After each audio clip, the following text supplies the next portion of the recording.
The Prime Minister has said the Chancellor's cost of living rescue plan is a big bazooka of support for the country. Do you agree? Good morning. It's 6 o'clock on Saturday, the 28th of May. This is Breakfast on GB News with me, Anne Diamond, and I'm pleased to say I'm joined by Ellie Costello this morning. She's standing in for Stephen, who returns tomorrow from his honeymoon. Yes, very exciting. And we're live right across the whole of the UK on your TV, your radio and online. So do let us know where you're watching or listening to us this morning from by emailing gbviews@gbnews.uk. So here's what you are waking up to this morning. I'm not going to pretend that this is going to fix everything for everybody immediately, and there are still going to be pressures, but it's a very, very substantial commitment by the government to getting us through what will be, I'm afraid, still a bumpy time with the increase in energy prices around the world. Well, do you agree with what the Prime Minister has just said? We're in for bumpy times, but we can weather it. We are the People's Channel, and we've been inundated with your responses to Rishi's rescue plan. So the Prime Minister says the country faces that bumpy time, but what say you? Do you think we as a country can weather the storm? Please get in touch and give us your views this morning and how you plan to weather it. The half-term getaway is well underway, but airport staff shortages along with computer failures left 30,000 passengers stranded. Well, are you planning to jet off today? If so, do let us know how it goes.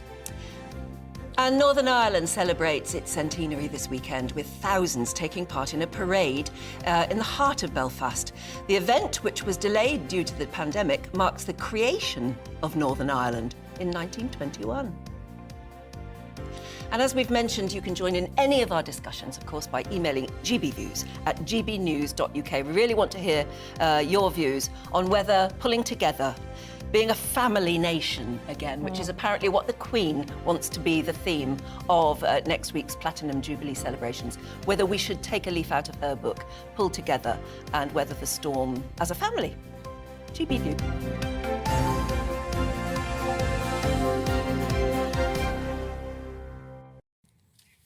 It's interesting, isn't it, that the Queen has... I wonder if she's deliberately set the tone. Front page of the Mail, Queen's Jubilee olive branch to Harry and Meghan. Yeah, do you know, I think this is so humble of her. This is obviously the Platinum Jubilee. We're celebrating her reign, and she's making it about family, and she wants to reunite with Harry and Meghan. I think it's a really lovely sentiment. I think it really does show quite how humble Her Majesty is. I think it's an age thing as well. When you get to 96, all you want is for your family to find a way through it. And apparently it is going to be the first birthday on Saturday of little Lilibet, who is, of course, you know, the Queen's namesake. And so, by the sound of it, she is definitely going to meet her grandchildren, one of them for the very first time, on Saturday for a little birthday party. And whilst they probably will keep that private, at least she's letting the country know she's doing it. No, and I think it's lovely that she's carved out the time to be with her grandchildren. I think she's only met Archie the once, hasn't she, when he was a baby. She hasn't met Lilibet yet, so I think it would be really lovely for them all to be together. And hopefully, no drama. I think it would be very interesting to see what William and Harry are like together. It looks as though William is quite hurt by what went on with Harry and Meghan, but hopefully they find this weekend as a time for reconciliation. They might not have to bump into each other too much. The other thing she's going to do, apparently, is that we know there's going to be a balcony moment, but at some point we're going to see just the four of them together. That is the line of the monarchy. Apparently we're going to see the Queen, Charles, William and George together, and that's going to be very symbolic, and she'll probably want that to be in all the papers the next day, that'd be very as moving. that is the security of the line that's coming up. What are you doing for the Jubilee? Are you working? Well, I'm working in the morning, we're at a street party. Oh, are you? A park party, I think, by the sound of it. Wonderful. In the morning, up near Wolverhampton. And that'll be interesting to see if anyone's out and about doing anything at this hour in the morning 6 a.m. on Sunday, getting everything ready. But after that, I don't know, do you know, I'd love to go down to the Mall. I've done it before on big occasions when my children were small, going down to the mall and watching all the soldiers marching past. And I would love to be there for the fly past. So I don't know whether I'll make it, but I was reading, there's in all of the newspapers today, there's big spreads on what's happening and when. This is next weekend, obviously. And I can't figure out quite when which day the fly past is going to be. Have you figured it out yet? No. Is that going to be on the Thursday? Maybe anyway, on the we'll Thursday. find out for you. We'll find out for you. But do let us know what you're up to for the Jubilee. Oh, it is. Yes, that's the Thursday. After the parade, the royals flank the Queen on the Buckingham Palace balcony to watch the special 70 aircraft fly past. And of course, that will be all the Spitfires and Hurricanes and enormous aeroplanes out, of course, with the red arrows at the end. So you could make that, could you? I could on a make Thursday? that. Yeah, fabulous. There you go. Interesting. Well, do let us know what you're up to for the Jubilee weekend. What are your plans? Are you going to be hosting a street party? Are you going to be heading to the Mall? Do let us know, gbviews@gbnews.uk. We do love to hear from you.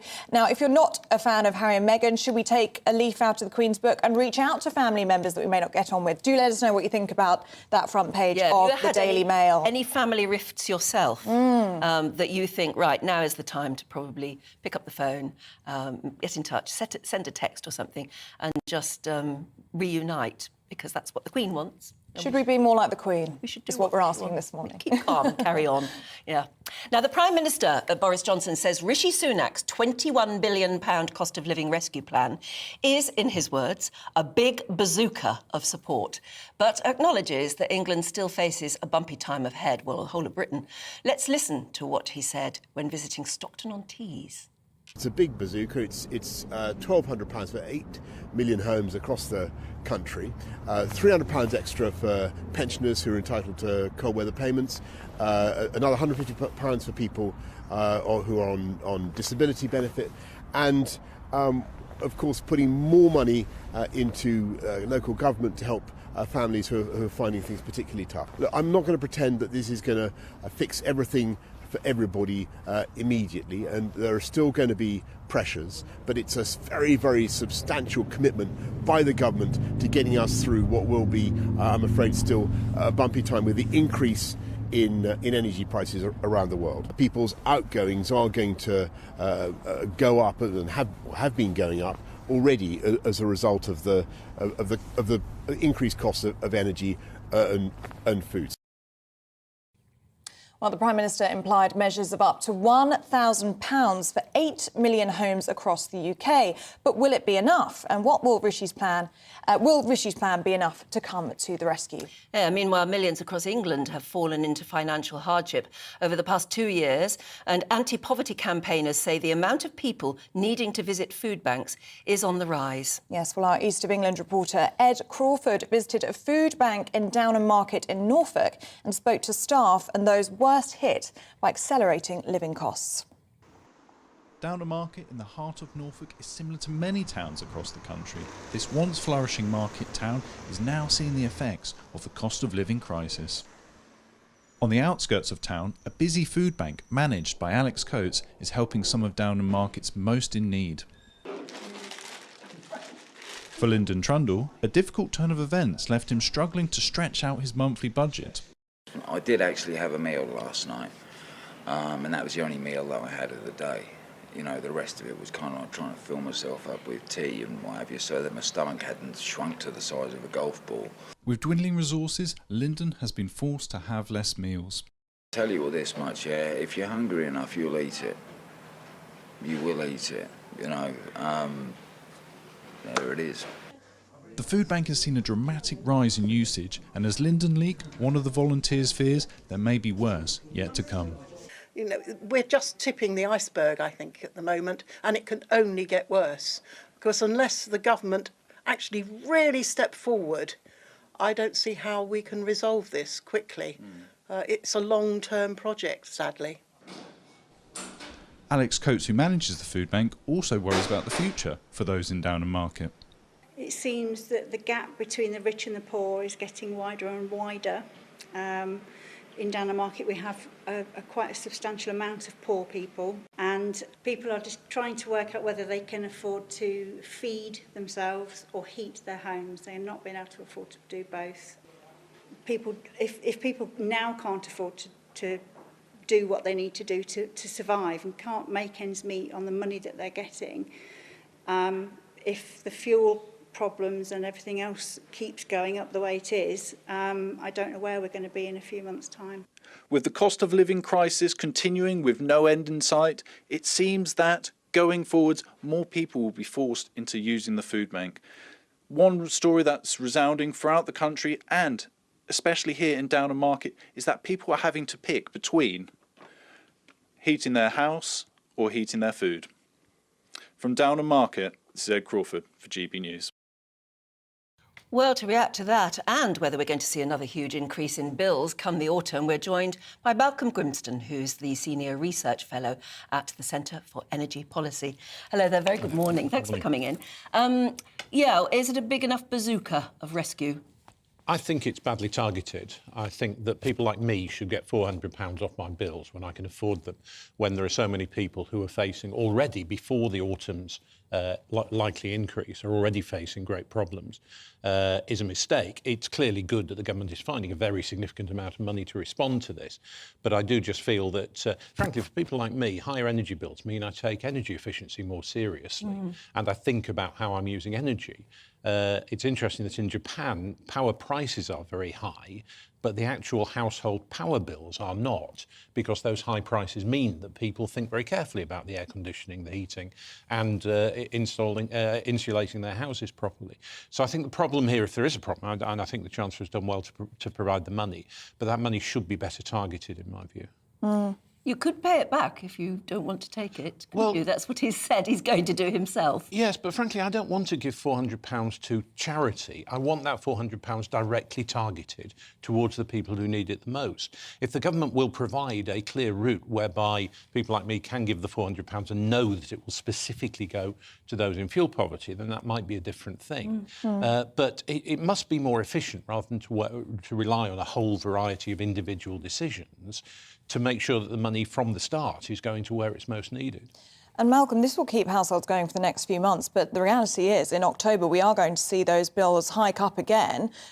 Is it going to be enough? That's right. I mean, we're coming into the summer when obviously our power bills tend to be lower. We don't need the central heating on.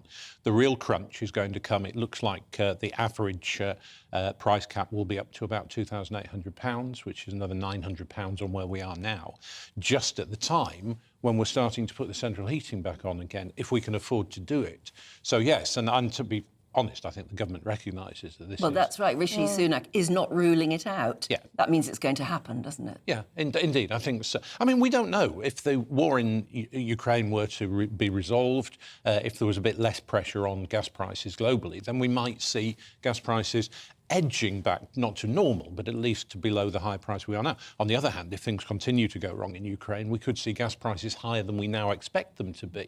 So at this stage, I don't think we can make predictions as to where we're going to be in October by any means at all. Yeah, a year ago, we wouldn't have been predicting that we are where we are now. You know, I think a year ago as well, most of us didn't realise how globally not independent or dependent, Yes. how we are so dependent on other countries being at peace. I mean, yesterday we were talking about there's going to be a shortage of white fish because our average fish and chippy gets their white fish from Russian markets. We didn't know that. I don't think most of us were even aware of that, let alone where gas and oil and things like that come from. And you know, you feel actually a sense of dismay that our politicians have led us into this mess blindfold. Well, there is a real paradox here that we've had power prices and energy prices that are actually artificially low for most of the last 20 years, which has meant we haven't had the investment in new nuclear power stations in the UK, in new capacity for using our own oil and gas. And inevitably, therefore, we've become more dependent on imports from other parts of the world. We don't rely hugely directly on Russian oil and gas, but we're certainly hit by the price increases in Europe because of the countries that are very heavily dependent. And the grain from Ukraine. Indeed, yeah, and all sorts of things that there are all sorts of implications. Cooking oil. Yeah, and when energy prices go up, everything else goes up because everything needs energy to transport it and to manufacture it. And this is where I'm a little bit sceptical about the windfall tax, that there's always a short-term crisis, but there's a long-term need to invest. And if you only look at the short-term crisis, you get a series of short-term crises because you haven't put the money in to making sure that in 10 years' time we do have enough power. So we're not dependent on so much imported gas as we are at the moment, for example. And I understand the political need to deal with the here and now, as after all is what's always on the front pages of the news at any moment. But for many years now, we've not looked to that long term, and that's one of the reasons why we're in the mess we are in the moment. If you were Boris, would you be doing that now? Rishi's announced a short-term plan, hasn't ruled out the fact there could be another windfall tax to help in the short term. But at the same time, surely they should be putting their heads together on a long-term energy plan. Well, we do have a long-term energy strategy at last for the first time in many years, and that of itself is beneficial. And the government is talking very positively about a major new nuclear programme, about more offshore wind, about the things that will make us a lot more energy independent than we are at the moment, particularly on imported gas. So the thinking is there in government, but what we haven't got as yet is a firm plan, and particularly a firm plan as to how you're going to finance all of this, because, of course, you've also got the geopolitics, meaning that we don't want to rely on Russia. We don't particularly want to rely on China at the moment, and China are major investors in the new nuclear programme that's provided. So there's some really very, very tough decisions here that probably ultimately are going to involve government accepting that you can't just leave energy to the markets. Markets have a place to play, and I don't think the oil and gas industry, they're bad guys in this by any means. But nonetheless, markets inevitably focus on their relatively short-term profits, whereas a country, we need to focus on our long-term security. And those two issues are in tension with each other. And in my view, what will come out of this is a further move. We've seen this over the last 10 years, but a very radically further move towards government actually saying, look, we are responsible for energy. We can't just palm this off onto the markets, because as we're seeing at the moment, the effect on those least able to look after themselves is absolutely devastating. Malcolm, there's been a concern from many people that we're going to enter a recession. Deutsche Bank yesterday speaking said that they think this package will boost growth, that they think that by the skin of our teeth is going to save us from a recession. What do you think? Is it going to be enough?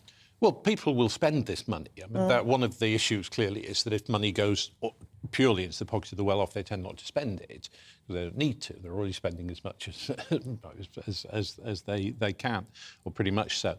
So this is money which will go back into the economy and therefore will create jobs. People will be able to afford to, we would hope through this, to both heat their homes and to eat properly. So that's more money going into the food distributors and the like. I'm not enough of an economist to make a judgment on whether that broad statement is right. But if you're quoting people who know a lot more about economics than I do, then I'm certainly not going to disagree. We are asking everybody watching at the moment, is it a time to keep calm and carry on? You mentioned the papers just earlier, and the headlines can be very scary. Do you think if we actually dial it back a bit and say, right, now is a time maybe to try and, I don't know, almost embrace the wartime mentality of we'll get through this if we keep our heads? Do you think we could? Well, I don't ultimately see any alternative to that. It's impossible to overestimate how serious this issue is for many people, and as we've said, it's likely to get considerably worse towards the end of the year. So we mustn't underestimate the scale of the challenge. But equivalently, we've come through very difficult times before as a country. With the right visionary leadership at the time, which is a question. That's interesting. Yes, indeed. But yeah, I think people generally, but certainly the British people, are pretty resilient when it comes down to it, and very good, as we've seen. You know, the enormous effort that's gone in from ordinary people to supporting food banks, for example. Yes. Because there's a real sense that we don't want our fellow citizens to suffer if we happen to be in the lucky position of being able to look after our own bills, which goes back to the point about how I think targeting could be the next stage that I hope the government will look very seriously at. But what else do we do? Do we roll over and play dead? I don't think that's really the British way. No, Winston Churchill would say we've got to find our finest hour, haven't we, again? And of course we know which leader currently sees himself as a Winston Churchill figure. Very interesting, talking about charismatic leadership. And that's what we're asking today. GBViews at gbnews.uk. Do you think it is the time to embrace that sort of wartime spirit and just get on with it, keep calm and carry on? Is that enough if you're starving and having to make the choice between heating and eating? Don't know. We'd love to hear your view. Yep, let's bring you up to date with what's going on today.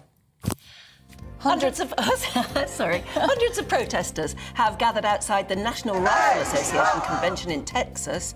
The meeting of the gun lobby is taking place just days after a massacre at a primary school in the same state, just miles away. 19 children and 2 adults were killed by a teenage gunman in Uvalde on Tuesday. Labour is accusing Boris Johnson of watering down the ministerial code to save his own skin after Partygate. A government policy statement says ministers will no longer automatically be sacked for minor violations of the code. The budget airline EasyJet is set to cancel 200 flights over the next 10 days as transport disruption is poised to impact people's plans over the half-term break. EasyJet have said the cancellations would affect about 24 flights per day from London's Gatwick Airport between May 28 and June 6. This comes as yesterday a software failure forced EasyJet to cancel around 200 flights. A new £3 million fund to improve village halls in England has been announced to mark the Queen's Platinum Jubilee. Over a 3-year period, the grants will fund new Wi-Fi, building extensions and the modernising of facilities.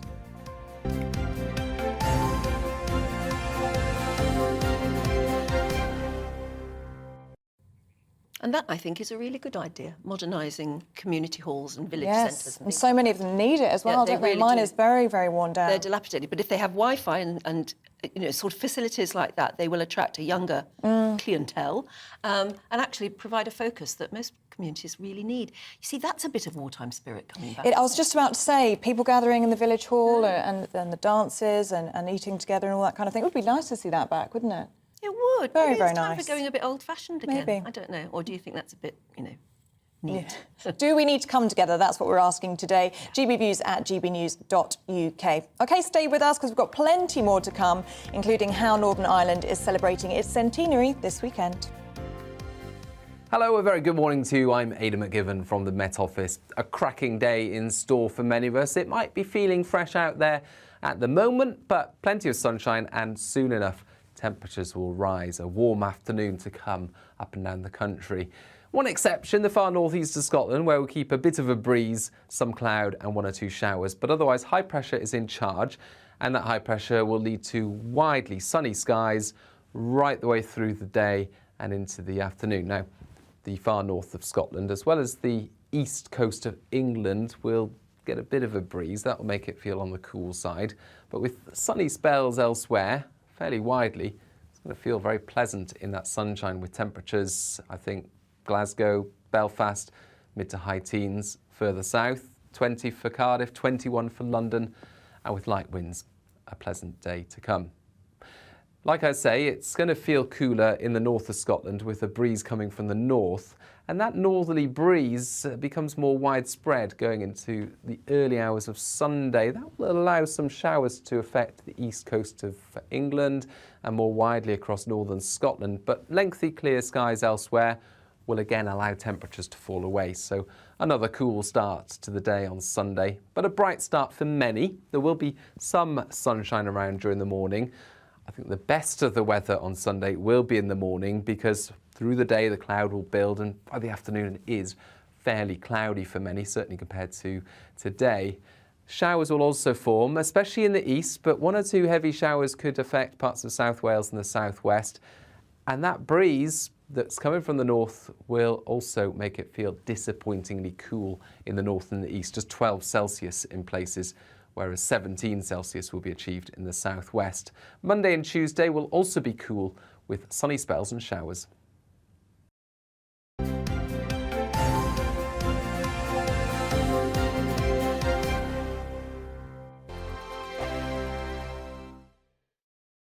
We are GB News. We're right across this great nation. On TV, on radio, on digital. Absolutely everywhere. We don't talk down to you. We embrace all voices. With honest and civilised conversation. We're not part of the establishment. We're one of you. And we're only getting started. Join us on GB News, the People's Channel. Britain's news channel. Every morning from 6 o'clock, we'll wake you up with GB News Breakfast with all the stories you didn't know from the night before. So whether it's serious news, entertainment, or your own views from all over our great nation, we're here to kick off your day with a smile. The national media should be reflecting and reporting what's happening here. You will notice the northwestern accents. Whether you're with us on TV, radio, or online, every morning, it's breakfast from 6 a.m. Hope you can join us. Join us for Ministry of Offence, the comedy panel show that's just like the news, in that the left fights the right and it doesn't really seem to matter who wins. We cover the big stories. It was in fact a troop of baboons and not angry vegans. I like that. And the really important stories. Fat naked cow gets stuck in swimming pool. It's a headline in a lot of local newspapers. Yeah. We're on the same team, Nick. Yeah, but I'm just helping you. Join us for Ministry of Offence, Saturday nights, 8 o'clock on GB News. I'm Dan Wootton. Join me Monday to Thursday from 9 to 11 for the feistiest and most fun news debate on TV, where free speech reigns. I'll bring you a sharp take on the day's biggest stories, bombshell newsmaker interviews, and A-list guests. And I guarantee you, no spin, no bias, no censorship, and no reason to go to bed. That's Dan Wootton tonight, Monday to Thursdays from 9 on GB News.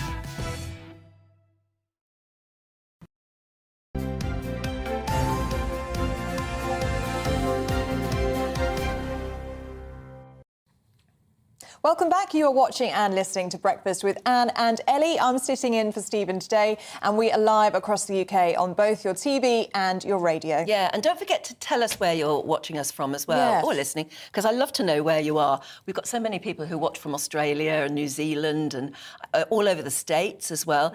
And if you are watching us on YouTube, then don't forget to like and subscribe, because that helps us know who's watching, which is really lovely. But it's nice, isn't it? It's like an international family, and we like to feel like we're in the front room with you. So do let us know where you're watching us from. Robert's been in touch with us. He said, it's my birthday today, and I'm starting off with Anne and Ellie. Well, happy birthday to you, Robert, and thank you very much for choosing us this morning on your birthday. We feel very honoured. Clive says, first-time watchers here. We're expats living in Wellington, New Zealand. Keep up the great work. Regards from the Felix family. That's lovely. So watching us from New Zealand. A lot of people who are watching abroad say it's a lovely way to sort of keep one foot in Great Britain. Yes, and we are very British, aren't we? And what we speak about is obviously very British as well. So it must be nice if you're away from home to feel like you're here in England with us.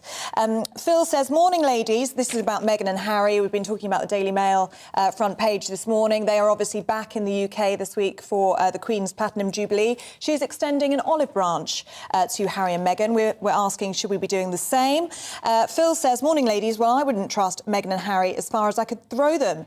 They will stitch up the Queen and the others just for Netflix millions. I do hope they don't make the mistake of bringing their Netflix cameras with them. This is one time they shouldn't. And though, of course, if you've signed a big mega bucks deal with Netflix, Netflix are going to say, but that's what we want. We need the Platinum Jubilee, don't we? We need you getting immersed in it. So I guess that's a bit much to expect. And that won't go down well with the royals, I expect. No. This is going to be the first time they've seen Meghan since she quit as a senior royal. So I don't think bringing in Netflix cameras will be exactly what they want to see. We've also been talking about, of course, the cost of living and that rescue package. Pamela says, I think tightening our belts and pulling together would be more acceptable if we didn't see thousands of immigrants illegally piling over the channel and living in hotels with no bills, food, heating, TV, phones and spending money.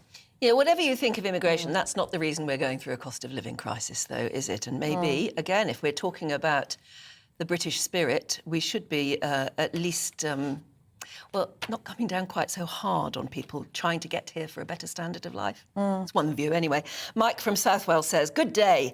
The power crisis could be eased by reducing the use of gas to produce electricity. Restart the coal-fired power station. Simples. Yes, that's what people have been saying in the past few weeks. Going back to coal, really? But for elderly pensioners, we did have a guest on last week who was saying exactly this. He was saying for elderly pensioners, perhaps that is the cheapest way to fuel your home, especially if we're looking again in October at the rising bills yet again. So it is definitely one view. George says, will someone please explain to people that we do not have a long-term energy plan? We do have a long-term energy plan. It's called Net Zero. That's why we are in this mess. Now, it's an interesting one, that. Some people would argue if we had a net zero plan 10, 15 years ago, when they were calling for it, we wouldn't be in this mess. So to blame net zero for the mess may not be the full story. Maybe was it if too we little, started too at late? net zero. Yeah. Well, yes, exactly. And our regular viewer, Christine, morning Christine, says, I can't believe that the Chancellor has again given money to the rich. It includes getting £1,200 if you have three houses, for instance, because every household will get £400. towards their cost of living crisis. So if you own 3 houses, you'll get 3 lots of £400. She says it should just be one payment, though I think the rich should have had nothing. Our household is below the average wage and we will get less than a millionaire. Disgusting. He should be sacked. He did this in lockdown. Second homeowners had £10,000 then. Yeah, but if you can afford it, maybe you should give it back. Have some sort of conscience. I think anyone would. There is that point, isn't it? If you have got multiple homes, you are going to get that payout for every single home that you own. So for wealthy people, you're doing quite well out of that. And should you be obliged to hand it back? Well, I don't know. So I was going to say, you've still got heating bills, but you shouldn't be living in 3 houses at once, I guess. Well, you can't, can you? You can do if you let it. You can, yes. It gets complicated then. It does get complicated. We are going to be talking about that later with things like house shares and younger people. You know, when there's 8 people living in a household, how do you, you split £400? Doesn't go very far, does it? So we're going to be talking about that a little bit later. gbnews@gbnews.uk. Do get in touch on any of the stories that we're talking about this morning, but namely we're talking about the olive branch that the Queen is extending to Harry and Meghan. Should we be doing the same? Do let us know what you think. I know lots of you will have lots of views on that. gbnews@gbnews.uk. Meanwhile, it's an amazing anniversary. The Grand Orange Lodge of Ireland is hosting its Northern Ireland Centennial Parade in Belfast this weekend. There'll be more than 20,000 people taking part in the parade. Yes, the event, which marks 100 years since the creation of Northern Ireland, is expected to bring up to 60,000 spectators to the city. It was postponed last year, like lots of things, due to the coronavirus pandemic. Here with more is our Northern Ireland reporter, Doogie Beattie. Doogie, good morning to you. What are we expecting today, then? Well, good morning to you all. Welcome to beautiful Stormont Estate. This is where the parade will leave from, and it will head to Belfast City Hall, down the Newtonards Road and through most of East Belfast before it arrives at the centre of Belfast. Why Belfast City Hall? Well, of course, it was the first Parliament of Northern Ireland, opened by King George. This wasn't built too long after that. It's actually built on the top of a hill because they had to strengthen the hill there because there was due to be a huge dome, the same as Belfast City Hall on top of it. But of course, they came out of a pandemic and then into a massive depression, and they ran out of money.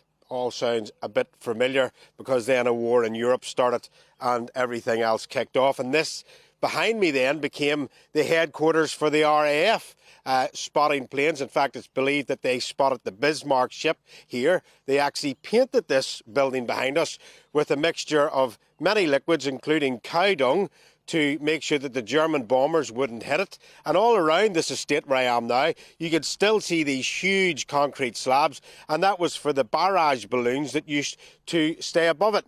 So Northern Ireland, 100 years old, and it will be a test, really, 100 years on, for the government of Northern Ireland. Now, as we've widely reported, Sinn Féin have become the largest party in Northern Ireland, and there will be, as everything in Northern Ireland, a bit of a political examination going on, because behind me here is the 2 flagpoles on top of this building, and on days of state they fly the flag, the British flag, the Union Jack.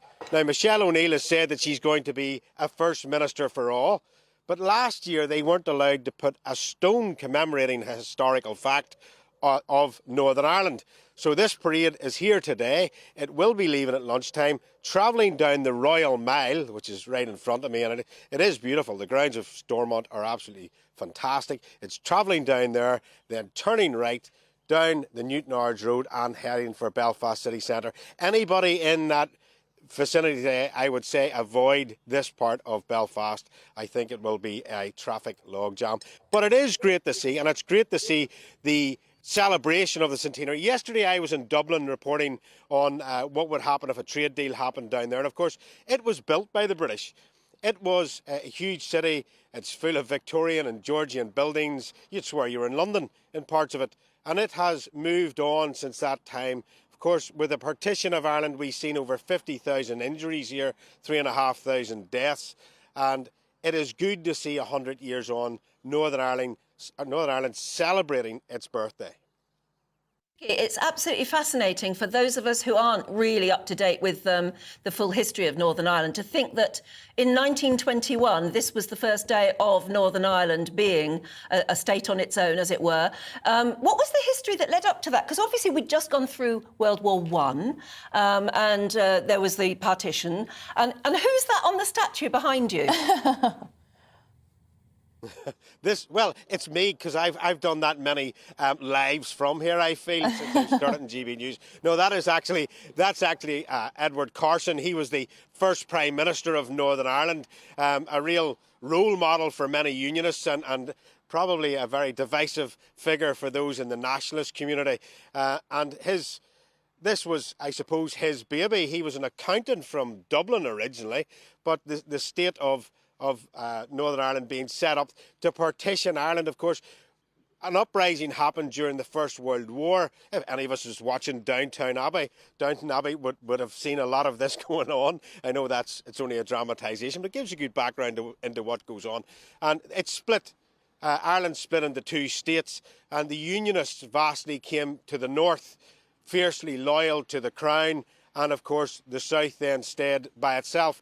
And it can't be said it didn't cover itself in glory, either side, through those years. The Republic of Ireland was caught with lots of scandals in and around state abuse, etc. And in here, it has to be said as well, it was a unionist state, and it did trip itself up quite hard on the power that it had. But since then, it has came a long, long way, and unfortunately, we have now got to the part where we're now arguing over sovereignty again because of, well, the protocol and what is put in place there. It is hard to see that all go. I lived through the troubles of Northern Ireland, and it wasn't a nice place to be, but we always managed to get through and get on all sides, and it is slightly unnerving to see all those issues that we thought were done with and buried in 1998 coming to the surface again. So today is a nice day for anybody that feels that they are Northern Irish, that feels a unionist, or just wants to celebrate a historical fact of the birth of a state. And I hope that they have a good sunshiny day for all. There is an ice cream van to the right hand side and I do love an ice cream. Oh, Dougie, I was just about to ask about the food. That would be my most important question. But yes, hope you have a really, really special day today, very important day in Northern Ireland, a very significant time as well. Yeah, we've all had a history in Northern lesson, Ireland. actually. Yes, That's we have. really cool. We were asking questions about that this morning. So thank you so much, Dougie. That's really great to talk to you, and he'll be with us for the rest of the morning as well. Do stay with us, because we've got plenty more to come, including experts say that the basic beach hut is now a better investment than a three-bedroom house. I wonder if you've invested in one. I'd love to hear. Get in touch.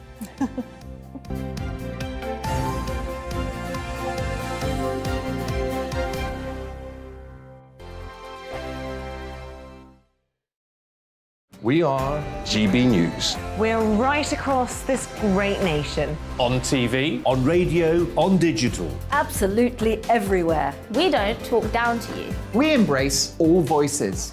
With honest and civilised conversation. We're not part of the establishment. We're one of you, and we're only getting started. Join us on GB News, The People's Channel. Britain's news channel. Every morning from 6 o'clock, we'll wake you up with GB News Breakfast with all the stories you didn't know from the night before. So whether it's serious news, entertainment, or your own views from all over our great nation, we're here to kick off your day with a smile. And the national media should be reflecting and reporting what's happening here. You will notice the northwestern accents. Whether you're with us on TV, radio, or online, every morning, it's breakfast from 6 a.m. Hope you can join us. Join us for Ministry of Offence, the comedy panel show that's just like the news, in that the left fights the right and it doesn't really seem to matter who wins. We cover the big stories. It was in fact a troop of baboons and not angry vegans. I like that. And the really important stories. Fat naked cow gets stuck in swimming pool. It's a headline in a lot of local newspapers. Yeah. We're on the same team, Nick. Yeah, but I'm just helping you. Join us for Ministry of Offence, Saturday nights, 8 o'clock on GB News. I'm Dan Wootton. Join me Monday to Thursday from 9 to 11 for the feistiest and most fun news debate on TV, where free speech reigns. I'll bring you a sharp take on the day's biggest stories, bombshell newsmaker interviews, and A-list guests. And I guarantee you, no spin, no bias, no censorship, and no reason to go to bed. That's Dan Wootton Tonight, Monday to Thursdays from 9 on GB News.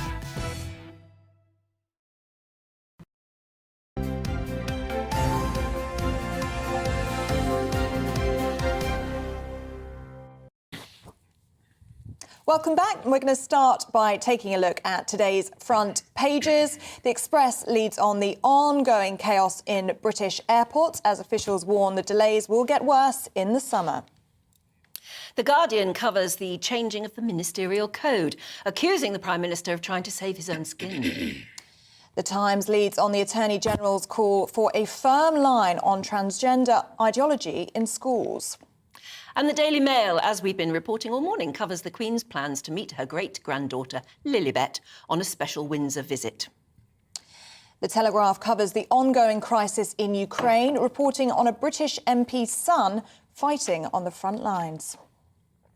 And the Mirror leads on the Queen's Platinum Jubilee as the country gets ready to celebrate next week. And the Star also leads on the half-term holiday chaos. And relax, it says. Yeah, I don't think it's going to be very relaxing. No. Time to go through the papers now. And joining us this morning, broadcaster Pete Price and former Conservative advisor Claire Pearsall. And a very good morning to both of you. Yes, good Claire, morning let's to kick both. off with this, the Guardian lead, saying that Prime Minister is changing the ministerial code of conduct to save his skin. Yes, now this is going to anger a lot of people, but I think you need to understand that this is a code which is reviewed from time to time. The Prime Minister has been accused of watering it down, and to some extent he has. It comes on the back of him being investigated personally for breaches of the ministerial code, so the timing of it, I think, is pretty suspect. You know, if this is a man who's broken the ministerial code, why not change it? So that perhaps all you have to do is apologise and maybe lose some of your pay. I mean, the basic is that if you for instance, mislead the House of Commons or form some other breach of the ministerial code, you should resign. That's always been understood. That's right, and that remains in place. It's still misleading there. the House will remain in place. So that hasn't been taken out, as much as The Guardian would like you to believe. So that is always still there. I think people are concerned with the watering down of the ethics Lord Guide, the ethics master. He won't have the kind of remit that he had previously. So the Prime Minister, whoever it may be, will always have the opportunity to mark their own homework. And I think that's what upsets people the most. But this is the problem with the House of Commons, with Parliament, is this is the system that we have. So unless you're going to look at the system as a whole, taking just one piece of it isn't going to make any difference. Pete, what do you think of The Guardian's take on It's his doing interesting it to what you're save his saying. skin? And by the way, before I say anything, what a bevy of beauty this morning. I am so flat. What a waste of being a gay man. I don't think we're allowed to point that sort of thing out. And I'm beautiful I'm though we are. Woke off. No, I think this is a bigger story, Claire, isn't it? It's out of his hands, isn't it? It's above him. This that's being put in place. I thought it wasn't his decision. That. No, and I think this is where the problem always lies. Because of the way Parliament is set up, the ultimate arbiter of breaches of the ministerial code is the Prime Minister. Yeah. So if you are looking into the Prime Minister, you don't really have anywhere to go, which is how the sort of ethics advisor, Lord Guide, came about. You know, he's there on the sidelines, but he still has to go to the Prime Minister to say, this is the decision I've made, do you agree? So it's a really complicated system, and it's just something that we have had in Parliament as part of our democracy for hundreds of years. It's not new. People shouldn't get too excited about it. But I think at the moment, everything is coming to a head. Everybody is fevered over it. So they're going to pick over any kind of wording and assume the worst. So it's one of those kind of... Do you think we should be everybody. closing the door or the lid on the box of Partygate and all of this sort of thing, because we have so many things to really worry about now with the cost of living crisis. It's interesting you say that. I feel that it's opened a can of worms, and it's shown. I think now it's like Italian politicians, because most of them were having affairs. I mean, they were famous for it, but it's getting that way in England now, where the public don't trust politicians, and that's the sad thing. Is someone's got to run this country, whatever the party is, but they will not trust politicians. So it is a minefield. And that can't be undone now. No, it can't be undone. And because of social media, it will get even worse. Well, tell us about something else that's getting even worse. Every weekend we report on the chaos that our travel industry is. I mean, and it's happening again with half-term. And it seems to be shortage of staff. There is 100,000 jobs estimated that need filling at the airports alone around this country. And what bothers me is we've got these cost of living problems and everything else. There are all these jobs. Why aren't people working? That's the first thing. It's really important.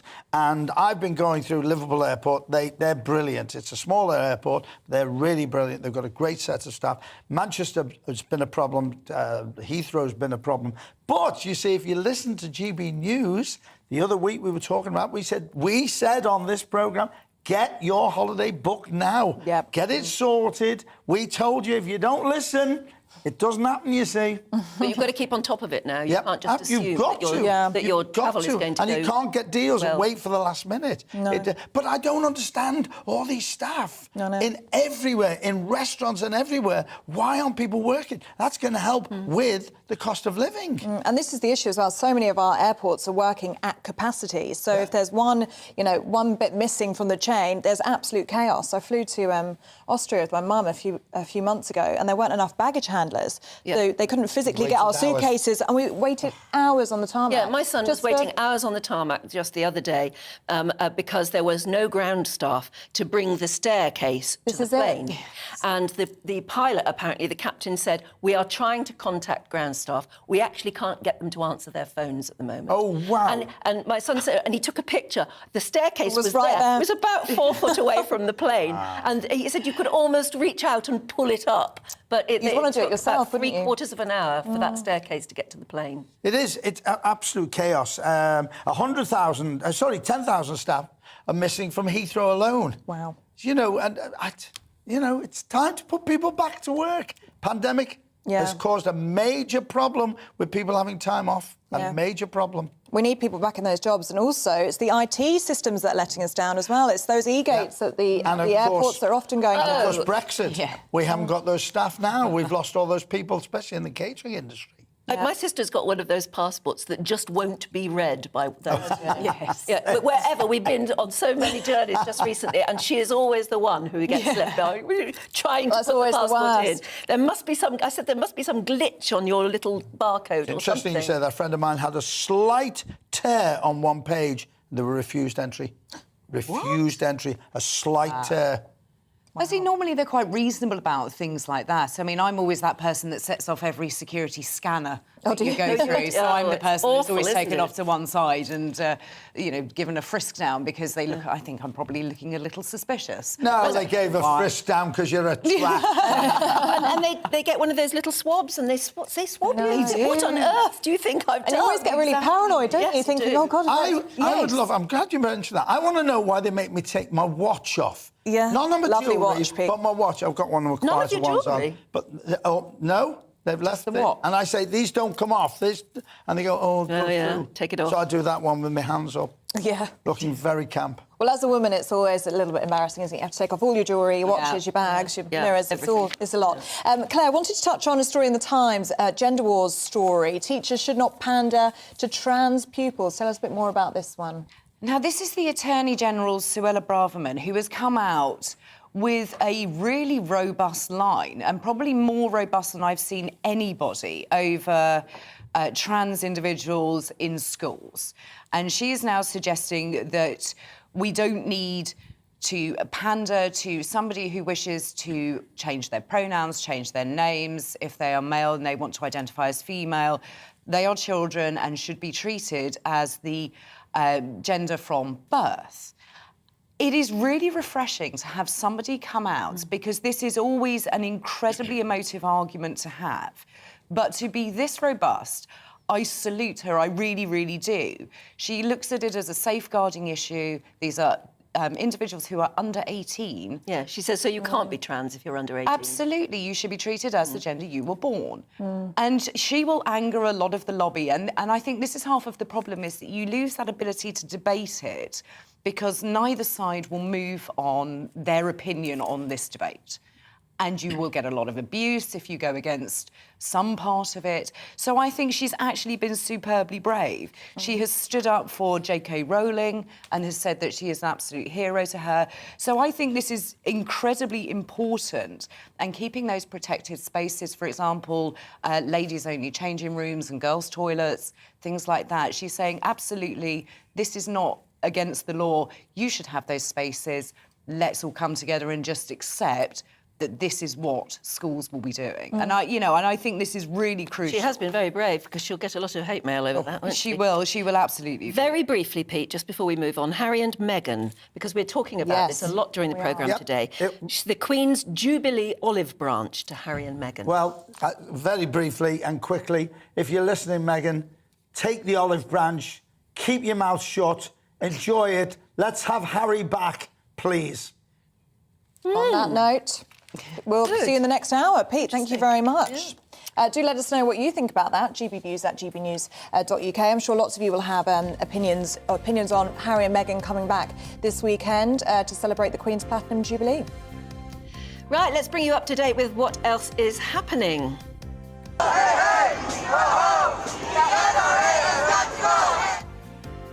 Hundreds of protesters have gathered outside the National Rifle Association convention in Texas. The meeting of the gun lobby is taking place just days after that massacre at the primary school in the same state. 19 children and 2 adults were killed by a teenage gunman in Uvalde on Tuesday.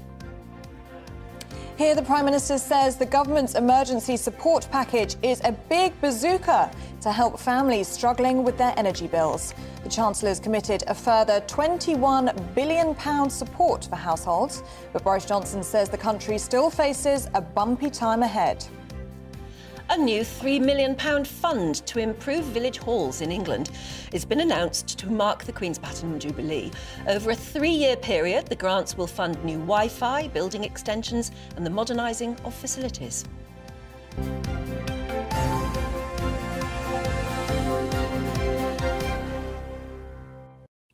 Well, from village halls, we're going to talk about beach huts, because research has found in 2021 the prospect of another summer of staycations had driven up beach hut house prices by 41%.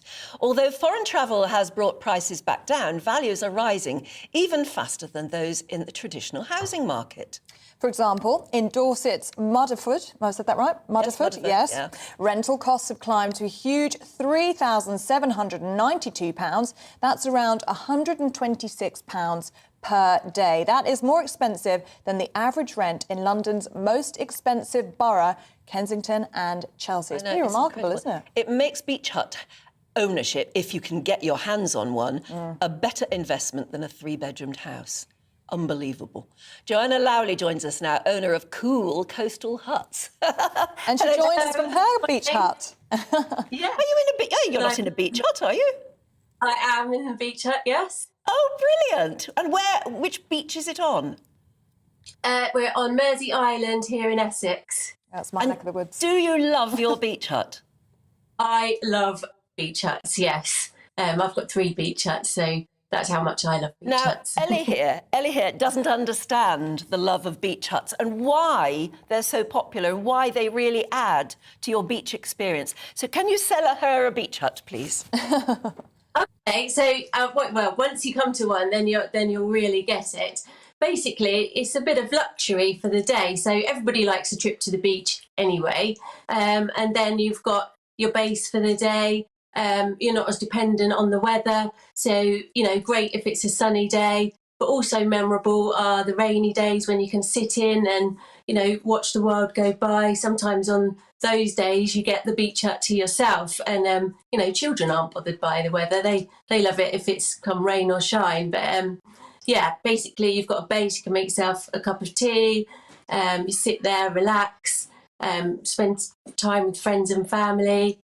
That's what I love about the beach huts. And obviously you're by the sea. It doesn't get any better than that.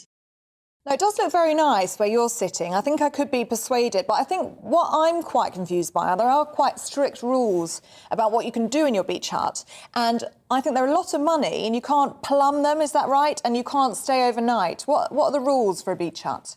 Yeah, so there's no electricity. I've got a gas stove.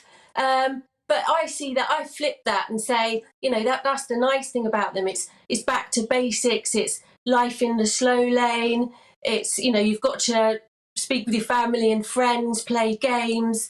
It's all that sort of aspect that really sells the beach hut to me. You can't plug in, you've got to unplug. Camping, but in a shelter almost. Is it a little bit like that? Is that the appeal? Well, you're not staying overnight. But you're not staying overnight. You're going for the day, but it gives you a base, doesn't it? Yeah, exactly. And that makes so much difference. So you haven't got to like pack up your whole house to come down the beach. Everything's here. You've got toys here. You've got your seating here. All you have to do really is rock up with your picnic, or even these days you can have like luxury seafood platters delivered to the beach hut. They're a lot more than just a hut, yes. Yeah, and you can be very smug when it rains, can't you? Because everybody else on the beach is sort of running for cover, and all you do is retreat back into your lovely beach hut. So they're very expensive. You know, make a cup of tea and watch everybody else run off, and you can stay there, yeah. Exactly, but Joanna, they are so hideously expensive now, and also it's very difficult to get your hands on one. Oh my goodness, yeah. I mean, I haven't seen one for sale here in Mersey for 12 months. And they are very hard to get hold of. But I mean, I think they're priceless, really. They're a little, you know, holiday home or a beachside house. I mean, where else can you get that sort of view for that sort of money? I think that's their popularity. And, you know, with social media, that's increased their popularity. COVID, you know, wanting to spend time with friends and family, and you know, knowing what's in your ground where we couldn't go away previously. Everyone's now appreciating where they live. I mean, I have a lot of family in the Bournemouth area, and there, I mean, beach huts don't come up for sale for 20, 30 years. They seem to belong to one family who pass it on, I think. It's very, very difficult to get hold of one. So is the rental market now the big thing with beach huts? I think there's been a definite increase in that, yes. Whereas people used to like do it to cover maybe the annual sort of charge. Now, people like myself who are passionate about beach huts and want to share their beach huts and beach hut life, it makes it more accessible to people because, you know, not everybody wants to own a beach hut, but you can have a bit of beach hut life by renting them. And also, you know, social media lends itself to, you know, because they're beautiful and, you know, they come across very nice in pictures and videos. And so the rental there, I think, has increased because they lend themselves to social media and for renting out. So that lovely beach hut that you're sitting in right now, how much would I be able to rent that one for if I just wanted to come for the week? So it's £85 a day. So most people will have them just for the day. So, but the way I look at it really is if you split that, so say you have, because the maximum I can have here is 8 people. If you share that between 2 families, that's not an unreasonable amount for a good day out. And, you know, then you're not reliant, as I say, on the weather and you've got your base for the day. And in British weather, you probably need the shelter. You do. I mean, time and again, they come into their own. For everyone, there's all different price ones. So, you know, it depends what bracket you want to put yourself in. Ours is more sort of a luxury beach hut, a contemporary beach hut. If you like vintage beach huts, there's ones for you. There's ones that are more expensive, like you say, at Henglesbury Head and Mudderford, which are crazy expensive, or there's cheaper options. There's something for everyone, basically. Are you on a laptop right now? You can't just shift it slightly so we can see another view. Give us a tour. Would you like to see the just swing it around a bit. Show us around if you can.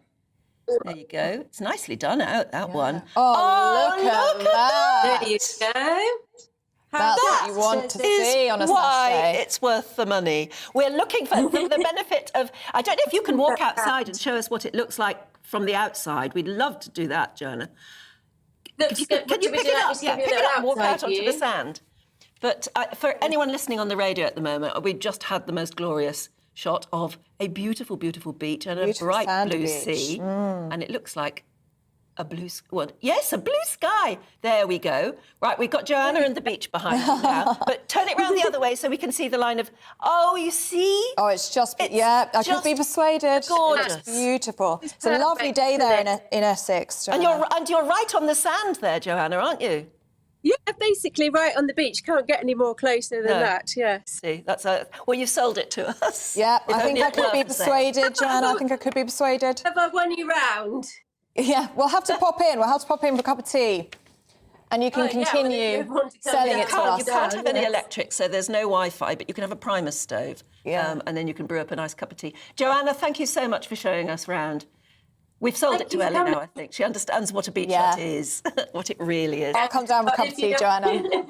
Thank you. Have you got a beach hut? Have you holidayed with a beach hut? We'd love to hear your beach hut stories, please. GB News. And send us pictures. No, GB Views at gbnews.uk. Send us pictures and do stay with us. Plenty more to come in the next hour.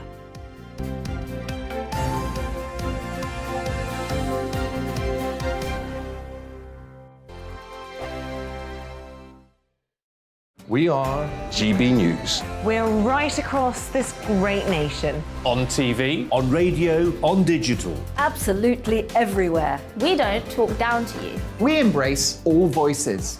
With honest and civilised conversation. We're not part of the establishment. We're one of you. And we're only getting started. Join us on GB News, the People's Channel. Britain's news channel.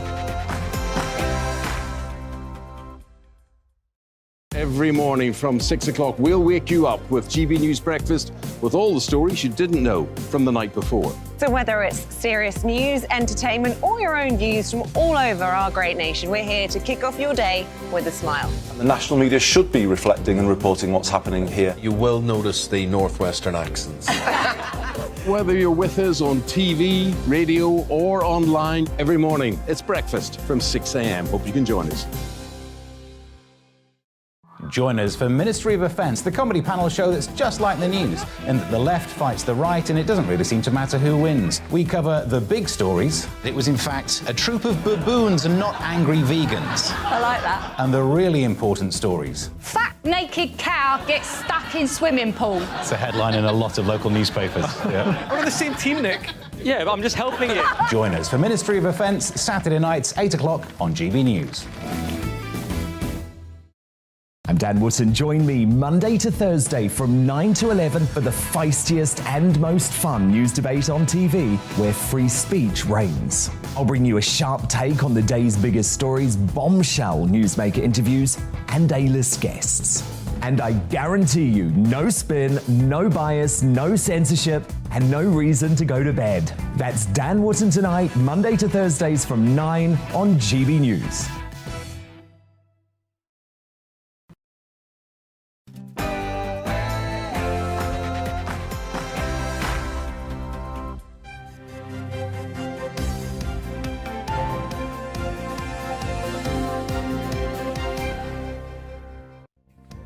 The Prime Minister has said the Chancellor's cost of living rescue plan is a big bazooka of support for the country. But do you agree? And a very good morning. It's 7 o'clock, Saturday the 28th of May. This is Breakfast on GB News with me, Anne Diamond, and I'm pleased to be joined by Ellie Costello this morning. Yep, I'm sitting in for Stephen, and we are live across your TV, radio and online. We are everywhere. Let us know where you're watching or listening to us this morning by emailing gbviews@gbnews.uk. So here's what you're waking up to this morning. I'm not going to pretend that this is going to fix everything for everybody immediately, and there are still going to be pressures, but it's a very, very substantial commitment by the government to getting us through what will be, I'm afraid, still a bumpy time with the increase in energy prices around the world. Well, the Prime Minister's message seems to be we've got to hold together to get through this. We are the People's Channel, and we've been inundated with your responses already to Rishi's rescue plan. Boris says the country still faces a bumpy time, but what say you? Do you think, as a country, we can weather the storm? Please get in touch, give us your views this morning, gbviews@gbnews.uk. The half-term getaway is well underway, but airport staff shortages, along with computer failures, left 30,000 passengers stranded. Are you planning on jetting off today? If so, do let us know how it goes. And Northern Ireland celebrates its centenary this weekend, with thousands taking part in a parade in the heart of Belfast. The event, which was delayed due to the pandemic, marks the creation of Northern Ireland back in 1921. And as we've mentioned, you can join in any of our discussions by emailing gbviews@gbnews.uk. We've already had loads of your views. Thank you very much for that. In fact, we've got a beach hut coming up for you.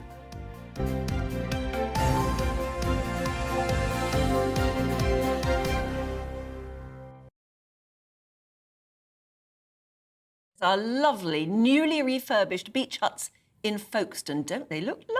Very colourful, yes. If you're listening, on radio, we've got some lovely yellow beach huts on a nice sandy beach there in Folkestone. But of course, that's the old-fashioned in the sort sunshine of way that they used to do beach huts rather, was that every other one would be painted a different colour, so you'd get this lovely string of colour. Looked a bit like bunting all along a beach. They are very British, aren't they? Very British summertime. Maybe we should bring that back as well. That's what we want. We want all the good olden day. Yeah, just stuff in case you've back. just joined us at 7 o'clock, your alarm went off or something. We were talking just before 7 about beach huts and the fact that actually, if you can get your hands on one, a beach hut on a British beach now is probably a better investment than a 3-bedroomed house, because their value is zooming up. And maybe they do make a holiday. They are lovely, particularly if you've got lots of children and buckets and spades and seats to sit on, everything. It gives you a base if you sit in your beach hut. I didn't realise how big they were until Joanna was giving us a tour. 8 people, she said. Yeah, I mean, they're not as big as a single garage, but they're nearly that big. Yeah, so they're a lot bigger than I thought. I was thinking it was more like a shed.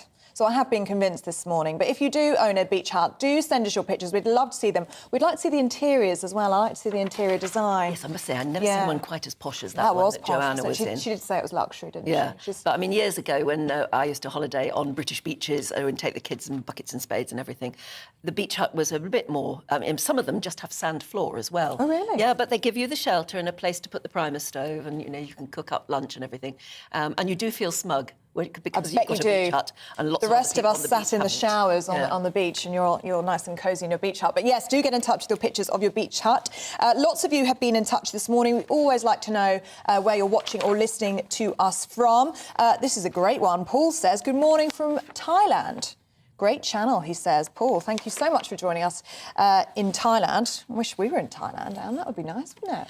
And Gary and Carol are watching from Fuerteventura. Ooh. Lovely. That's nice. I bet you've got some lovely sunshine going at the moment. We're very jealous here. Yeah, it's getting a bit sunny. It was quite nice yesterday, not too bad. We're talking about whether or not the British bulldog spirit is going to be enough to pull us through this crisis. As you just heard there, Prime Minister Boris Johnson sort of hinting at it's going to be bumpy, but if we can keep our heads, we will get through it. Linda says, good morning, Anne and Ellie. I think we will get through this tough time, but the older generation might find it easier to adapt to this way of living than a lot of the younger people, because they seem to have a sense of entitlement and don't want to give anything up. What would be classed as luxuries to us oldies are the norm for the younger ones. We had tough times in the 70s, but had to work through it, and things did get better. Yeah, I think Linda's probably got a point there. It's difficult. I think a lot of us are going to have to cut our cloth, aren't we? And people that, especially younger generations, that haven't had to do so before in their lives, and they're being affected by this. We got through the pandemic, didn't we? We got through. It was very hard. And I tell you what, if you're old enough, like me, you remember the 4-day week, or the 3-day week at one point it went, under Ted Heath's government, when the whole country seemed to be striking, on strike, and the dustbin men were striking, and so the streets were full of rubbish, and I used to get home and do my homework to candlelight. Wow. On at least 3 days a week, because the electricity was just cut off. You didn't have lighting. And we got through it, and that was pretty rough days, though. I mean, it saw the end of Ted Heath as Prime Minister, didn't it? But we did get through it, and we got past it and got into the 80s when everybody started to make ridiculous amounts of money as well. So, but it is instilled in us, isn't it, as British people? I think there is that sense of resilience and keeping calm and carrying on. That's what we're talking about this morning. It is on the front page of the Daily Mail. The Queen is extending an olive branch to Harry and Meghan. We're asking, should we be doing the same? Beth has said, I have so much affection and respect for the Queen, and I was looking forward to the Platinum Jubilee, but I feel so angry that all we hear about from the media is Harry and Meghan. Will they or won't they attend? I hoped they wouldn't, as I didn't want them to be the main factor in the celebrations. This selfish couple have behaved disgustingly. Why should we forgive them now? Because it suits them to have their huge egos boosted. I have lost all interest in the upcoming events. Oh, don't lose interest, because this is about the Queen. We mustn't make it about Harry and Meghan. I know we're talking about it right now.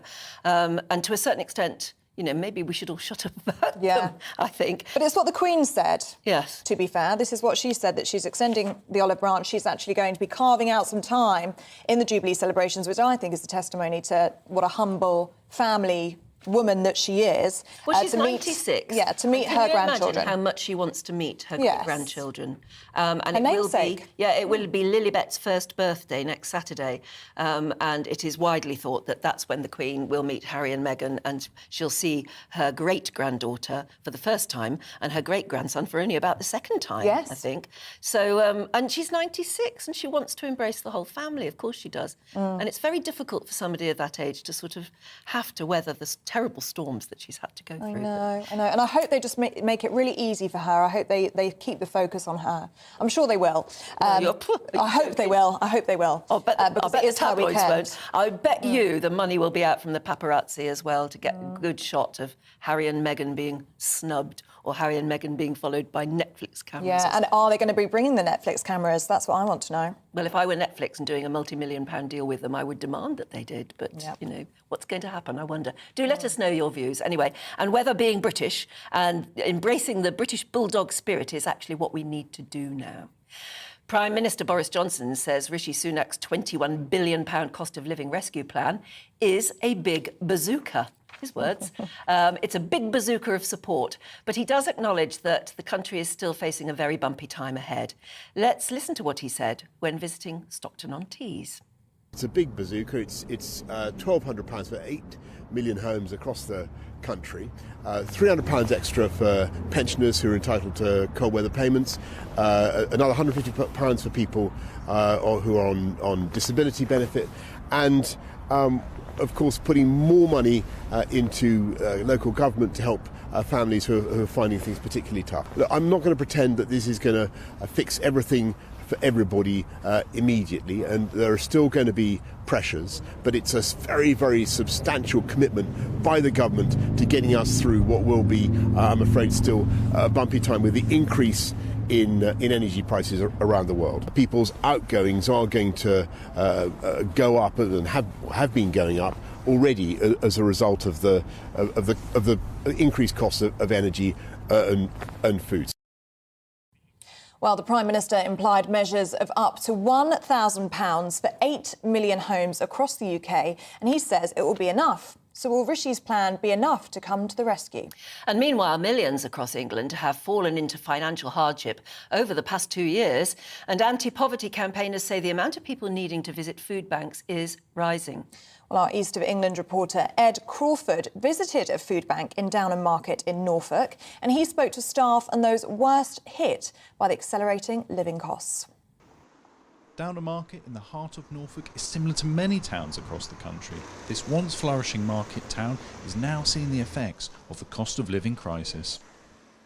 On the outskirts of town, a busy food bank managed by Alex Coates is helping some of Downham Market's most in need.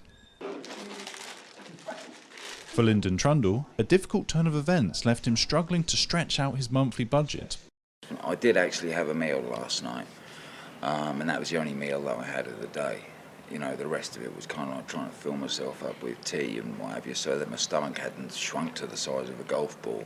With dwindling resources, Lyndon has been forced to have less meals. I'll tell you all this much, yeah, if you're hungry enough, you'll eat it. You will eat it, you know. There it is. The food bank has seen a dramatic rise in usage, and as Lyndon Leake, one of the volunteers, fears, there may be worse yet to come.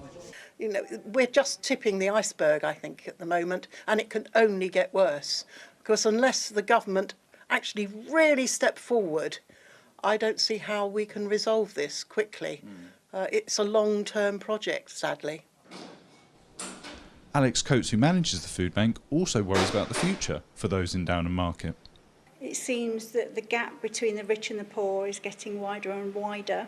In Downham Market we have quite a substantial amount of poor people, and people are just trying to work out whether they can afford to feed themselves or heat their homes. They are not being able to afford to do both. If people now can't afford to do what they need to do to survive and can't make ends meet on the money that they're getting, if the fuel problems and everything else keeps going up the way it is, I don't know where we're going to be in a few months' time. With the cost of living crisis continuing with no end in sight, it seems that going forwards, more people will be forced into using the food bank. One story that's resounding throughout the country, and especially here in Downham Market, is that people are having to pick between heating their house or heating their food. From Downham Market, this is Ed Crawford for GB News. Right, but how much will the rescue package actually get my teeth in, help the younger generations handle rising living costs? Political commentator for Young Voices UK, Georgia Gilholey, joins us now from Staffordshire. Hello there, Georgia. Hi, good morning. Hi. I've got a brood of sons who all blame my generation on this. And they say, you know, if we'd actually taken longer-term measures much longer ago, the cost of living crisis wouldn't be upon us. Is that what you feel young people are thinking? I think in many ways, yes. It's not necessarily to put down to one generation. I think there are sort of multiple generations that this has accrued throughout. The one thing that comes to my mind, and specifically in relation to the current issues we're having, is of course a failure to implement a good energy security strategy over the past 12 years that we've had a Conservative government, and also of course some of the COVID measures, some of the extreme sort of lockdowns that businesses were put under. I think that it was inevitable we were going to see these kind of impacts following that, and I think that really we haven't seen the worst of it yet. I think it's good that this package is going to help some people, but then you think about how, let's say, for example, the £400 rebate that every household's going to get in the UK. People who own two houses are going to get that twice. People who are on high incomes are also going to get it. This isn't necessarily going to be distributed in the way that it needs to be.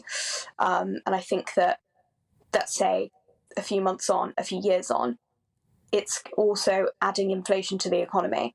So it's a good, possibly short-term help for some people, thankfully, who need it. But also it's not necessarily the most thought-through plan. And I think possibly the reason for that is because the government has done a last-minute U-turn basically on the windfall tax, and it's using some of that money towards this package. Georgia, good morning to you. I mean, you touch upon it there. A lot of this relates to, of course, your household and your wealth. And many young people, especially in cities, they're in flat shares. They could be, you know, 5 or 6 people in a flat. £400 isn't going to go very far for them, is it? No, absolutely. So I'm just between flat shares right now, actually, because I'm going away for the summer. And £400 when it comes to London bills is absolutely nothing, really, because the rent is often going to be about £1,000 a month if you're in, let's say, a 2-bedroom flat. I know people who've been in flats with 8 people and it's still £1,000 for their own room. So £400, it's better than nothing for some of these people, but it's really not that much. It's not the kind of thing that's going to help you save money for the future. It's not the kind of thing that's going to make you feel a bit comfortable for longer. Unfortunately, I think it's good that this is going to be helping people in certain areas where maybe their energy bill is going to be a massive part of their living cost, and they might be sort of on the edge of homelessness or extreme poverty. But when it comes to young people, let's say on a graduate salary in London, often these are people who, like myself, you know, you can pay your bills, you're not at risk of those kind of extreme pressures, but you're not necessarily able to save money or feel comfortable, and you could really be a few paychecks away from not being able to pay those bills, unfortunately. On the other hand, a lot of our older viewers are already getting in touch and saying it's the younger generation, actually, who don't know how to save. And they prioritise things that in the olden days would have been considered a luxury. Mike has emailed in and says, I'm 70 years old, born and bred in East London. Growing up, we were taught to look after our money and not waste it on trivial stuff like the new generations do. You say the whole country is struggling, and then you say we're all going to be having street parties and going to the mall to see the Queen, and then you say most of the country's jetting off on half-term breaks. I'm just a pensioner, but because I looked after my money, I'm going to buy new TV and furniture. But it's an interesting point, isn't it, that maybe a younger generation doesn't know what it's like to have to scrimp and save. And we are in that sort of period now where we're all going to have to learn how to do it again. Yeah, I think when it comes to education around being sensible financially, I think, of course, that's something that we should encourage, and I think there's definitely not enough of it.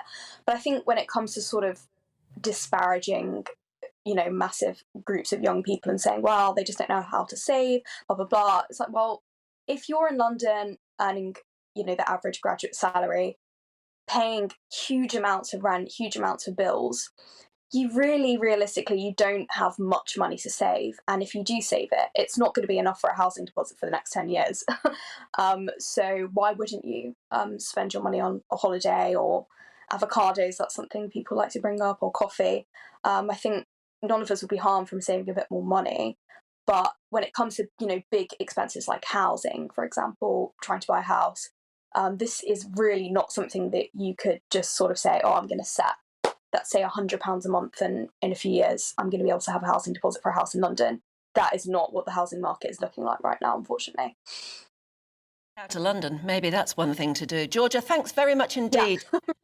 Yeah, exactly. Thank you very much indeed for joining us. But, I mean, London prices are ridiculous. London rental costs are so extortionate. I don't know how any young person is meant to be able to earn enough to pay it, or certainly not enough to save and pay off their student loan and everything. Get out of London, maybe. Get out of the city. It would be lovely to hear from you, actually, if you've got experience of having done that, sort of taken the decision to get out of London or get out of one of the major cities that's costing too much. And if you do go further north, are the rents more acceptable? Is there a better chance of earning a decent salary, being able to pay off your student loan or whatever, and actually maybe save, or at least get through the next couple of years without worrying too much? Love to hear your experience. Well, I'm actually saving, or trying to save, for my first home at the moment. Are you? But I think London might be out of the question. Yeah. Well, I'm looking kind of east, only because that is slightly cheaper, but I think it might just have to be outside of London. I mean, what I'm looking at are boxes, damp boxes. Generally. So it's not looking good. We all started out in boxes, you know? Yes. I mean, I started out in a box. I'd be very happy with the box. Wonky flooring, which was always worrying, because you could see I couldn't afford to put carpets on the floor. And, and so you could see the floorboards, and they were wonky with respect to the walls, you know, they weren't square. Very higgledy-piggledy. I was always worried that the house was going to fall down around me. But, you know, there's nothing wrong with starting out in a box, because it gets you on the start of things, and until times are better, and then hopefully values will go up. Yes, fingers crossed, fingers crossed. But do let us know what you think. That was a really interesting conversation with Georgia there about how this cost of living crisis is affecting young people as well. GBViews at gbnews.uk. Shelley thinks people who are moaning that everyone is getting the money provided by the Chancellor are all those who already live off government handouts. They expect the government to pay for their lives every day, and now can't bear the thought of hard-working folk who don't claim benefits having any type of help for once. Some people on benefits have more money than people in work. Really? It is people in the middle who work and own our own homes that never get any help from anyone, and they usually come off worse. And we were just saying this, actually, weren't we? I mean, this crisis has really highlighted that the middle class in all of this as well. The middle class are going to be suffering. The squeezed middle class. Yeah, the squeezed middle class are going to be suffering with this. Perhaps those that don't generally suffer, everyone's going to be affected by this. And very briefly then, Lee says, good morning, guys. I'm only with you until 8 o'clock, and then I'm off to work at the Eden Project. Great job. Oh, I wonder what you do. I can honestly say that here you can see how the cost of living is affecting people. The numbers at work have reduced dramatically, and in my opinion, it'll only get worse. The announcement from the government is once again too late, and it doesn't help the people who are really suffering right now today. I have major concerns for the future of our country, because it seems to only ever get worse when the Tories are in power. I hope you guys have a great day. I hope you have a great day, Lee. I'd love to hear what you actually do at the Eden Project. Maybe he's a gardener or something. Never been there. That'd be Love very to good. go. But he's got a point, though, hasn't he? People will stop going on those day trips to places like the Eden Project because that's something that you can afford to not do and put it towards your bills instead. Staycationing is getting expensive. Extortionate, absolutely extortionate. Do let us know what you think about any of the stories that we're talking about today. GBViews at gbnews.uk, and we will endeavour to share as many of them as we can. Right, let's bring you up to date with what's going on. Here, the Prime Minister says the government's emergency support, is a big bazooka to help families struggling with their energy bills. The Chancellor has committed a further £21 billion support for households. But Boris Johnson says the country is still going to face a bumpy time ahead. Boris Johnson has been accused of misleading Parliament by one of his own MPs as the number of Tories calling for him to resign over number 10 lockdown parties continue to grow. Veteran Conservative MPs Sir Bob Neill and Alicia Kearns both voiced concerns with the Prime Minister's insistence that he had not broken coronavirus rules by attending leaving dues for departing officials. Sir Bob Neill has also submitted his letter of no confidence in the Prime Minister to the influential 1922 committee.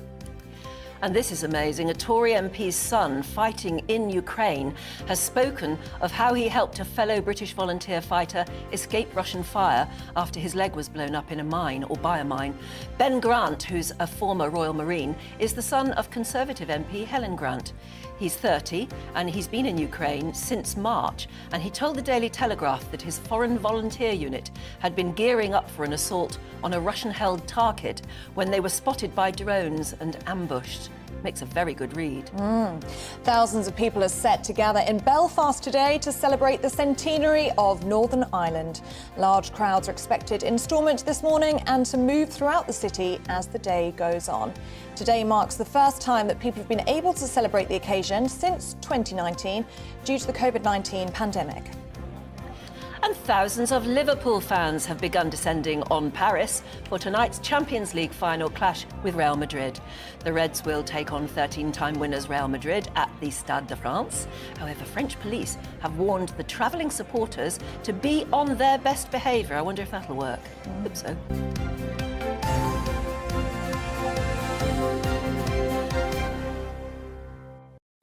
We'll have Aidan Lynn later to talk all about that, the sports fixture tonight, because I read somewhere in one of the papers that they only just put the turf down in the Stade de France, literally within the last couple of days. If you've only just put turf down that soon ago, if that's a word, and you water it and all the rest, will it really stand up to a match tonight? Apparently, the groundsmen must know what they're doing, but apparently the teams are a bit worried. There could be a lot of mud flinging. Yeah, or bits of turf flinging. Will it stand up to? Maybe they lay enormous amounts of turf. I don't, in great big wodges. We'll have to ask Aidan if he knows anything about turf. Yeah, we'll find out. You won't expect that. Stay with us because we've got plenty more to come, including all the top stories in the world of sport.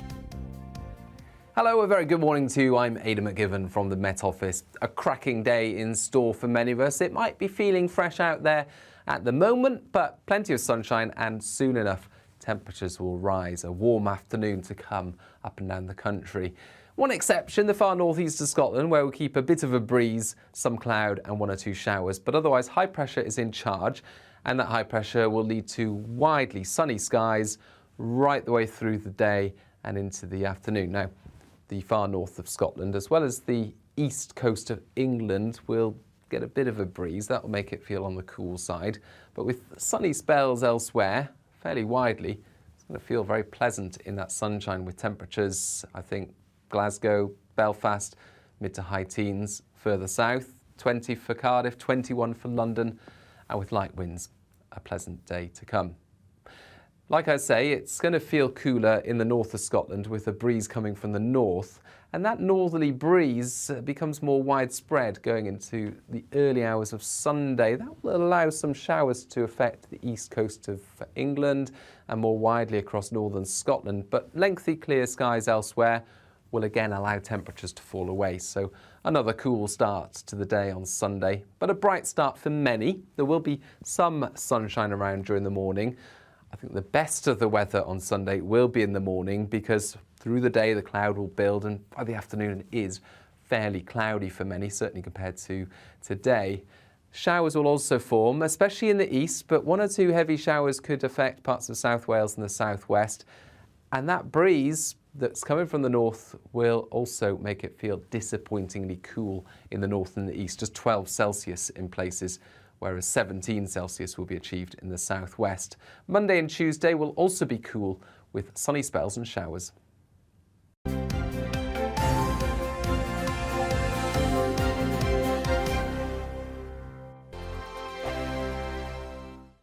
We are GB News. We're right across this great nation. On TV, on radio, on digital. Absolutely everywhere. We don't talk down to you. We embrace all voices. With honest and civilised conversation. We're not part of the establishment. We're one of you.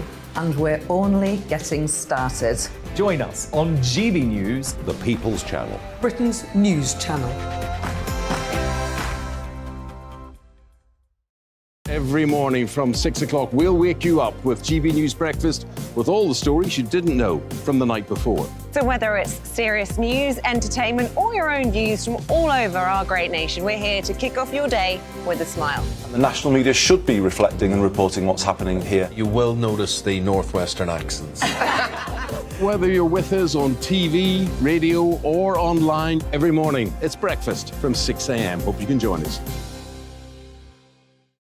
Join us for Ministry of Offence, the comedy panel show that's just like the news, in that the left fights the right and it doesn't really seem to matter who wins. We cover the big stories. It was in fact a troop of baboons and not angry vegans. I like that. And the really important stories. Fat naked cow gets stuck in swimming pool. It's a headline in a lot of local newspapers. Yeah. we're on the same team, Nick. Yeah, but I'm just helping you. Join us for Ministry of Offence, Saturday nights, 8 o'clock on GB News. I'm Dan Wootton. Join me Monday to Thursday from 9 to 11 for the feistiest and most fun news debate on TV, where free speech reigns. I'll bring you a sharp take on the day's biggest stories, bombshell newsmaker interviews, and A-list guests. And I guarantee you, no spin, no bias, no censorship, and no reason to go to bed. That's Dan Wootton tonight, Monday to Thursdays from 9 on GB News.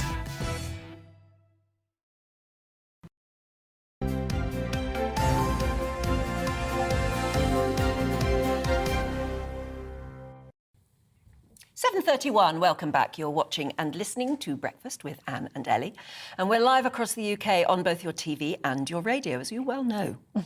Now, the Grand Orange Lodge of Ireland is hosting its Northern Ireland Centennial Parade in Belfast this weekend. There'll be more than 20,000 people taking part in the parade. And the event actually marks 100 years since the creation of Northern Ireland. It's expected to bring up to 60,000 spectators to the city. Of course, it was postponed last year because of the coronavirus pandemic. So let's find out a bit more about it from our Northern Ireland reporter, Doogie Beattie. Hello there, Doogie. So where are you now? Hello, and I'm still in Stormont Estate where the parade is due to start, but I thought I'd show you around a little bit. I'm actually at the bottom of the Royal Mile. It's meant to be a mile from where I'm standing now to Parliament buildings behind me.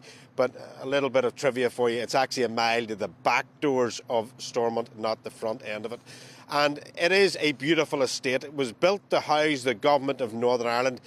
Not the first place of Northern Ireland as government. In fact, King George, the opening of the Parliament, there's a huge painting hangs behind us in the Senate chambers here. And people think it's here. It's not. It's actually in Belfast City Hall. That's where the first government really was, between there and the Methodist halls just up in behind Queen's University. To be politically and historically absolutely excellent about Northern Ireland, we'd have to have 20 minutes of just even talking around it, and then 2 weeks after that. Of course, it's not celebrated by all. Northern Ireland became a state after the partition of Ireland, an uprising in the south. I was in Dublin yesterday. It could have been built by, well, it was built by the British. In parts of Dublin, you could swear you're standing in London. And of course, Northern Ireland was the industrial side of Ireland. It was mainly unionist, and it was celebrated by them. So behind us, there will be a bit of a political examination of what's going on to see if the flags will fly on state days over the Houses of Parliament behind us. But it is a great day for Northern Ireland. No matter what happens, it is a historical fact that it has reached its 100th birthday. Many people thought it wouldn't get there because when Northern Ireland was born, of course, we came out of a pandemic, the Spanish flu, the Wall Street crash, of course, that came after that, financial institutions going wrong, which caused the instability of many governments through Europe. And, oh yeah, that's right, it then had a war in Europe. So we're looking, it's amazing how history repeats itself again and again, and it has reached that far.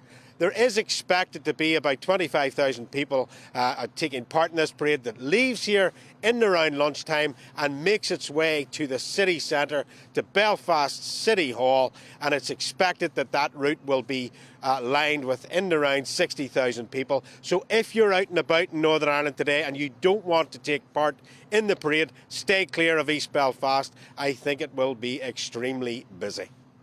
Yeah, the history itself is fascinating, Doogie, but just give us a quick geography. If that's the Royal Mile, and just being called that must be pretty controversial, I can see. What's at either end of it? What's at the other end of it is the Newtonards Road, the Stormont Hotel, and up behind us here is Carson's Monument and the Parliament buildings. So it is... It's beautiful estates, and over to the left of me is actually Stormont Castle, which was actually a farmhouse that was sold in Dublin and then turned into a castle by a minister that owned it. So the estate itself is bathed in history. It is, if you're ever visiting Northern Ireland, it's worth taking a run to the estate and seeing around it. Yeah, but it's going to be a busy day today. Yeah, Doogie, have fun. Thanks very much indeed. Great to see you there. Not yet a blue sky in Belfast. Not yet a blue sky, but it looks like a great day. I've just had a look. Family activities, entertainment and a food village will be available there from 10:30. Sounds great. So if you're in Belfast, do check it out. And if you do check it out, let us know. Now it's time for sport. Aidan McGee is with us. Hello there. Good morning, how you doing? Oh, well, very well. Good, it's a big day today. Certainly is, yeah. I want to ask you about turf. Yeah. Because it's the Champions League final. Mm-hmm. And I read somewhere in one of these newspapers that's in my very organised filing system here, that there's a worry about the turf because they've only just laid it. Yeah, so the Liverpool manager, Jurgen Klopp, was speaking at his press conference yesterday and he kind of revealed to everybody, and I think it wasn't something that UEFA were keen for everybody to know, but the pitch at the Stade de France, the venue in Paris where the Champions League final is taking place tonight at 8 o'clock, they only finished laying it, Anne, at 1 o'clock on Thursday morning. Now, and they're going to play a big deal match. Yeah, listen, I'm no Percy thrower, but even I know that when you're bedding in turf, I mean, I've done it in a couple of properties before in the past. It takes a little bit of time. Now, the technology's moved on a bit from just going down to the garden centre and chucking it in your back garden and laying it down and giving it 3 weeks. This has been transported in 24 trucks coming over from Spain. Now, it's also not the turf that you or I would be used to at the local garden centre. This technology, and it's been around for about 20 years now, it's not new within football and within tennis as well, on those beautiful manicured lawns that they have at Wimbledon, the All England Club, etc., and bowling greens, etc. It's called Deso technology. It's 60% plastic. Now, let me tell you something. About 2 or 3 years ago, before the first lockdown, I was standing with a lady at QPR's pitch, their home pitch, and she was saying to me, it's like early March. Why isn't the pitch cutting up? Why is it not like it was when I was a child and I look at games and by about February or even earlier, November, the pitch would be cutting up, it'd be a mud bath. Yes. And I said, well, I invited her to take some blades out of the pitch. I said, choose 6 blades at random. She did so. She picked 6, except only 2 came out of the ground. 2 of them are natural, 4 of them are plastic. It's weaved in together to stop the turf breaking up and cutting up. And it's also... So they obviously sow seeds and it grows through a plastic mesh? Yes, and it's a mesh. It's a mesh to keep it together. And it means it's easier to transport as well. So that pitch has probably been... It's only 40% grown. The rest of it's just plastic. It's probably come from another venue. So they can transport it around. In Real Madrid, who are playing tonight, their new stadium, they're going to be able to they're going to be able to rotate the pitch off, the pitch like that and under there. Wow. I'll show you the video sometime. It's incredible. Yeah, it's like Tottenham have got a similar thing when they do the NFL. So it's literally going to roll off like a conveyor belt like that underneath, so they can put like concrete on there. They're going to hold tennis there as well. Wow. So that's the way we're moving. Are you telling me the green lawns of Wimbledon? Yes. Are probably 30 or 40% grass? I don't think that would be the case. I think that would be full grass, but I do think it transports in the same way. And also... They do get worn down in service. They do, but also it doesn't get the use that, say, Stade de France get. I mean, they play rugby on Stade de France. They have lots of other events there as well. Wembley as well is another example of that. But it transports around in compartments. And that's what they do. So it will bed down. They do trust that it will bed down. Well, the groundsman must know what he's doing. I mean, but having said that, Jurgen Klopp is an experienced person when it comes to playing on pitches, and Liverpool have got a new system themselves there. They've also got a training ground at Melwood, or they used to be at Melwood. They've recently moved, but their concern is that the joins won't bed down. Yes, it's in time. So I wonder how big, in what huge areas they come in. It's called Deso technology. It's, as I say, not new. It's been around about 20 years, but it stops the pitches cutting up, and it was done kind of it's for televisual purposes more than anything. It didn't look good back in the day. We all long for the days sometimes of mud baths, but at the time we didn't like them. I mean, QPR back in the 80s laid a plastic pitch, an AstroTurf. This is where AstroTurfs came from in the first place, because the pitches couldn't stand up during the winter. You got postponements all the time. Yeah. Suddenly, QPR lay a plastic pitch in 1981 because there's nothing in the Football League rulebook that says that they can't, and they're holding boxing. Barry Wigan wins a world title there in 1985 against Emilio Pedrosa, so that it gives them commercial opportunities as well. Yeah, I love the fact we can just throw questions to you about turf, and you've got this much knowledge. It must be tougher. You know, when footballers have scored a goal and they skid along on their knees. Yes. If you're doing it on some sort of AstroTurf, that must be really painful. The friction. But I mean, listen, I know players from that era. The plastic pitch. Nick, your old friend Nick Owens was a big fan. Nick Owens was a big fan of Luton Town, and there was the plastic pitch at Kenilworth Road. They followed QPR's example, and there are players from that era now who are not. It's not just flesh wounds, it's actually joint wounds because it was so hard. So this is the hybrid theory. This is to quote a famous album by Linkin Park, but this is the hybrid. So they recognised that the plastic was durable, but it wasn't real football. Yeah. As Brian Clough said, if football was meant to be played in the air, then they either put grass in the sky. So this is a similar kind of thing. Some people, traditionalists, want it played on grass. Televisually, Sky, everybody else, the broadcasters, don't like cutting up pitches. You don't play good football. You can't play passing football on a pitch that's going like that all the time with mud all over it. So the solution is this Deso technology. It's very, very good. It's very, very effective, but it looks like grass. It feels like grass when you step on it, but when you pick a blade out, there's every chance you might pick a plastic one or you might pick a real one. What, one more turf question. I'm so sorry, because we were meant to be talking football, weren't we? Turf at the top, that's what I call it. Yeah, but I mean, historically, when a World Cup match was played or something, they used to cut bits of the turf up and sell them off. Yeah. You could take home a bit of World Cup turf, plant it in your garden and grow it, so you could actually say to your neighbours, yeah, that's not uncommon. My lawn is World Cup. Yeah, I mean, the thing is, you can't do that if it's Deso. Well, no, you can. You can grow it in your garden. I mean, some people use an experienced gardener would use Deso technology in their garden anyway. I mean, sometimes you can buy mesh at the you can and grow stuff through it. Some people would grow crops through it even, or seeds and things like that, or plant sunflower seeds. That kind. I'm not an expert. Sound like an expert. I'm not really. But you're doing very well. You're doing very well. I love that kind of thing. I love the smell of the grass, I love the cut of it and everything. But it's cut, and when the grass gets cut, the plastic doesn't get cut because it's already the size that they want it. Yeah. It's the blades that grow through. So when they grow it through, I played at Watford's ground 5 years ago, and most clubs have a 2-week window between the end of the season and when the pitch gets cut up, where corporate games take place. And that's when you can say they put in weed killer already, but the weed killer's only actually killing 40% of the blades that are on there because the rest of them don't need to be killed because they're artificial. Well, look, we've come to the end of our time to talk sport, and I can't believe that we haven't talked any sport. We just talked turf. Well, it's sport. Jurgen Klopp said he's worried about the pitch. He's concerned. He's like you, Anne. He's concerned about the pitch, concerned. But he said he won't blame it if they lose the game. But I mean, I imagine Real Madrid feel the same. They've obviously taken the decision not to mention it. I'd be interested to know when the clubs found out about this because I mean, it's quite important to their preparation. However, it's a huge game. There's 100,000 Liverpool fans there already. There's more to come. They've taken over bars over there and everything. They're looking for their 7th Champions League title. They won it in 2019. Real Madrid are going for a 14th. There's interesting as well. They've two of their players a little bit unsettled in the transfer market. Mohamed Salah said he's going to stay. That's fine. Sadio Mane is very confusing. There's a story came out of Germany yesterday saying, Bayern Munich in Germany say they can get Sadio Mane. They're one of their top players for just £40 million.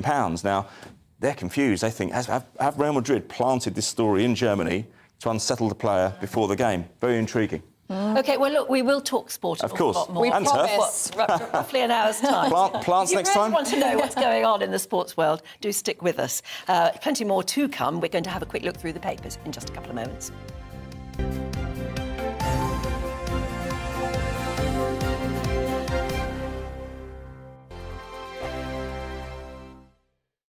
We are GB News. We're right across this great nation. On TV, on radio, on digital. Absolutely everywhere. We don't talk down to you. We embrace all voices.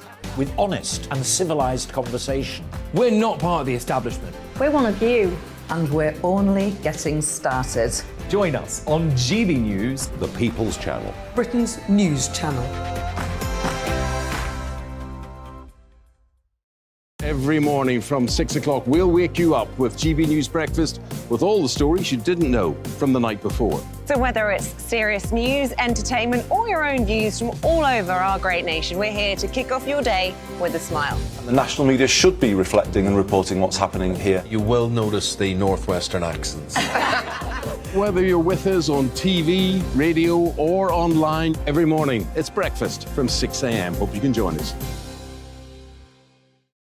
Join us for Ministry of Offence, the comedy panel show that's just like the news, in that the left fights the right and it doesn't really seem to matter who wins. We cover the big stories. It was in fact a troop of baboons and not angry vegans. I like that. And the really important stories. Fat naked cow gets stuck in swimming pool. It's a headline in a lot of local newspapers. Yeah. We're on the same team, Nick.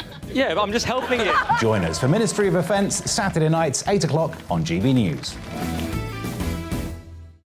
I'm Dan Wootton. Join me Monday to Thursday from 9 to 11 for the feistiest and most fun news debate on TV, where free speech reigns. I'll bring you a sharp take on the day's biggest stories, bombshell newsmaker interviews, and A-list guests. And I guarantee you, no spin, no bias, no censorship, and no reason to go to bed. That's Dan Wootton Tonight, Monday to Thursdays from 9 on GB News.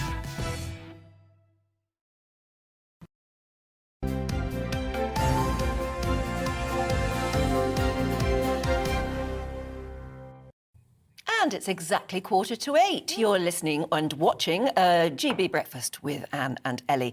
We're going to look through the papers now very quickly with Pete Price and Claire Pearsall, who are with us. We're kicking off with Claire, I think, and the NHS in crisis. Ooh, not another crisis. I know, and it seems that, every week we have another story. And this one is regarding GPs. And I think that pretty much everybody who has tried to see a GP over the last 2 years will understand why so many are turning to a private GP service. I still can't figure out, because whenever you hear from GPs, they're saying they're seeing lots of people, there's no problem. Oh, absolutely. There clearly is. Absolutely. They say they're working very hard and they're back seeing people face to face, but you just cannot get through to make an appointment. I see it in my village all the time, is that you phone at 8:30 when you're told, and you sit there and you sit there and you sit there and you go through the system, and by 10 to 9, the appointments are gone. And you can't book anything in advance. So if you have something that isn't serious to be seen immediately, then, you can't get anything. So I do understand this. And you start looking at the cost of it. And for these people in Romsey in Hampshire, beautiful village, they have got a 30-minute appointment, which costs £130. Now, 30 minutes with a GP.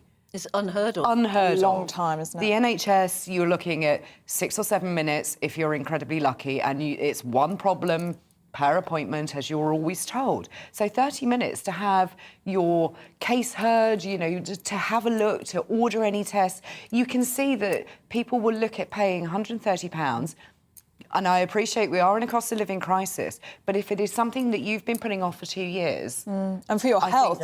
Absolutely, the cost is not relevant at that point. It's interesting what you say. First of all, I've got to say, my GPs, it's a big practice, but there's no problems at all. No, there's no problems with mine. It's a bit of a postcode lottery. But what's interesting about the going private, I've got private health insurance because I'm a single person and self-employed. So I need it because I need to work to make a living. The point I want to make is it shows you how expensive the NHS, how much it costs to keep the NHS by looking at the prices of private medicine. And it gives you an idea of x-rays, etc. And I think we take it for granted. I think it's sad that people have to go private, but I think it's some of the practices aren't working properly, and some of them are working tremendously. I can't understand why some seem to be fine and some aren't. Yeah. What's going on? But, 20 years ago, you couldn't get a private GP outside London, and it was even difficult within London. Now they're everywhere. They are, and it's made possible through the use of apps, so you don't need to go anywhere. You can video conference somebody at the end of a phone. I So you have to ask, is that a better model? Oh, that's my point as well. I think it's a really good model. Looking at the way that we are all living, looking at how busy everybody's lives are, if you can do a video call for 10 minutes, for example, to talk through some symptoms that you may have and get an answer in your working day or at a weekend, then surely that's got to be the way forward. And with the waiting rooms and everything, it's all time-consuming. Absolutely. People there, so I think it's good. I've had a couple of calls on Zoom, and I've liked that, and on the phone, and it's been great. Maybe we do need to modernise our approach, because at the moment, especially in some postcodes, it's not fit for purpose. I mean, my GP, it takes a couple of hours to get through. Yeah, I think we're we're one of the very few countries in the world that has this primary care level, where we have general practitioners that we feel we have a right to go and see. Other countries don't do that. It's interesting. Anyway, let's move on to pensions. That's another thing that maybe needs reform, Pete. Inflation-busting rises for pensioners and benefits next year will cost taxpayers around $15 billion. Do you know what makes me laugh about this? It's like we're doing the pensioners a favour. Forget that. The pensioners haven't done this country a favour. You know, they deserve some help, but it says that the benefit pensions will go up in line with inflation. But I wouldn't hold your breath, because they'll find a way of changing it before next year when you actually get the benefits. I think the most important thing is, with pensioners, they're very proud people. They won't go to food banks. They won't ask for help. They suffer because they're a different generation. I'm in that generation. I get a state pension now, and after tax, because I'm working, I think I get 3 and 6 in old money. It's nothing, absolutely nothing. But the pensioners who watch this programme time and again get in touch and say, you know, we know how to cope in times like this. They do indeed. We they understood. Do indeed. We saved. We started saving years ago. I mean, they are absolutely adamant about it. My mother taught me, do without and pay for it. We didn't have credit cards. And, you know, I'm not pontificating. I'm just saying you should listen to pensioners and hear what they've got to say and how it's nothing wrong with sitting with a blanket round your legs. No. I've got a few bob and I sit with a blanket round my legs. It's my mother's favourite blanket. Oh, I know. Isn't that nice? Claire, this astonishing story, which I only saw the headline and haven't read the story, about a man who's suing Sainsbury's because they removed his support cat. I just loved this story. And this is a little black cat called Chloe, who was a rescue cat, who is looked after by a gentleman called Ian, who needs the cat for emotional support.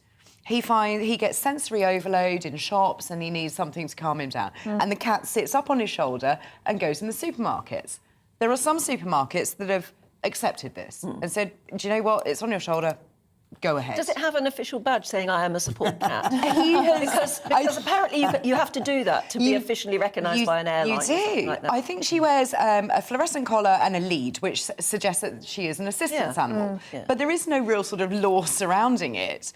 And I think this is where we've run into a problem with Sainsbury's supermarkets, who have decided that this is not a guide dog or a hearing dog, so therefore it can't be allowed in. This gentleman is now suing Sainsbury's, and it looks like the solicitor wants compensation of up to £20,000 under the Equality Act. Oh, my word. He should just take his shopping elsewhere. I kind of think that's the case. Go to those supermarkets that have accepted it. And also go online, because I looked into this once, because I wanted to take... I think we've got a picture, actually, for those watching on the telly, of him and the cat perched on his shoulder. And that's literally what we're seeing. If you're listening on the radio, the cat, lovely black cat, is perched on his shoulder, and both look very happy. But apparently you can go online. There's you start with the PDSA or somewhere like that, who will advise you how to get your animal recognised as a support animal. I mean, they won't do it for just anyone, and they won't do it on a whim, but there is a way of doing it, and then you get a little harness for the animal that says, I am a recognised support animal. There's a video online of a man taking his peacock on a plane in America, which is his support creature. Wow. I mean, but you mentioned about that, but there's a serious side as well. Do you know that guide dogs are still not accepted in some places? People still have got a thing about guide dogs, and they're the most precious creature on this earth to some people. So but I loved the cat.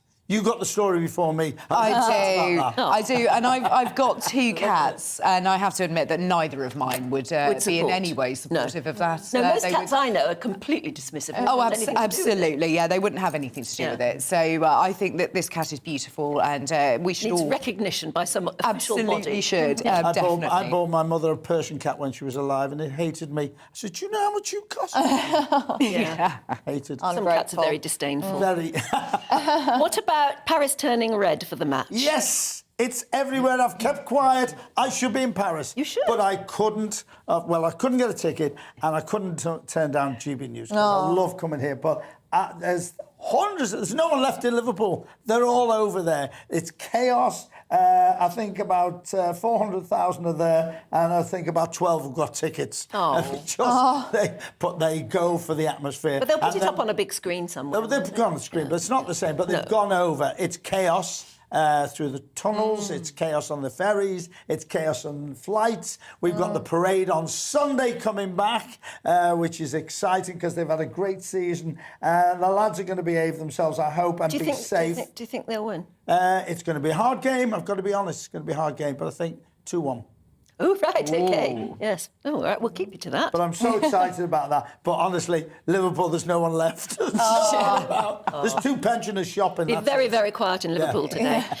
Claire, the man who is not Banksy, or claims he's not. Yeah, another great story. It's just unbelievable. So this is a town councillor, Billy Gannon, who has been accused of being Banksy. He is in Pembroke in West Wales. And people have just assumed, for no real reason, that he is the artist Banksy. Well, there must be a reason they think it's him. Well, they seem to believe it's him because these paintings, these absolutely beautiful paintings, which people on the radio won't be able to appreciate just how stunning it is. So he does do paintings which are a bit Banksy-esque?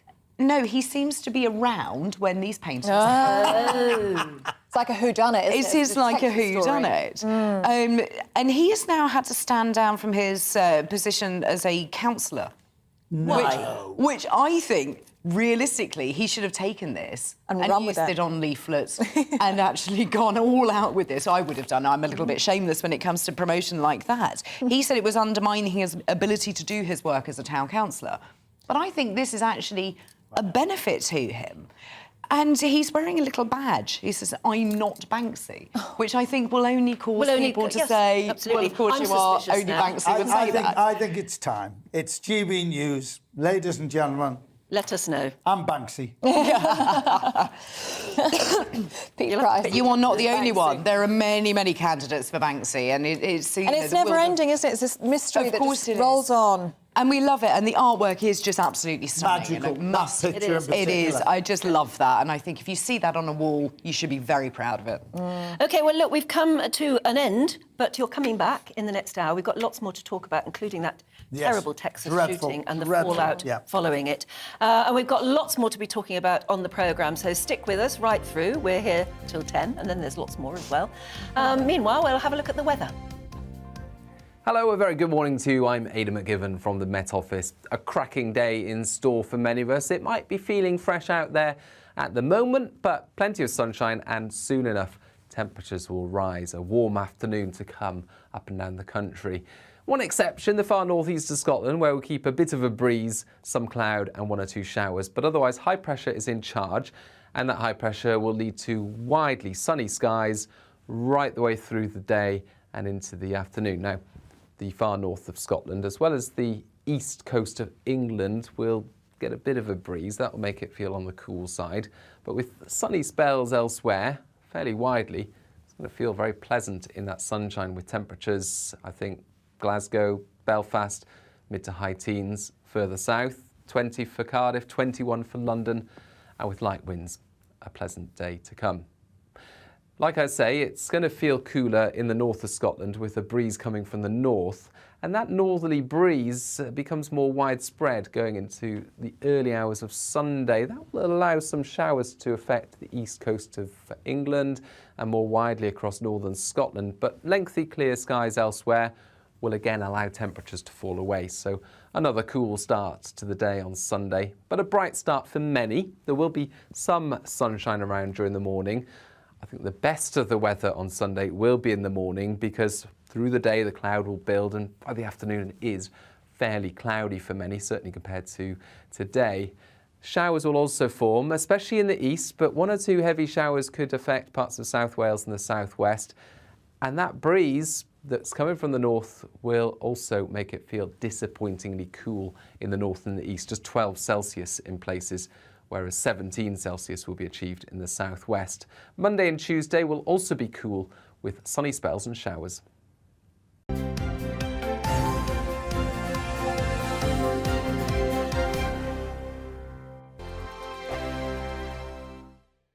We are GB News. We're right across this great nation. On TV, On radio, on digital. Absolutely everywhere. We don't talk down to you. We embrace all voices.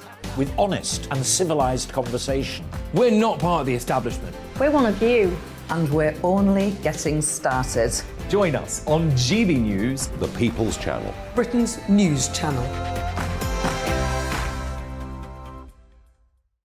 Every morning from 6 o'clock, we'll wake you up with GB News Breakfast with all the stories you didn't know from the night before. So whether it's serious news, entertainment, or your own views from all over our great nation, we're here to kick off your day with a smile. The national media should be reflecting and reporting what's happening here. You will notice the northwestern accents. Whether you're with us on TV, radio, or online, every morning, it's breakfast from 6 a.m. Hope you can join us. Join us for Ministry of Offence, the comedy panel show that's just like the news, in that the left fights the right and it doesn't really seem to matter who wins. We cover the big stories. It was in fact a troop of baboons and not angry vegans. I like that. And the really important stories. Fat naked cow gets stuck in swimming pool. It's a headline in a lot of local newspapers. Yeah. we're on the same team, Nick. Yeah, but I'm just helping it. Join us for Ministry of Offence, Saturday nights, 8 o'clock on GB News. I'm Dan Wootton. Join me Monday to Thursday from 9 to 11 for the feistiest and most fun news debate on TV, where free speech reigns. I'll bring you a sharp take on the day's biggest stories, bombshell newsmaker interviews, and A-list guests. And I guarantee you, no spin, no bias, no censorship, and no reason to go to bed. That's Dan Wootton tonight, Monday to Thursdays from 9 on GB News.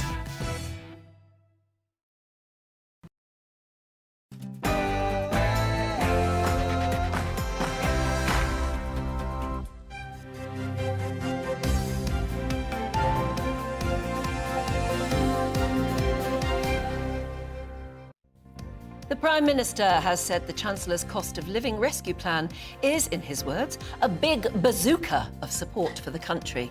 What do you think of that? Good morning. It's 8 o'clock on Saturday, the 28th of May. This is Breakfast on GB News with me, Anne Diamond, and I'm pleased to be joined by Ellie Costello this morning. Yes, I'm sitting in for Stephen, and we are live right across the whole of the UK on your TV, your radio and online. You can't get rid of us. Let us know where you are watching or listening to us from this morning by emailing gbviews@gbnews.uk. And here's what you're waking up to this morning. I'm not going to pretend that this is going to fix everything for everybody immediately, and there are still going to be pressures, but it's a very, very substantial commitment by the government to getting us through what will be, I'm afraid, still a bumpy time with the increase in energy prices around the world. A bump, I guess that's the question. We are the People's Channel, so you and your opinion matters. We've been inundated with responses already to Rishi's rescue plan, the big bazooka. The PM says the country still faces a bumpy time, but what say you? Do you think we as a country can weather the storm? Maybe we need to harness the British bulldog spirit, the sort of spirit that got us through the war, pull together, learn how to scrimp and save, get through it, maybe by being very united. Please get in touch and give us your views this morning. The half-term getaway is well underway, but airport staff shortages along with computer failures left 30,000 passengers stranded. Are you planning to jet off today? And if so, do let us know how it goes. And Northern Ireland celebrates its centenary this weekend, with thousands taking part in a parade in the heart of Belfast. The event, which was delayed due to the pandemic, marks the creation of Northern Ireland in 1921. And you know, a lot of people, including us, didn't know that. No. We've learned something today, haven't we? Yeah, we've learned a lot of history and a bit of geography as well from Belfast this morning. And as we've mentioned, you can join in any of our discussions by emailing us gbviews@gbnews.uk.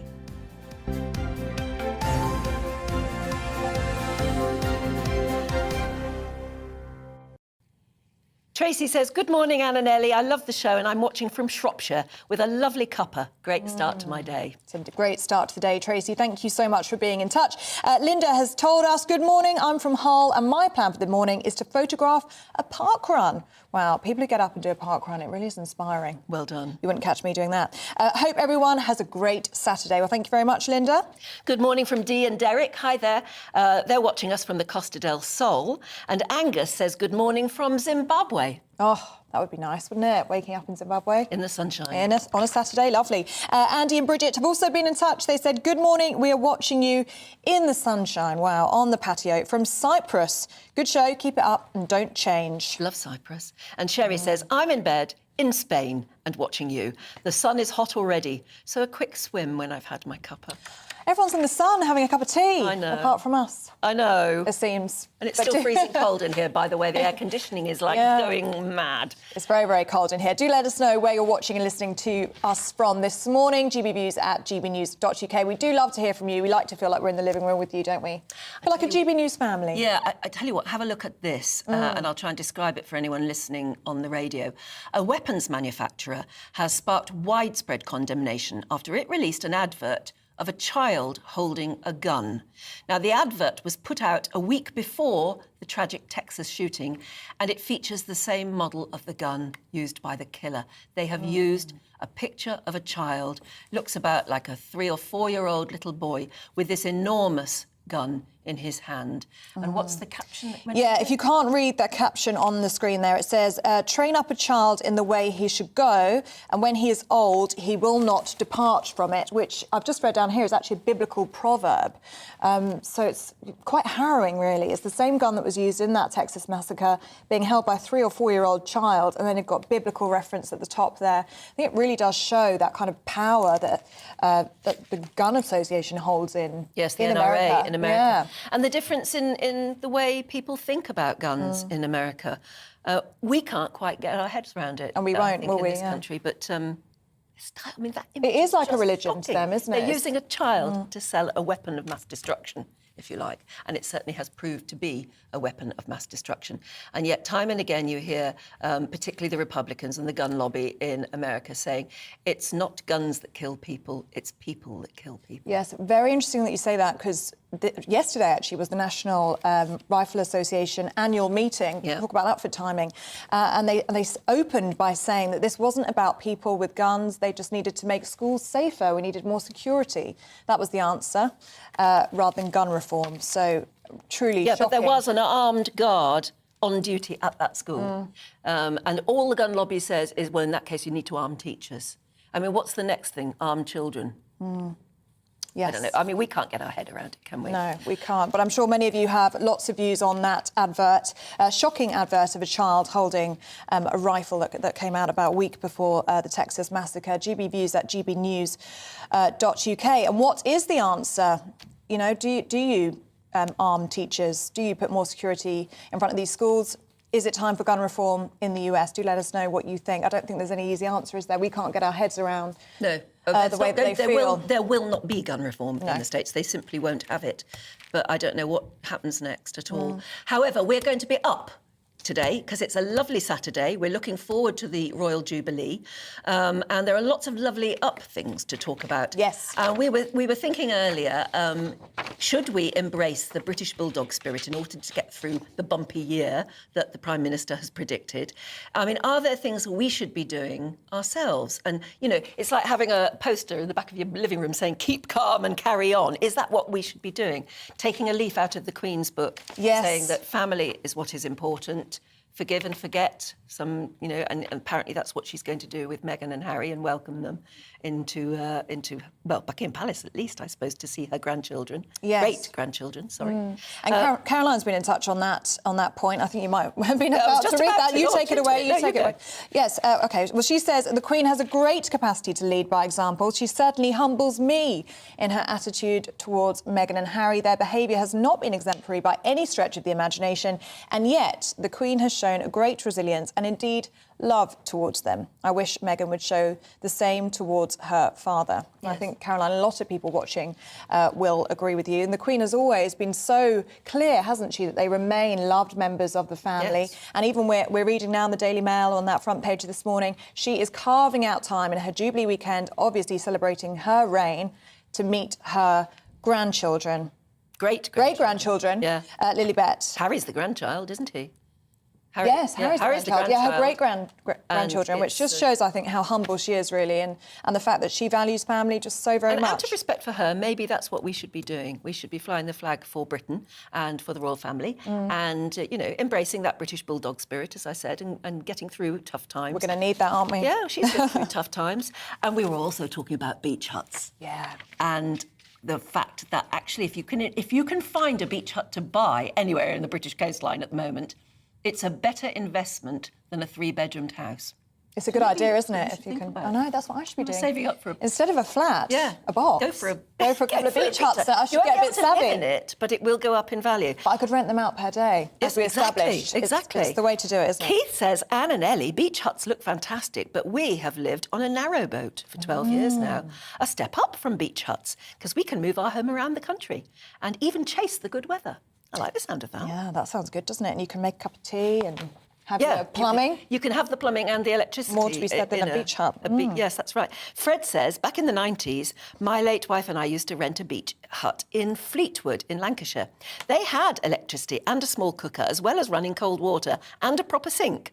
We were 10 yards from the sand. And you also got free car parking for the day or week. You could use them from sunrise to sunset, egg and bacon in the early morning, looking at the view.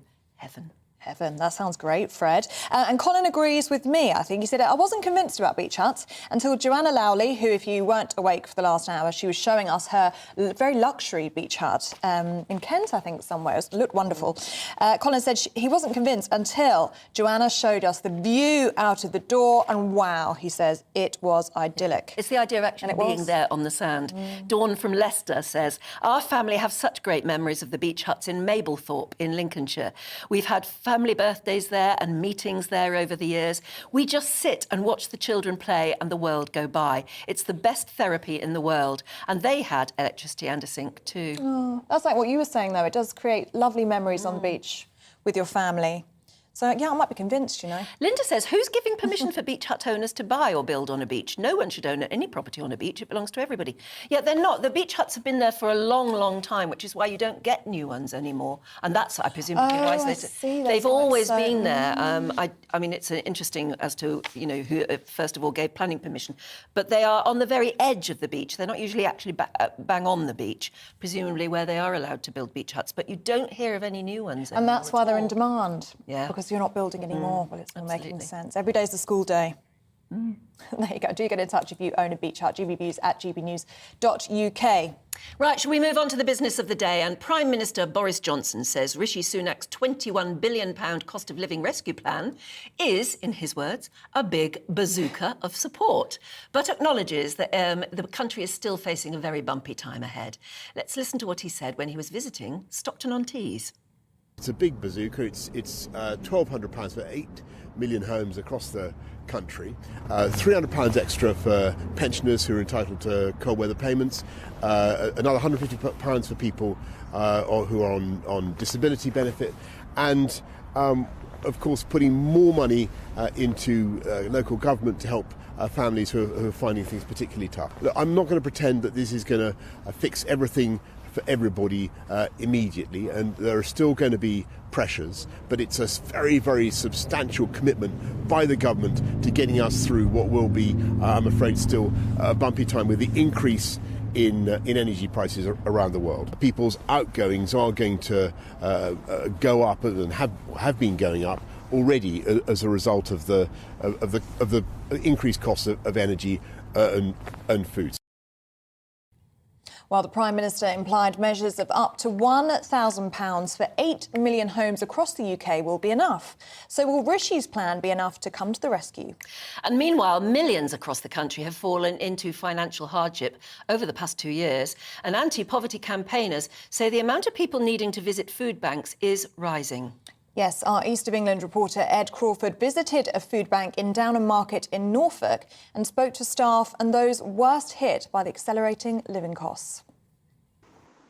Downham Market in the heart of Norfolk is similar to many towns across the country. This once flourishing market town is now seeing the effects of the cost of living crisis. On the outskirts of town, a busy food bank managed by Alex Coates is helping some of Downham Market's most in need. For Lyndon Trundle, a difficult turn of events left him struggling to stretch out his monthly budget. I did actually have a meal last night, and that was the only meal that I had of the day. You know, the rest of it was kind of like trying to fill myself up with tea and what have you, so that my stomach hadn't shrunk to the size of a golf ball. With dwindling resources, Lyndon has been forced to have less meals. I tell you all this much, yeah, if you're hungry enough, you'll eat it. You will eat it, you know. There it is. The food bank has seen a dramatic rise in usage, and as Lyndon Leake, one of the volunteers, fears there may be worse yet to come. You know, we're just tipping the iceberg, I think, at the moment, and it can only get worse. Because unless the government actually really step forward, I don't see how we can resolve this quickly. It's a long-term project, sadly. Alex Coates, who manages the food bank, also worries about the future for those in Downham Market. It seems that the gap between the rich and the poor is getting wider and wider. In Downham Market we have quite a substantial amount of poor people, and people are just trying to work out whether they can afford to feed themselves or heat their homes. They're not being able to afford to do both. If people now can't afford to do what they need to do to survive and can't make ends meet on the money that they're getting, if the fuel problems and everything else keeps going up the way it is, I don't know where we're going to be in a few months' time. With the cost of living crisis continuing with no end in sight, it seems that going forwards, more people will be forced into using the food bank. One story that's resounding throughout the country, and especially here in Downham Market, is that people are having to pick between heating their house or heating their food. From Downham Market, this is Ed Crawford for GB News. Well, that's the food bank angle. And we can now go live to our East of England reporter, Ed Crawford, who is at a rather unique business in Risby in Suffolk. Good morning to you, Ed. Morning. Hello, good morning. Thanks for tuning in. Some of the viewers might be able to see behind me is a 14th century barn. Now, the reason I'm stood in front of this magnificent building is because it is home to the Risby Barn Antique Centre, and I'm fortunate enough to be joined by its owner this morning, Richard Martin. Richard, thanks for taking the time to speak to us. Morning, Ed. So, Richard, we've been travelling all around the country and the regions, and we've been speaking to different people about the cost of living crisis and how, with the price rises, it's having an adverse effect on their business. Have the price rises been having a bit of a challenge on your business? The main one is the electric one, obviously. Our electric bill has doubled in the last few months. Just all of a sudden, new contract, doubled the price. In fact, we've gone up about 2.5 times. 2.5 times, and so now is that a fixed contract at 2.5 times? Yep, fixed contract. We've got a 2-year contract now. The only way we could actually get the price down a little bit was to go for the 2-year contract. Gosh, a lot of people are. If you step this way just a tad, sir, a lot of people are saying that with the cost of living crisis, people are having less disposable income, and as a result, they're spending less in shops. Are you finding there is a change in shopping habits? Very much so. We've noticed the items which are perhaps under £25 are still selling quite well. The ones which are over £200, like if you wanted the chest of drawers, then you're still going to buy a chest of drawers. But the bits between the £200 and the £30 bit have really dried up in the last month. We've noticed there's a particular difference in the trading. Yeah. Are you finding the footfall has decreased at all? Is that still the same, but people are spending less? How are you finding it? Footfall is pretty good still. People like to have someone to come for basically a free museum. But yeah, they're still coming, but they're not spending. A lot of them are just looking. Yeah. Well, that actually brings me on to my last question. One thing about this business is it's very unique, and inside the building you've got lots of antiques, collectibles, you've got some military and some really weird and wonderful taxidermy, all sorts. I understand you've got 65 traders that sell within here. Come the winter, the government have already said that come autumn there's going to be some price rises. Do you think that with the price rises in the autumn, you're going to suffer a bit more? Because obviously you've got to keep that building at a maintained temperature, because otherwise you're going to start to see negative impacts on the stock inside and the building. How do you think a further rise in prices is going to impact your business? It's obviously going to hit us whichever way it does. The cost of anything going up hits people. The cost of fuel with people coming out to us because we're out of town shopping, so people don't always come with the cost of fuel being. The cost of electric going up, and we are primarily electric heating, is only going to make it that much worse. We will obviously have to turn thermostats down. Now, I understand that this is a smaller business in what some would consider rural Suffolk. Do you think the rising prices at the pump are kind of having a negative effect on your business because people just don't have the time or the money to sort of commute and drive about nowadays? Do you think is that a fair statement? Not so much the time, but the cost of the fuel is certainly hitting people and the way their distances they're driving. People are not coming from quite as far as they used to, so it's more the local people who are still coming to us. Yeah. No, thanks for that. Okay, well, Richard, what you've said has echoed what a lot of people are saying across the country. I've been speaking to people in Cambridge, Peterborough, Clacton, all over the east of England, and they're saying the same thing. People are really feeling the pinch at the pump, at the supermarket, and with further price rises set to come in the autumn, people are treading water at the moment, and it looks like a difficult situation going forwards. So, over to you in the studio. Thank you very much, Ed. It looks like a really lovely sunny day there.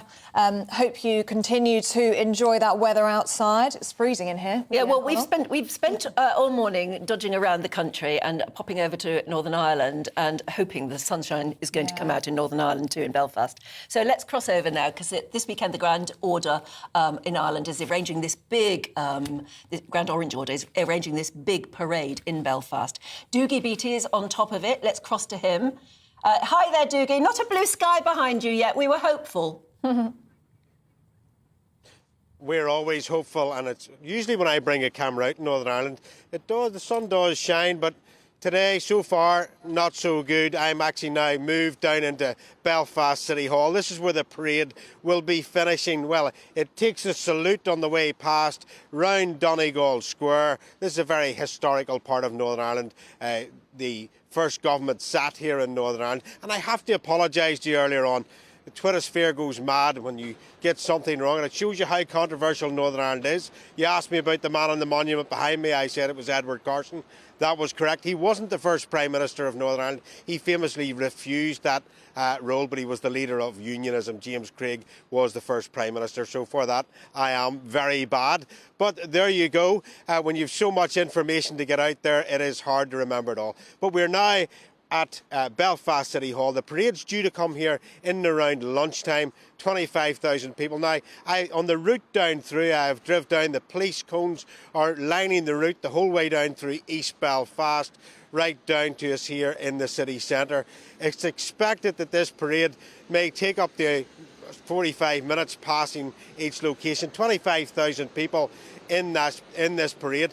It is a bit like the 12th of July. The 12th of July here brings thousands of holiday makers into Northern Ireland to have a look-see, some joining the parade, some to admire and look at the colours and spectacle that it is. And hopefully we'll get a feel of that later on in today when I go back to Stormont to try and get them coming out of the estate itself and heading down towards us here in Belfast.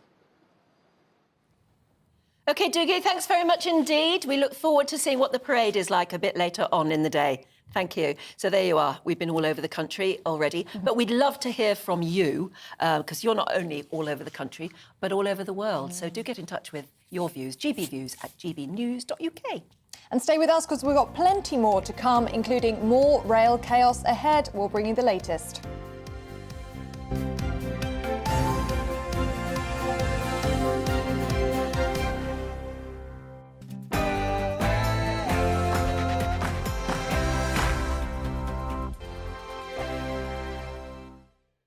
We are GB News. We're right across this great nation. On TV. On radio, on digital. Absolutely everywhere. We don't talk down to you. We embrace all voices. With honest and civilised conversation. We're not part of the establishment. We're one of you. And we're only getting started. Join us on GB News, The People's Channel. Britain's news channel. Every morning from 6 o'clock, we'll wake you up with GB News Breakfast with all the stories you didn't know from the night before. So whether it's serious news, entertainment, or your own views from all over our great nation, we're here to kick off your day with a smile. The national media should be reflecting and reporting what's happening here. You will notice the northwestern accents.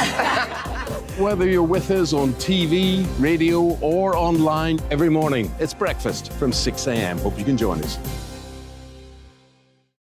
Join us for Ministry of Offence, the comedy panel show that's just like the news, in that the left fights the right and it doesn't really seem to matter who wins. We cover the big stories. It was in fact a troop of baboons and not angry vegans. I like that. And the really important stories. Fat naked cow gets stuck in swimming pool. It's a headline in a lot of local newspapers. Yeah. We're on the same team, Nick. Yeah, but I'm just helping you. Join us for Ministry of Offence, Saturday nights, 8 o'clock on GB News.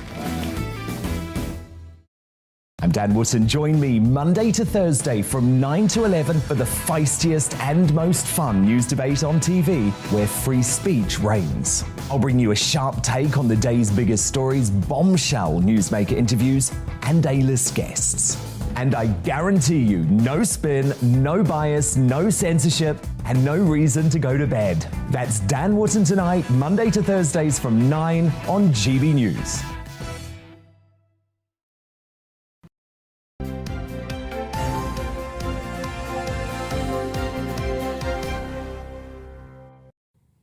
Morning, it's 8:24. You're watching Breakfast with Anne and Ellie. And we're talking a lot today about forgiveness, I suppose. We were talking about the Queen sort of holding out what they say is an olive branch to Harry and Meghan. She's going to welcome them, maybe not for the public part of the celebrations for the Jubilee, but certainly privately. She's going to welcome them because she wants to meet her great-grandchildren. And so we've been talking all morning, really, about whether that togetherness should be an important part, maybe an important legacy of the Platinum Jubilee celebrations. Should we stick together? Should we learn about forgiveness? And this is a story now that we're going to tell you. It's all about that, really. In 2011, Jacob Dunn threw a single punch that ended another man's life. He was sentenced to prison for manslaughter, where he served 14 months of a custodial sentence. Well, once released, he did struggle with readjusting to normal life again. To document the path that led him to prison and out again, Jacob has written a book called Right from Wrong. He's here to tell us about it and how he got his life back on track. Good morning, Jacob, and thank you so much for joining us. No, thank you very much for having me. It's a pleasure to be on the show. It's interesting that we are talking a lot about moving on and getting past your problems and seeking forgiveness and maybe forgiving yourself. Is that why you've called it Right from Wrong? Do you believe that right can come out of wrong? Yes, and it's an ongoing journey, as I document in the book myself. Is the hardest part of my story to kind of process and come to terms with is my ongoing journey of forgiving myself, and forgiveness is a complicated word, and it means different things to different people. And so, yes, just trying to stimulate much more of a nuanced conversation around some of these issues and some of the tragic circumstances that have obviously led me to have to think about these issues. Yes, so Jacob, tell us about that day where one punch changed your entire life. Yeah, so it was back in 2011, so yeah, over a decade now, and in Nottingham city centre. and yeah, one of my friends called me and asked for some help. Me being the young person that I was back then, I didn't question, what my friends were asking me to do. I didn't ask, why were you getting into an argument? Have you started this argument? Is this worth it? Unfortunately, I try to help young people to respond instead of react now in moments. And I threw a single punch without asking any questions. And sadly, that man, James, fell over, hit his head, and passed away about 9 days later from his injuries. I mean, clearly that was terrible for his family and it ended his life, and we must never forget that. But how did that affect you?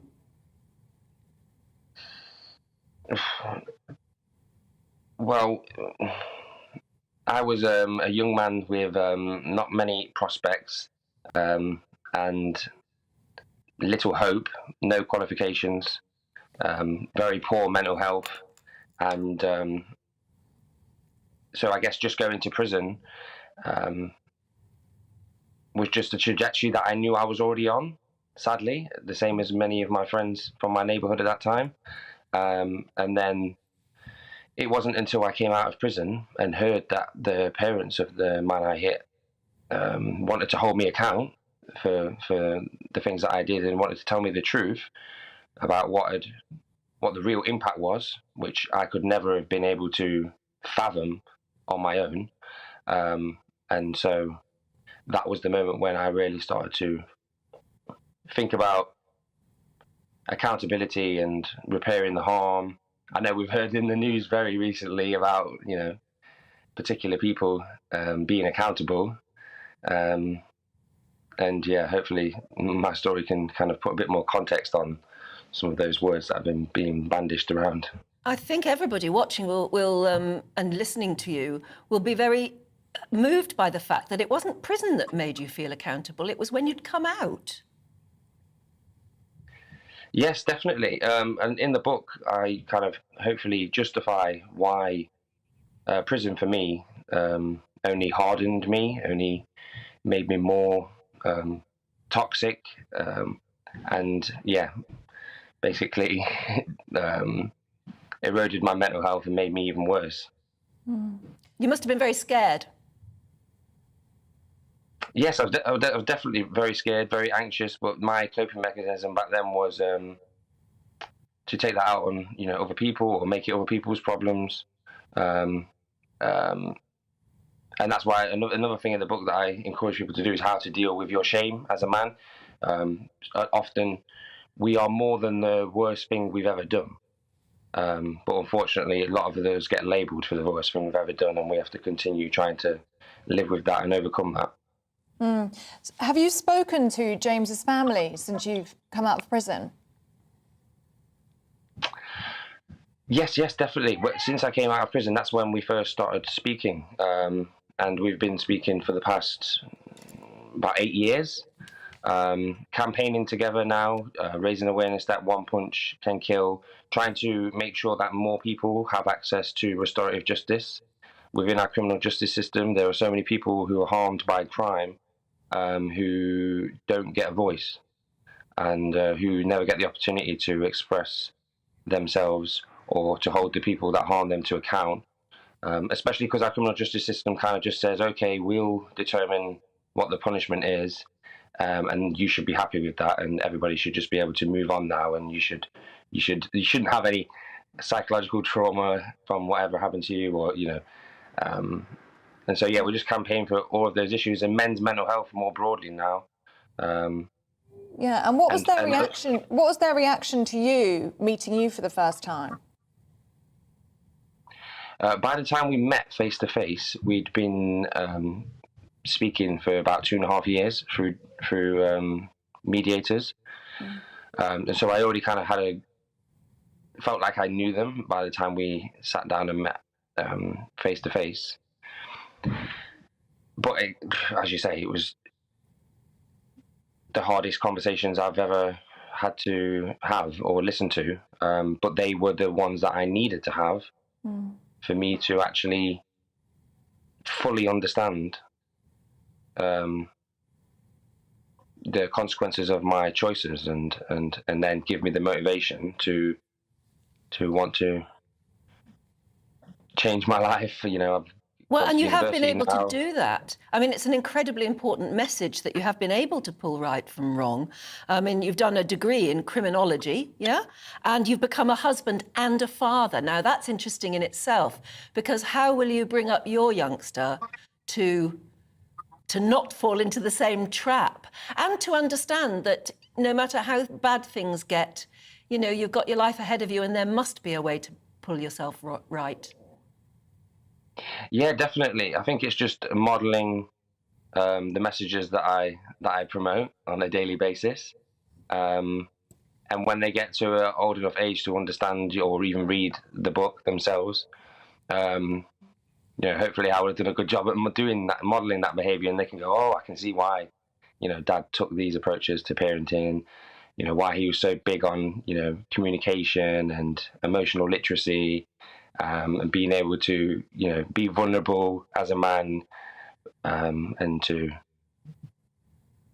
approach me about their problems, you know, hopefully throughout their whole lives.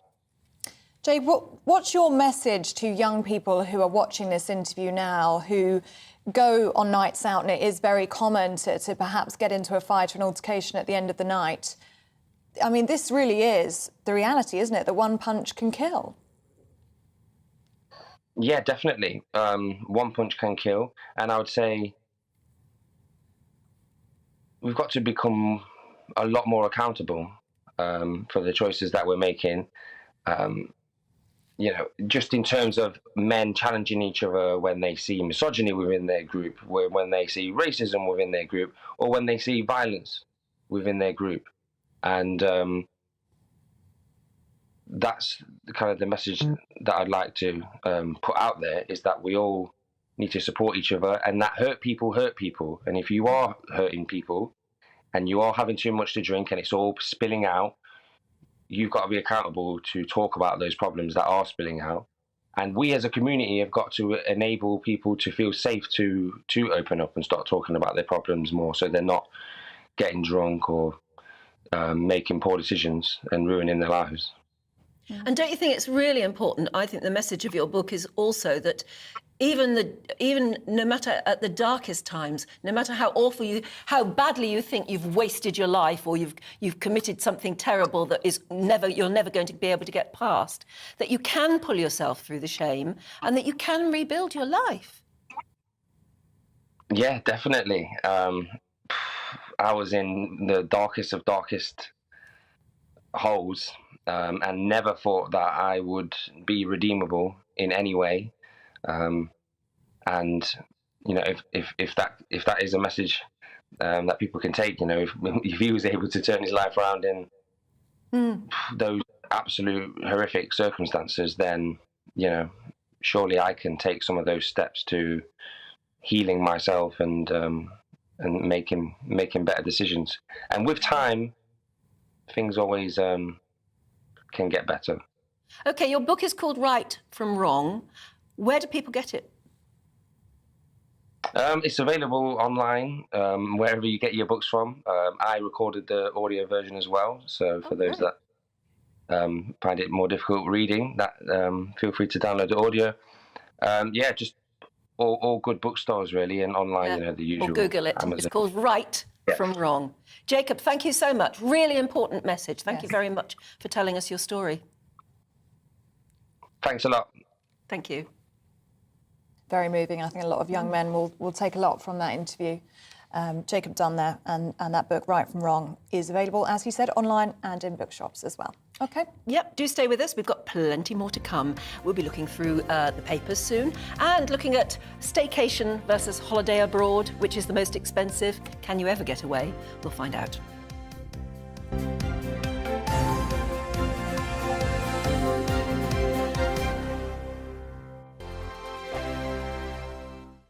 We are GB News. We're right across this great nation. On TV. On radio. On digital. Absolutely everywhere. We don't talk down to you. We embrace all voices. with honest and civilised conversation. We're not part of the establishment. We're one of you. And we're only getting started. Join us on GB News, The People's Channel. Britain's news channel. Every morning from 6 o'clock, we'll wake you up with GB News Breakfast with all the stories you didn't know from the night before. So whether it's serious news, entertainment, or your own views from all over our great nation, we're here to kick off your day with a smile. The national media should be reflecting and reporting what's happening here. You will notice the northwestern accents. Whether you're with us on TV, radio, or online, every morning, it's breakfast from 6 a.m. Hope you can join us. Join us for Ministry of Offence, the comedy panel show that's just like the news, in that the left fights the right and it doesn't really seem to matter who wins. We cover the big stories. It was in fact a troop of baboons and not angry vegans. I like that. And the really important stories. Fat naked cow gets stuck in swimming pool. It's a headline in a lot of local newspapers. Yeah. We're on the same team, Nick. Yeah, but I'm just helping it. Join us for Ministry of Offence, Saturday nights, 8 o'clock on GB News. I'm Dan Wootton. Join me Monday to Thursday from 9 to 11 for the feistiest and most fun news debate on TV, where free speech reigns. I'll bring you a sharp take on the day's biggest stories, bombshell newsmaker interviews, and A-list guests. And I guarantee you, no spin, no bias, no censorship, and no reason to go to bed. That's Dan Wootton tonight, Monday to Thursdays from 9 on GB News.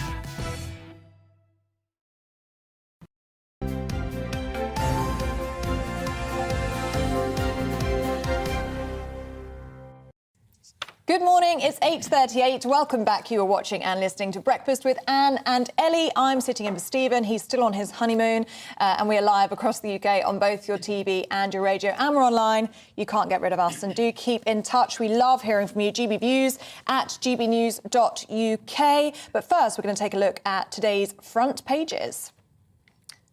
The Guardian, it covers the changing of the ministerial code. It's accusing the PM of trying to save his own skin. And The Times leads on the Attorney General's call for a firm line on transgender ideology in schools. The Daily Mail covers the Queen's plans to meet her great-granddaughter Lilibet on a special Windsor visit. And The Telegraph covers the ongoing crisis in Ukraine, reporting on a British MP's son who is fighting on the front lines. It makes a jolly good read. I recommend it. The Mirror leads on the Queen's Platinum Jubilee as the country gets ready to celebrate next week.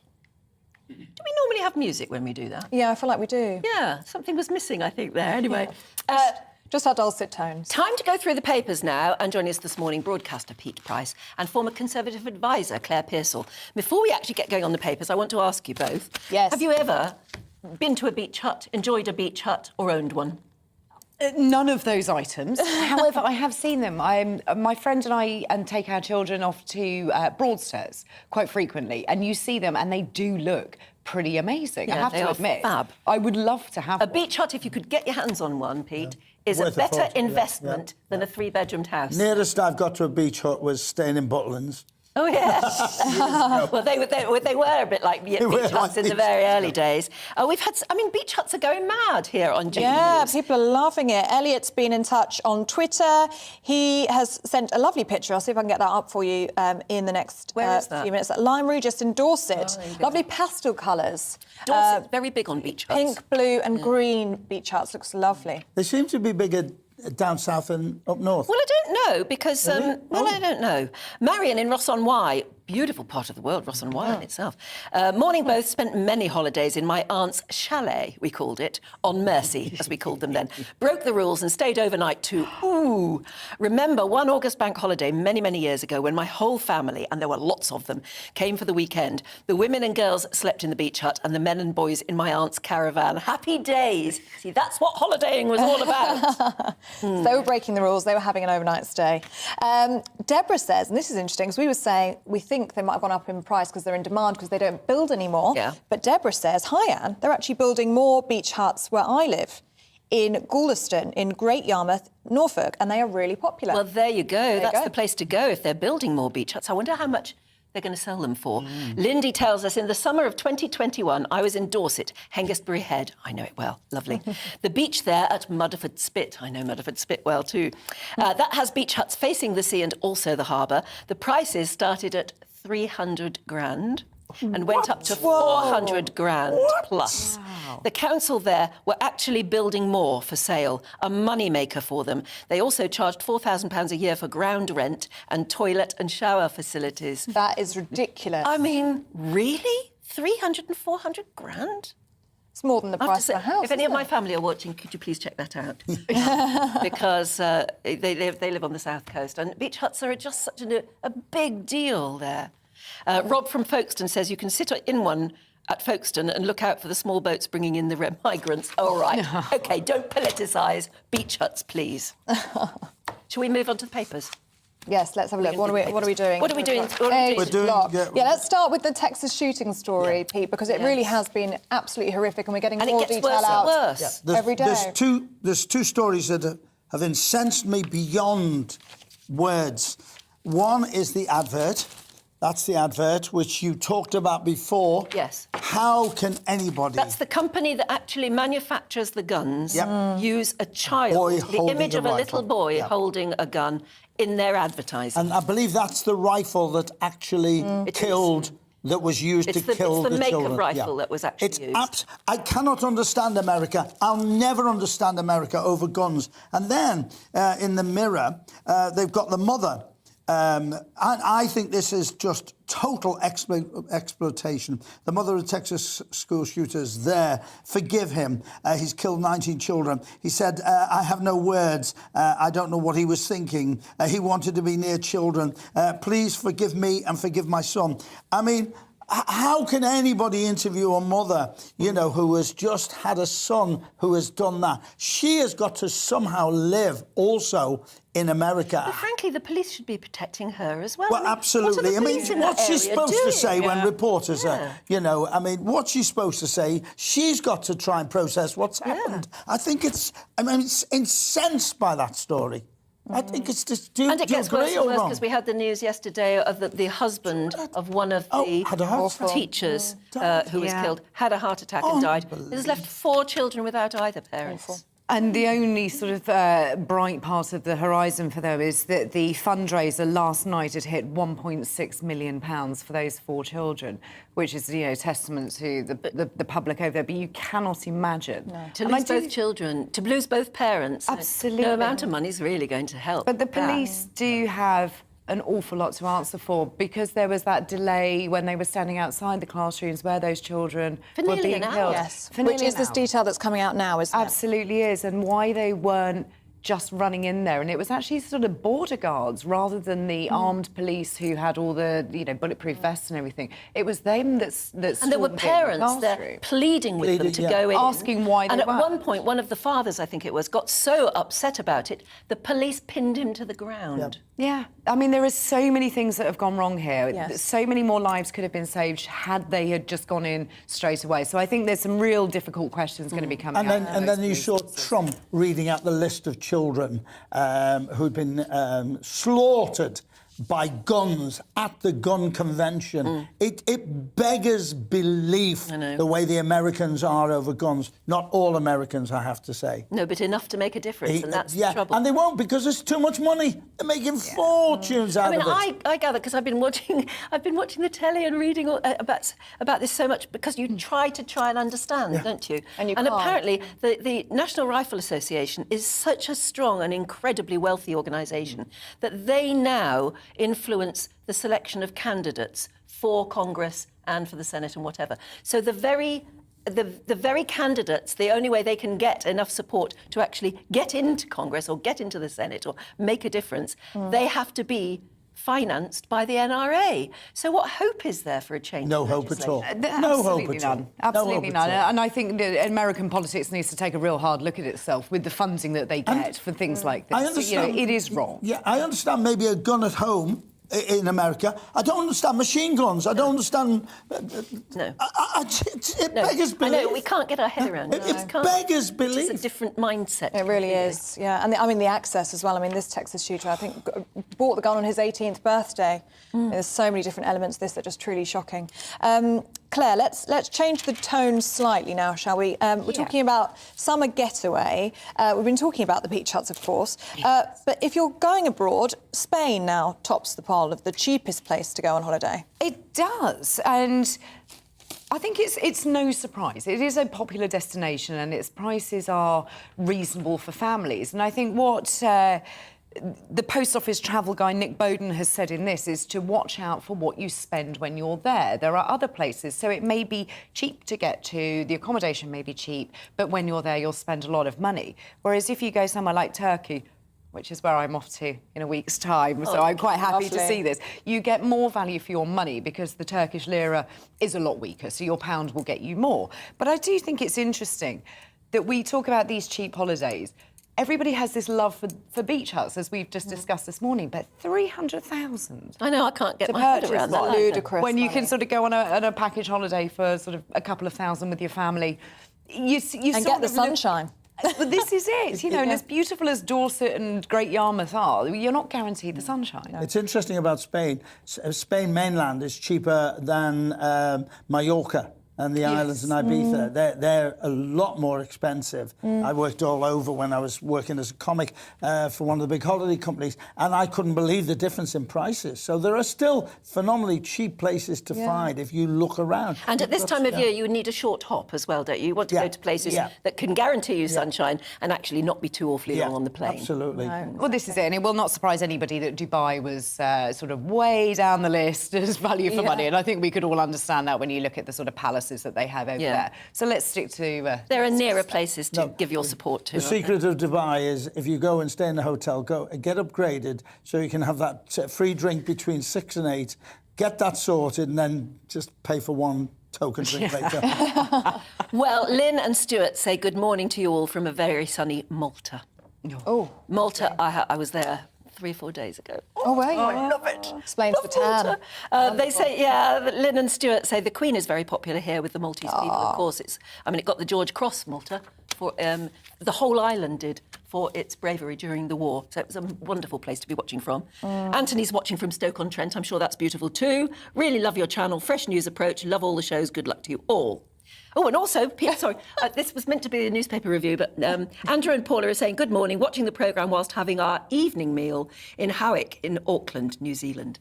The show. Isn't it lovely to be watching? Yeah. It is, all over the world. It really is lovely, isn't it? And I'm sure they're going to be celebrating the Jubilee this weekend as well. Do let us know what your plans are. gbviews@gbnews.uk.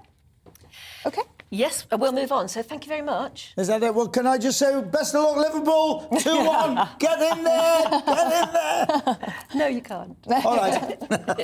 Big game tonight in Paris. Thank you so much. Thanks so much, both of you. Thank you very much. And lots to talk about. Yes. Now, with half-term and the bank holiday on the horizon, many families may want to take the opportunity for a short holiday away.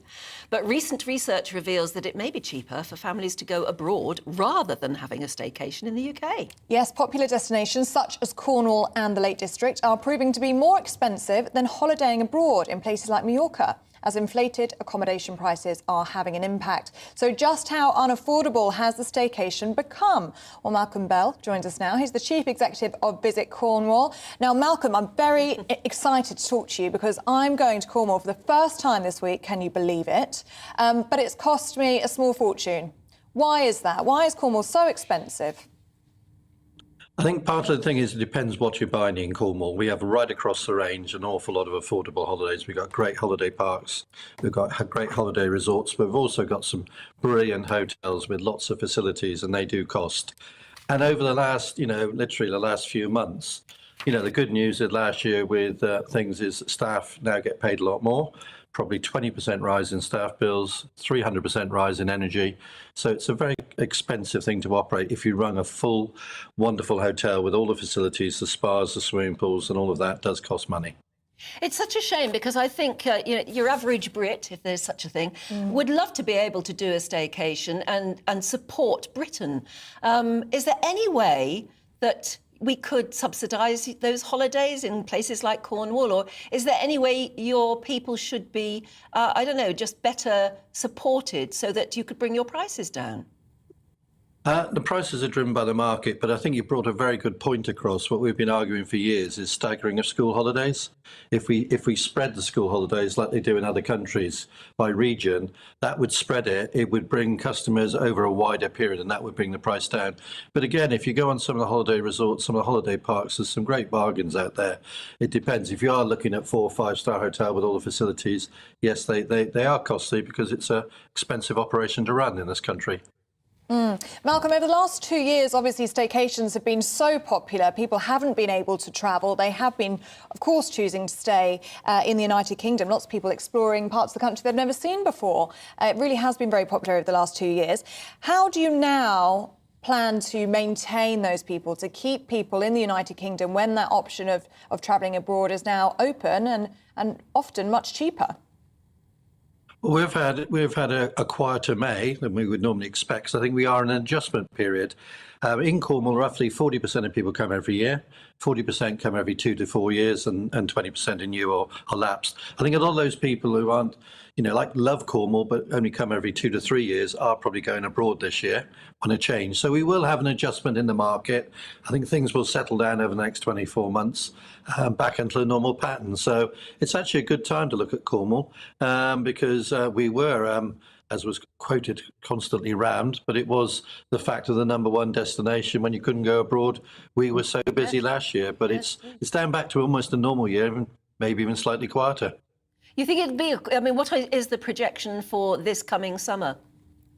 I think the summer will be always, the 6-8 weeks will always be busy because that's, again, constrained by the school holidays, which I'd love to have staggered.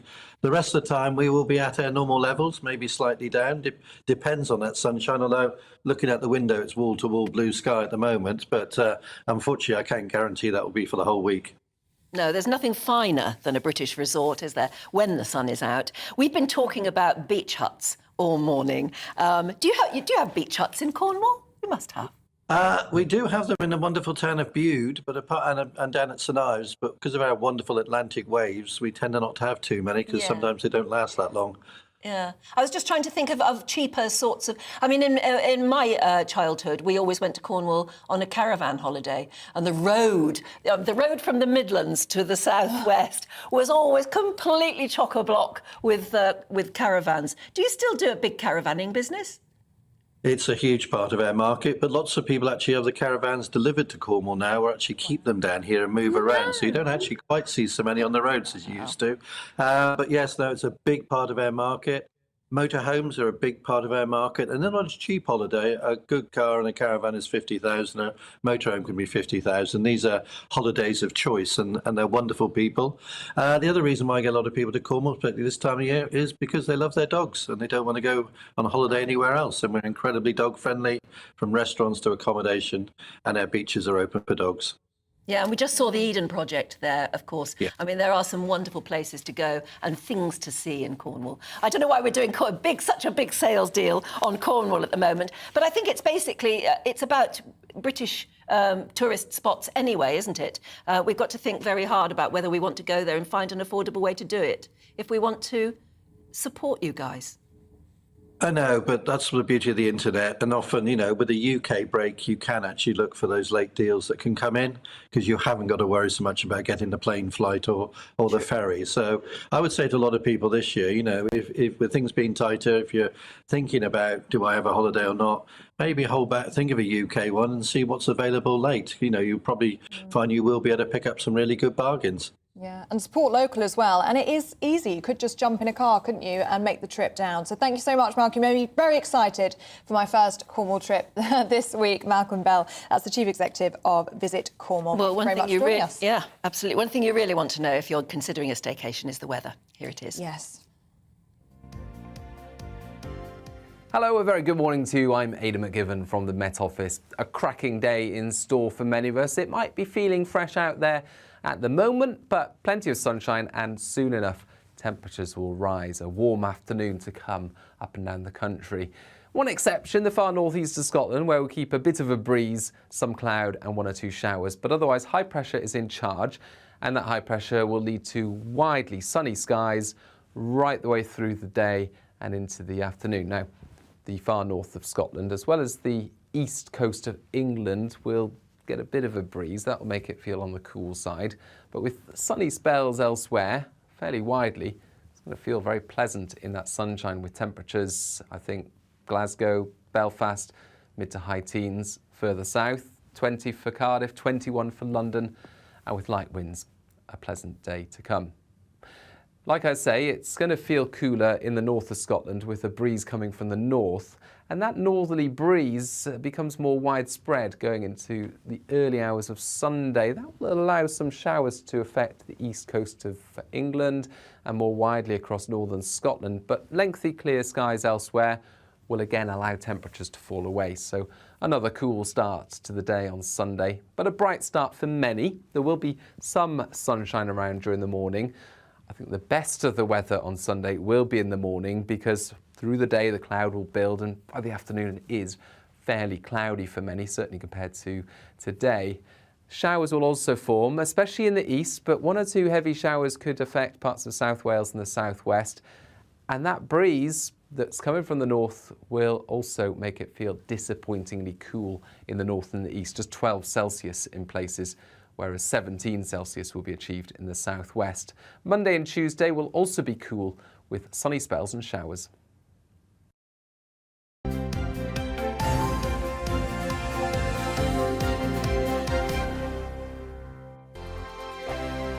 We are GB News. We're right across this great nation. On TV, on radio, on digital. Absolutely everywhere. We don't talk down to you. we embrace all voices with honest and civilised conversation. We're not part of the establishment. We're one of you. And we're only getting started. Join us on GB News, the People's Channel. Britain's news channel. Every morning from 6 o'clock, we'll wake you up with GB News Breakfast with all the stories you didn't know from the night before. So whether it's serious news, entertainment, or your own views from all over our great nation, we're here to kick off your day with a smile. And the national media should be reflecting and reporting what's happening here. You will notice the northwestern accents. Whether you're with us on TV, radio, or online, every morning, it's breakfast from 6 a.m. Hope you can join us.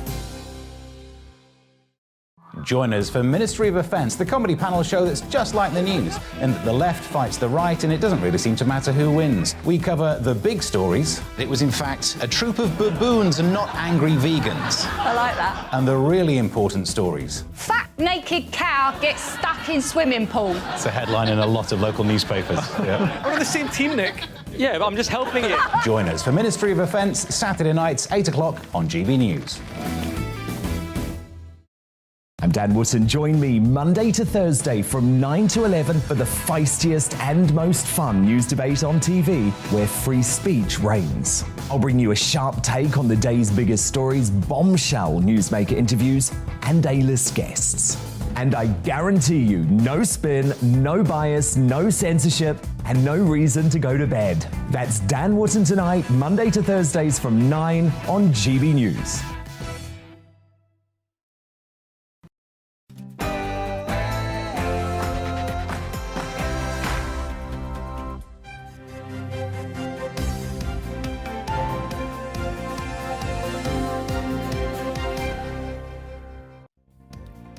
The Prime Minister has said the Chancellor's cost of living rescue plan is, in his words, a big bazooka of support for the country. What do you think of that? Good morning, big bazooka. You enjoy that? It's just so Boris Johnson, isn't it? It is, yeah. It's 9 o'clock on Saturday, the 28th of May. This is Breakfast on GB News with me, Anne Diamond, and I'm pleased to be joined by Ellie Costello this morning. Yes, I'm sitting in for Stephen, and we are live across the whole of the UK on your TV, your radio, and online, and we're on social media. We are everywhere. Let us know where you're watching or listening to us this morning by emailing gbviews@gbnews.uk. And here's what you are waking up to this morning. I'm not going to pretend that this is going to fix everything for everybody immediately, and there are still going to be pressures, but it's a very, very substantial commitment by the government to getting us through what will be, I'm afraid, still a bumpy time with the increase in energy prices around the world. Well, despite the big bazooka, he says we're in for a bumpy time. We are the People's Channel, and we've been inundated already with your responses to Rishi's rescue plan. The Prime Minister, as you heard there, says the country is going to face a bumpy time ahead. But what say you? Do you think, as a country, we can weather this storm? Please get in touch and give us your views this morning. As we've said, gbviews@gbnews.uk. The half-term getaway is well underway, but airport staff shortages, along with computer failures, left 30,000 passengers stranded yesterday. Are you planning to jet off today? If so, do let us know how it goes. And Northern Ireland is celebrating its centenary this weekend, with thousands taking part in a parade in the heart of Belfast. The event, which was delayed due to the pandemic, marks the creation of Northern Ireland in 1921.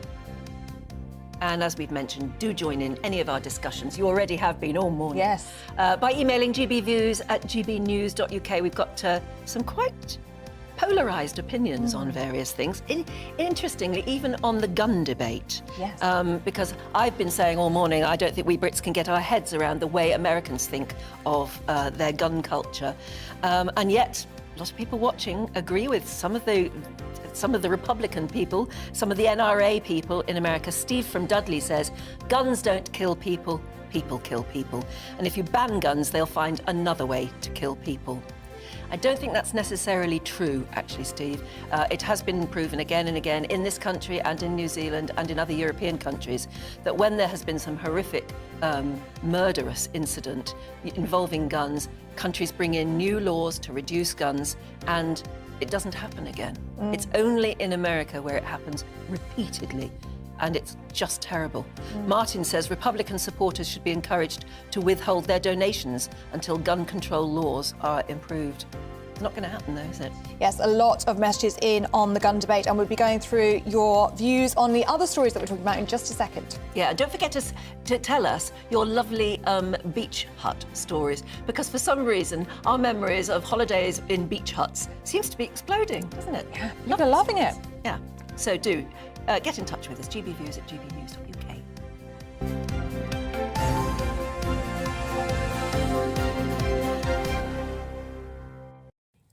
Well, back to our top story this Saturday morning. The Prime Minister, Boris Johnson, says the Chancellor's £21 billion cost of living rescue package is a big bazooka of support. But he recognises that the country still faces a very bumpy time ahead. Let's listen to what he said when visiting Stockton-on-Tees. It's a big bazooka. It's £1,200 for 8 million homes across the country, £300 extra for pensioners who are entitled to cold weather payments, another £150 for people who are on disability benefit, and of course putting more money into local government to help families who are finding things particularly tough. Look, I'm not going to pretend that this is going to fix everything for everybody immediately, and there are still going to be pressures, but it's a very, very substantial commitment by the government to getting us through what will be, I'm afraid, still a bumpy time with the increase in energy prices around the world. People's outgoings are going to go up and have been going up already as a result of the increased cost of energy and food. Well, the Prime Minister implied measures of up to £1,000 for 8 million homes across the UK will be enough. So will Rishi's plan be enough to come to the rescue? And meanwhile, millions across the country have fallen into financial hardship over the past 2 years. And anti-poverty campaigners say the amount of people needing to visit food banks is rising. Our East of England reporter Ed Crawford visited a food bank in Downham Market in Norfolk and spoke to staff and those worst hit by accelerating living costs. Downham Market in the heart of Norfolk is similar to many towns across the country. This once flourishing market town is now seeing the effects of the cost of living crisis. On the outskirts of town, a busy food bank managed by Alex Coates is helping some of Downham Market's most in need. For Lyndon Trundle, a difficult turn of events left him struggling to stretch out his monthly budget. I did actually have a meal last night, and that was the only meal that I had of the day. You know, the rest of it was kind of like trying to fill myself up with tea and what have you, so that my stomach hadn't shrunk to the size of a golf ball. With dwindling resources, Lyndon has been forced to have less meals. Tell you all this much, yeah, if you're hungry enough, you'll eat it. You will eat it, you know. There it is. The food bank has seen a dramatic rise in usage, and as Lyndon Leake, one of the volunteers, fears, there may be worse yet to come. You know, we're just tipping the iceberg, I think, at the moment, and it can only get worse. Because unless the government actually really step forward, I don't see how we can resolve this quickly. It's a long-term project, sadly. Alex Coates, who manages the food bank, also worries about the future for those in Downham Market. It seems that the gap between the rich and the poor is getting wider and wider. In Downham Market we have quite a substantial amount of poor people, and people are just trying to work out whether they can afford to feed themselves or heat their homes. They are not being able to afford to do both. If people now can't afford to do what they need to do to survive and can't make ends meet on the money that they're getting, if the fuel problems and everything else keeps going up the way it is, I don't know where we're going to be in a few months' time. With the cost of living crisis continuing with no end in sight, it seems that going forwards, more people will be forced into using the food bank. One story that's resounding throughout the country, and especially here in Downham Market, is that people are having to pick between heating their house or heating their food. From Downham Market, this is Ed Crawford for GB News. Yeah, thanks very much, Ed. We've been talking all morning about maybe the only way to get through this cost of living crisis is to pull together, is to sort of embrace the British bulldog spirit, as indeed many, I think, of our older viewers seem to think. Although, John says, it's hard to think of the country pulling together when this winter our pensioners, most of whom have given so much, will die from the cold weather and lack of good food, whilst many young men who have come to the country will be fed, housed and kept nice and warm at the cost of the rest of us in more ways than one. The cost of energy will be paid for in more than just pound notes. Jerry's been in touch. He says, "Dear Anne and Ellie, Malcolm was raising the point of redirecting household energy payments by those who wanted to redistribute it among the most energy strapped. Why not," he says, "donate it to food banks?" And that is, of course, the £400 payment. If you are wealthy, should you be obliged to then pass that on to charity or pass it on to those in need? Or are many people struggling that have never struggled before? Well, Rishi said that if you don't need the £400, you just pay it back to the Treasury. But I think a lot of people may not mind so much giving back the £400 if they knew exactly what it was going to. Or they might feel more comfortable giving it to charity. To a food bank or something. Or to a food bank, yes, exactly. Yeah, maybe that's the thing to do. Would you actually do it, though? Or would it just sort of go into your bank account? Talking about the British bulldog spirit, Brian from Gloucester says, in the 70s, when I just got married, I had 3 jobs to get by. No one gave us anything. Love to you both.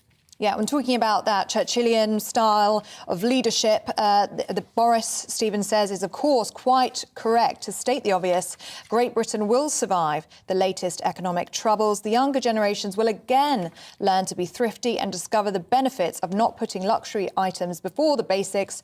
Food banks will become even more important. And we were saying this, there is something instilled in us as British people, I think, to just make do amend, to come together to support those who need it. And people are donating to food banks where they can, up and down the country. They're springing up everywhere. So that's a really good point. Maybe there. It's a new part of our society, and we're going to have to embrace that too. For the time being, anyway. We haven't got your name, sadly. It would cost millions to develop a system to means test everyone. See, that was Rishi Sunak's defence when it was said, why is the £400 being given to absolutely everybody? It's because it would actually, at the moment, given it that it's a very short-term measure, take too long. It would take too long to means test everybody. But he says it would cost millions to develop a means testing system straight away. Using benefits as a criteria would not be a fair system because, yet again, people people in work earning only slightly above the threshold for benefits would miss out, and yet they need the help too. At least this way, those in the middle that usually fall through the gaps will get some help. We've also been talking about the royals today. The Queen, on the front of the Daily Mail, she's extending an olive branch to Harry and Meghan, who are coming to the UK to celebrate her Jubilee. Should we be extending an olive branch to Harry and Meghan again? She has carved out time in her Jubilee schedule. Saturday, we believe, next week, she's going to be spending time with Harry and Meghan and her great-grandchildren. She's meeting Lilibet for the first time on her first birthday. Will be a very special occasion for Her Majesty, which I think it just shows how humble she is, really, to be carving out a day for them. Although Shelley doesn't think so. Over her Jubilee. Yes, Shelley says... Morning Shelley says, well, I can't bear Harry and Meghan for what they've become and what they've said about the royal family, and I actually think that they should not be invited to the Jubilee. You can't put all the blame on Meghan. Yes, she is a fame-hungry, self-obsessed woman, but Harry has his own mind. He's chosen to turn his back on his family for her. He has to be blamed for his own actions. Yes, and... Elaine has said, no, we don't want these two. They continually denounce both their families, including our royal family, of course. We don't want them coming over here and taking centre stage at the time of the Queen's Platinum Jubilee. It is just wrong. Lots of you certainly feeling that way. There's also... Here's one controversial one. Again, one viewer says, you've got to put your name on these, you know. If you're going to have a strong opinion, I think you've got to put your name on it. Wouldn't it make more sense to eradicate the celebrations for a more sensible approach and instead donate the money to the needy in this country to help pay bills and put food on the table? Do we need the royals? I'm not sure we do. We have MPs to make decisions these days. That's an interesting view. There is an article in the Daily Mail today that's saying that despite the cost of living crisis and the hard times that so many of us are going through, the Jubilee is actually this light at the end of the tunnel. It's giving us this lovely weekend to celebrate and to celebrate Her Majesty and what it means to be British. So I'm sure lots of people would disagree with you. We don't have a name for you, but I'm sure lots of people... No, like I said, if you're going to have a strong opinion, we welcome a strong opinion. We do. Need to know Put your name to it. Yeah, absolutely. Shall we bring you up to date with what's going on today as you wake up, have a nice cup of tea and watch us in bed? Yeah. Well, here, the Prime Minister says the government's emergency support package is a big bazooka to help families struggling with their energy bills. The Chancellor's committed a further £21 billion worth of support for households. But Boris Johnson says the country still does face a bumpy time ahead. Well, Boris Johnson has been accused of misleading Parliament by one of his own MPs as the number of Tories calling for him to resign over Number 10 lockdown parties continues to grow. Veteran Conservative MP Sir Bob Neill and 2019 entrant Alicia Kearns both voiced concerns with the Prime Minister's insistence that he had not broken coronavirus rules by attending leaving dues for departing officials. Sir Bob Neill has also submitted his letter of no confidence in the Prime Minister to the influential 1922 committee. And Donald Trump says the US should prioritise funding for school security over aid to Ukraine.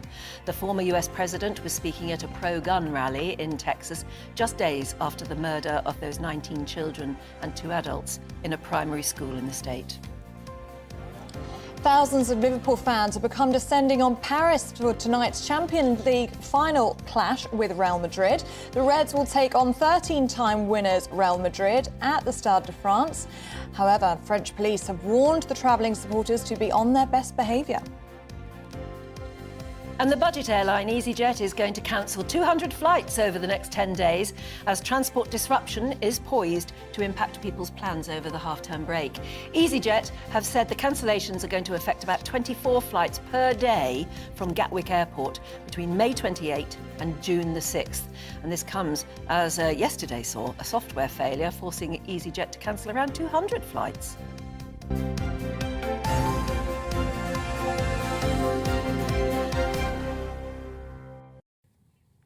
Now, more than 1 million foreign nationals were let in to live in the UK last year for the first time in recorded history. That's as the government was accused of breaking its Brexit promises. Yeah, the Home Office data showed that the number of visas handed to workers, students, family relatives and other foreign nationals rose by 35%.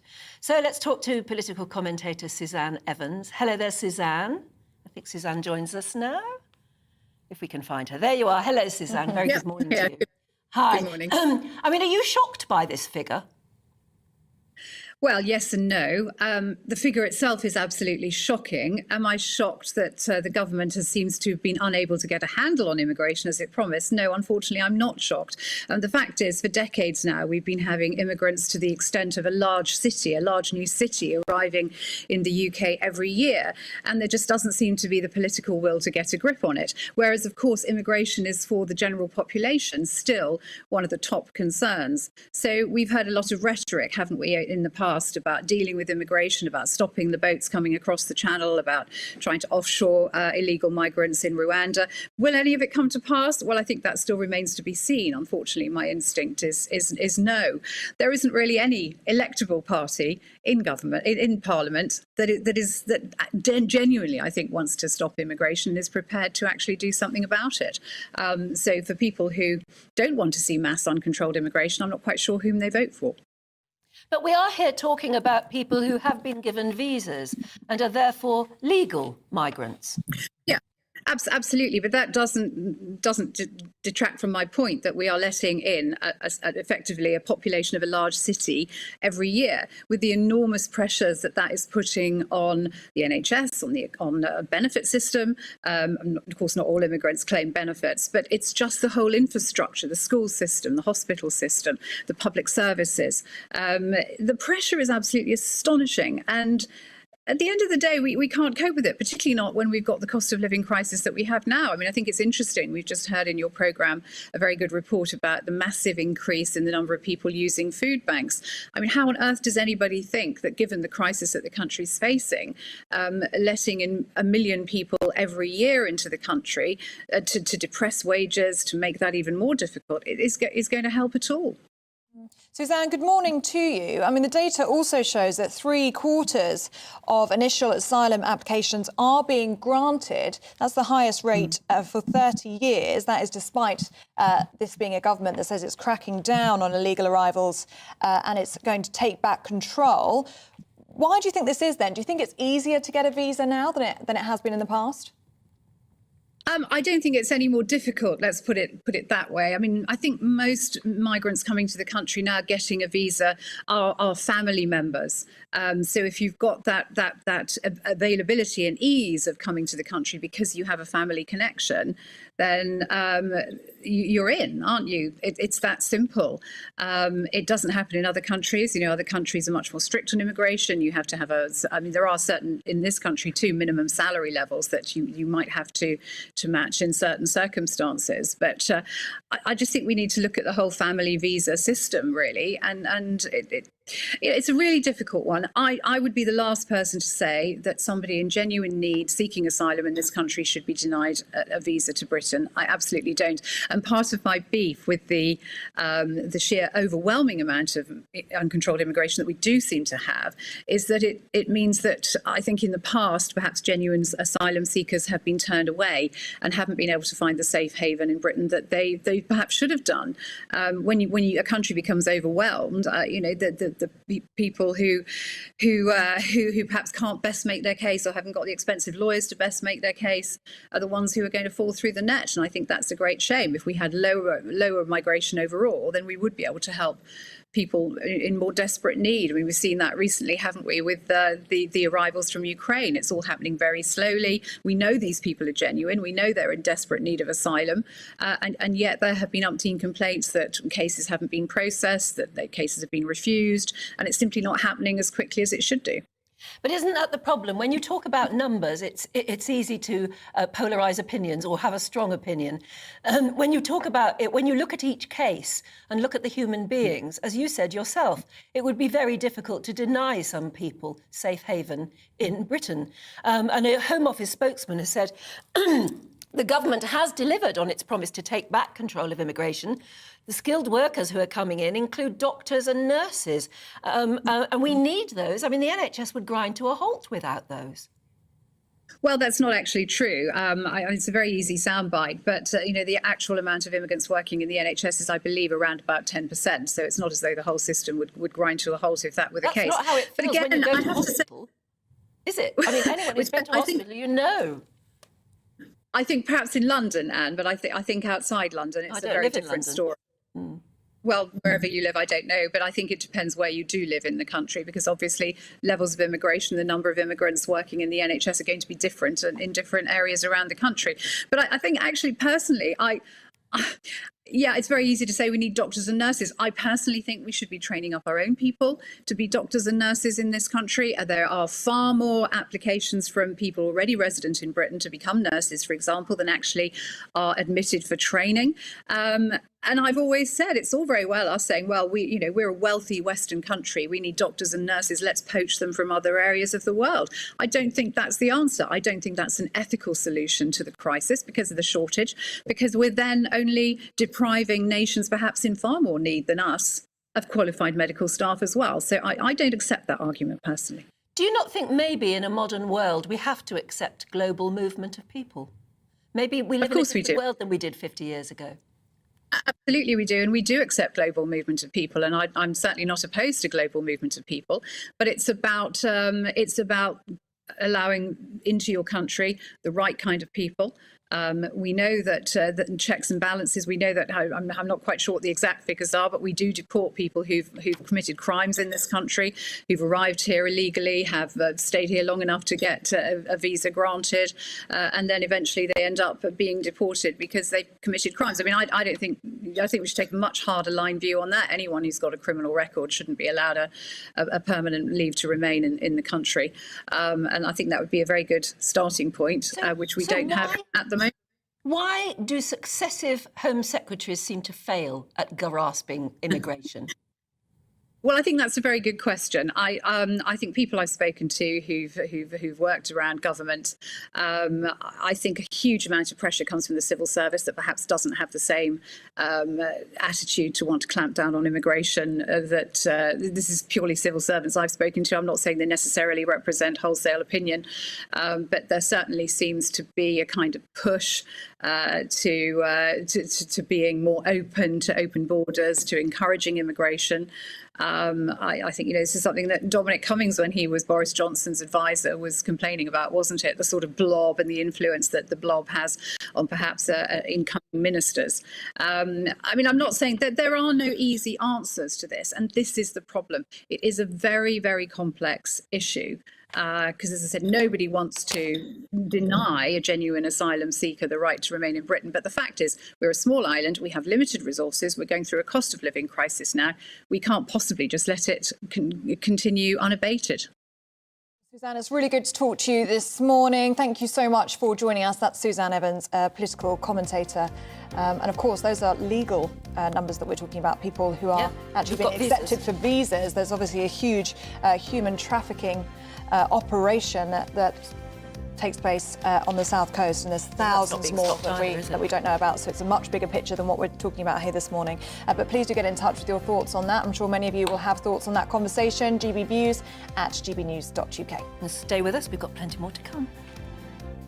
Hello, a very good morning to you. I'm Aidan McGivern from the Met Office. A cracking day in store for many of us. It might be feeling fresh out there at the moment, but plenty of sunshine, and soon enough temperatures will rise. A warm afternoon to come up and down the country. One exception, the far northeast of Scotland, where we'll keep a bit of a breeze, some cloud and 1 or 2 showers. But otherwise, high pressure is in charge, and that high pressure will lead to widely sunny skies right the way through the day and into the afternoon. Now, the far north of Scotland, as well as the east coast of England, will get a bit of a breeze. That will make it feel on the cool side. But with sunny spells elsewhere, fairly widely, it's going to feel very pleasant in that sunshine, with temperatures, I think, Glasgow, Belfast, mid to high teens. Further south, 20 for Cardiff, 21 for London, and with light winds, a pleasant day to come. Like I say, it's going to feel cooler in the north of Scotland, with a breeze coming from the north, and that northerly breeze becomes more widespread going into the early hours of Sunday. That will allow some showers to affect the east coast of England and more widely across northern Scotland, but lengthy clear skies elsewhere will again allow temperatures to fall away. So another cool start to the day on Sunday, but a bright start for many. There will be some sunshine around during the morning.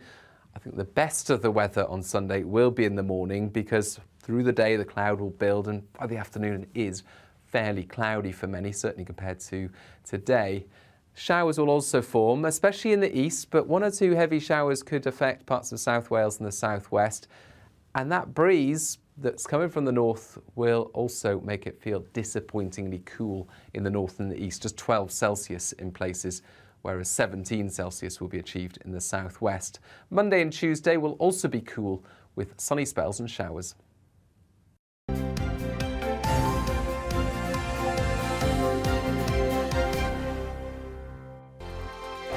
We are GB News. We're right across this great nation. On TV, On radio, on digital. Absolutely everywhere. We don't talk down to you. We embrace all voices. With honest and civilised conversation. We're not part of the establishment. We're one of you. And we're only getting started. Join us on GB News, The People's Channel. Britain's news channel. Every morning from 6 o'clock, we'll wake you up with GB News Breakfast with all the stories you didn't know from the night before. So whether it's serious news, entertainment, or your own views from all over our great nation, we're here to kick off your day with a smile. And the national media should be reflecting and reporting what's happening here. You will notice the northwestern accents. Whether you're with us on TV, radio, or online, Every morning, it's breakfast from 6 a.m. Hope you can join us. Join us for Ministry of Offence, the comedy panel show that's just like the news, in that the left fights the right and it doesn't really seem to matter who wins. We cover the big stories. It was in fact a troop of baboons and not angry vegans. I like that. And the really important stories. Fat naked cow gets stuck in swimming pool. it's a headline in a lot of local newspapers. Yeah. We're on the same team, Nick. Yeah, but I'm just helping it. Join us for Ministry of Offence, Saturday nights, 8 o'clock on GB News. I'm Dan Wootton. Join me Monday to Thursday from 9 to 11 for the feistiest and most fun news debate on TV, where free speech reigns. I'll bring you a sharp take on the day's biggest stories, bombshell newsmaker interviews, and A-list guests. And I guarantee you, no spin, no bias, no censorship, and no reason to go to bed. That's Dan Wootton tonight, Monday to Thursdays from 9 on GB News.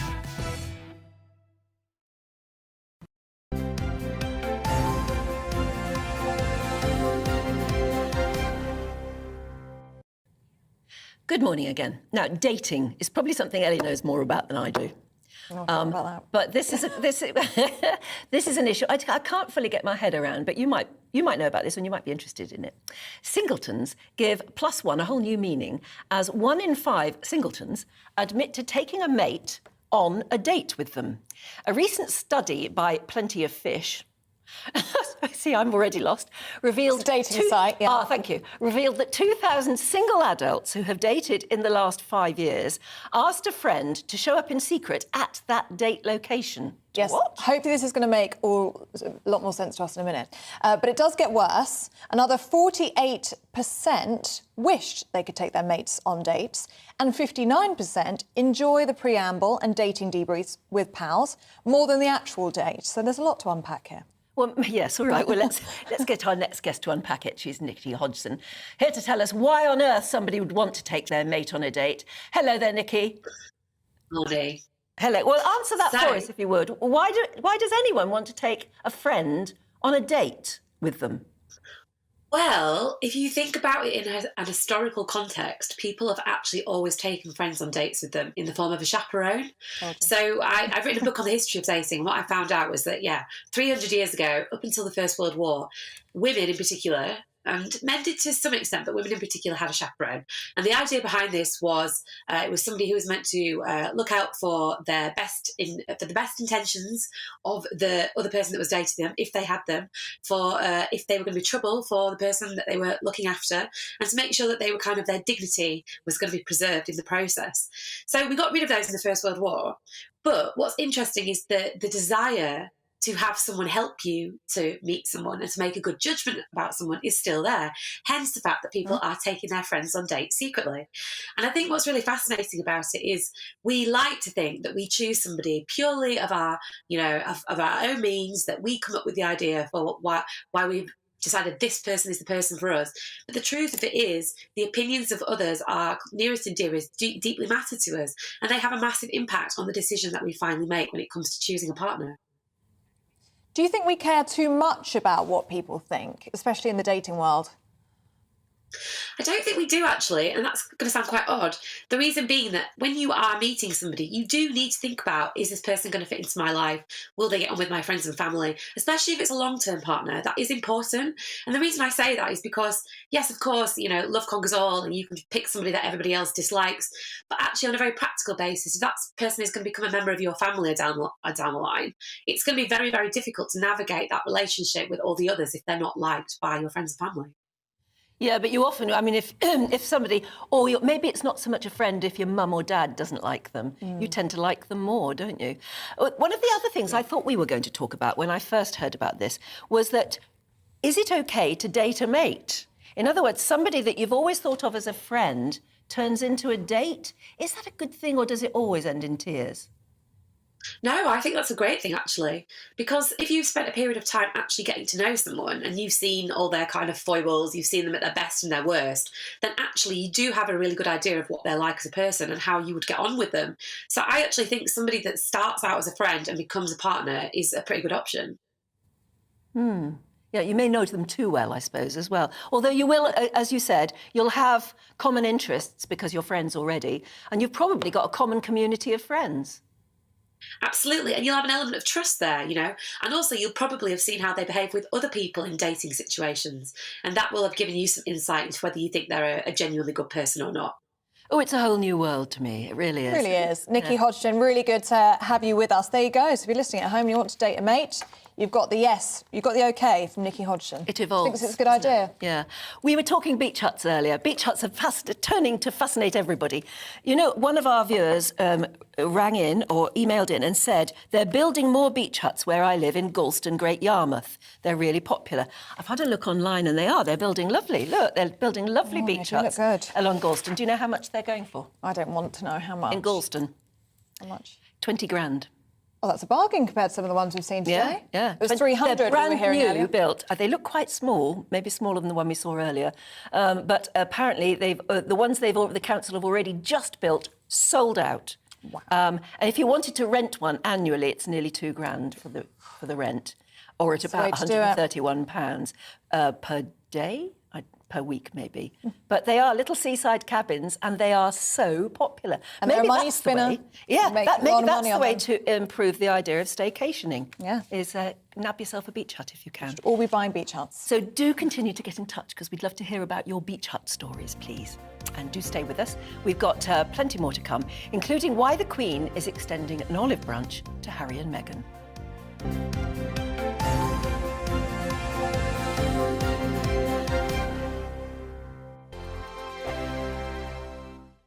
We are GB News. We're right across this great nation. On TV, on radio, on digital. Absolutely everywhere. We don't talk down to you. We embrace all voices with honest and civilised conversation. We're not part of the establishment. We're one of you.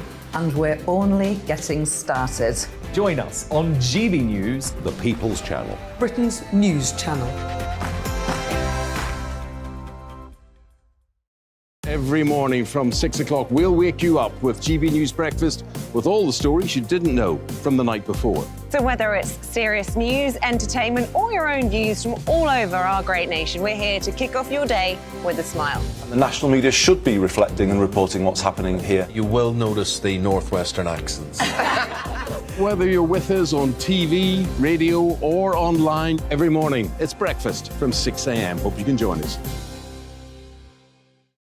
Join us for Ministry of Offence, the comedy panel show that's just like the news, in that the left fights the right and it doesn't really seem to matter who wins. We cover the big stories. It was in fact a troop of baboons and not angry vegans. I like that. And the really important stories. Fat naked cow gets stuck in swimming pool. it's a headline in a lot of local newspapers. Yeah. We're on the same team, Nick. Yeah, but I'm just helping you. Join us for Ministry of Offence, Saturday nights, 8 o'clock on GB News. I'm Dan Wootton. Join me Monday to Thursday from 9 to 11 for the feistiest and most fun news debate on TV, where free speech reigns. I'll bring you a sharp take on the day's biggest stories, bombshell newsmaker interviews, and A-list guests. And I guarantee you, no spin, no bias, no censorship, and no reason to go to bed. That's Dan Wootton Tonight, Monday to Thursdays from 9 on GB News.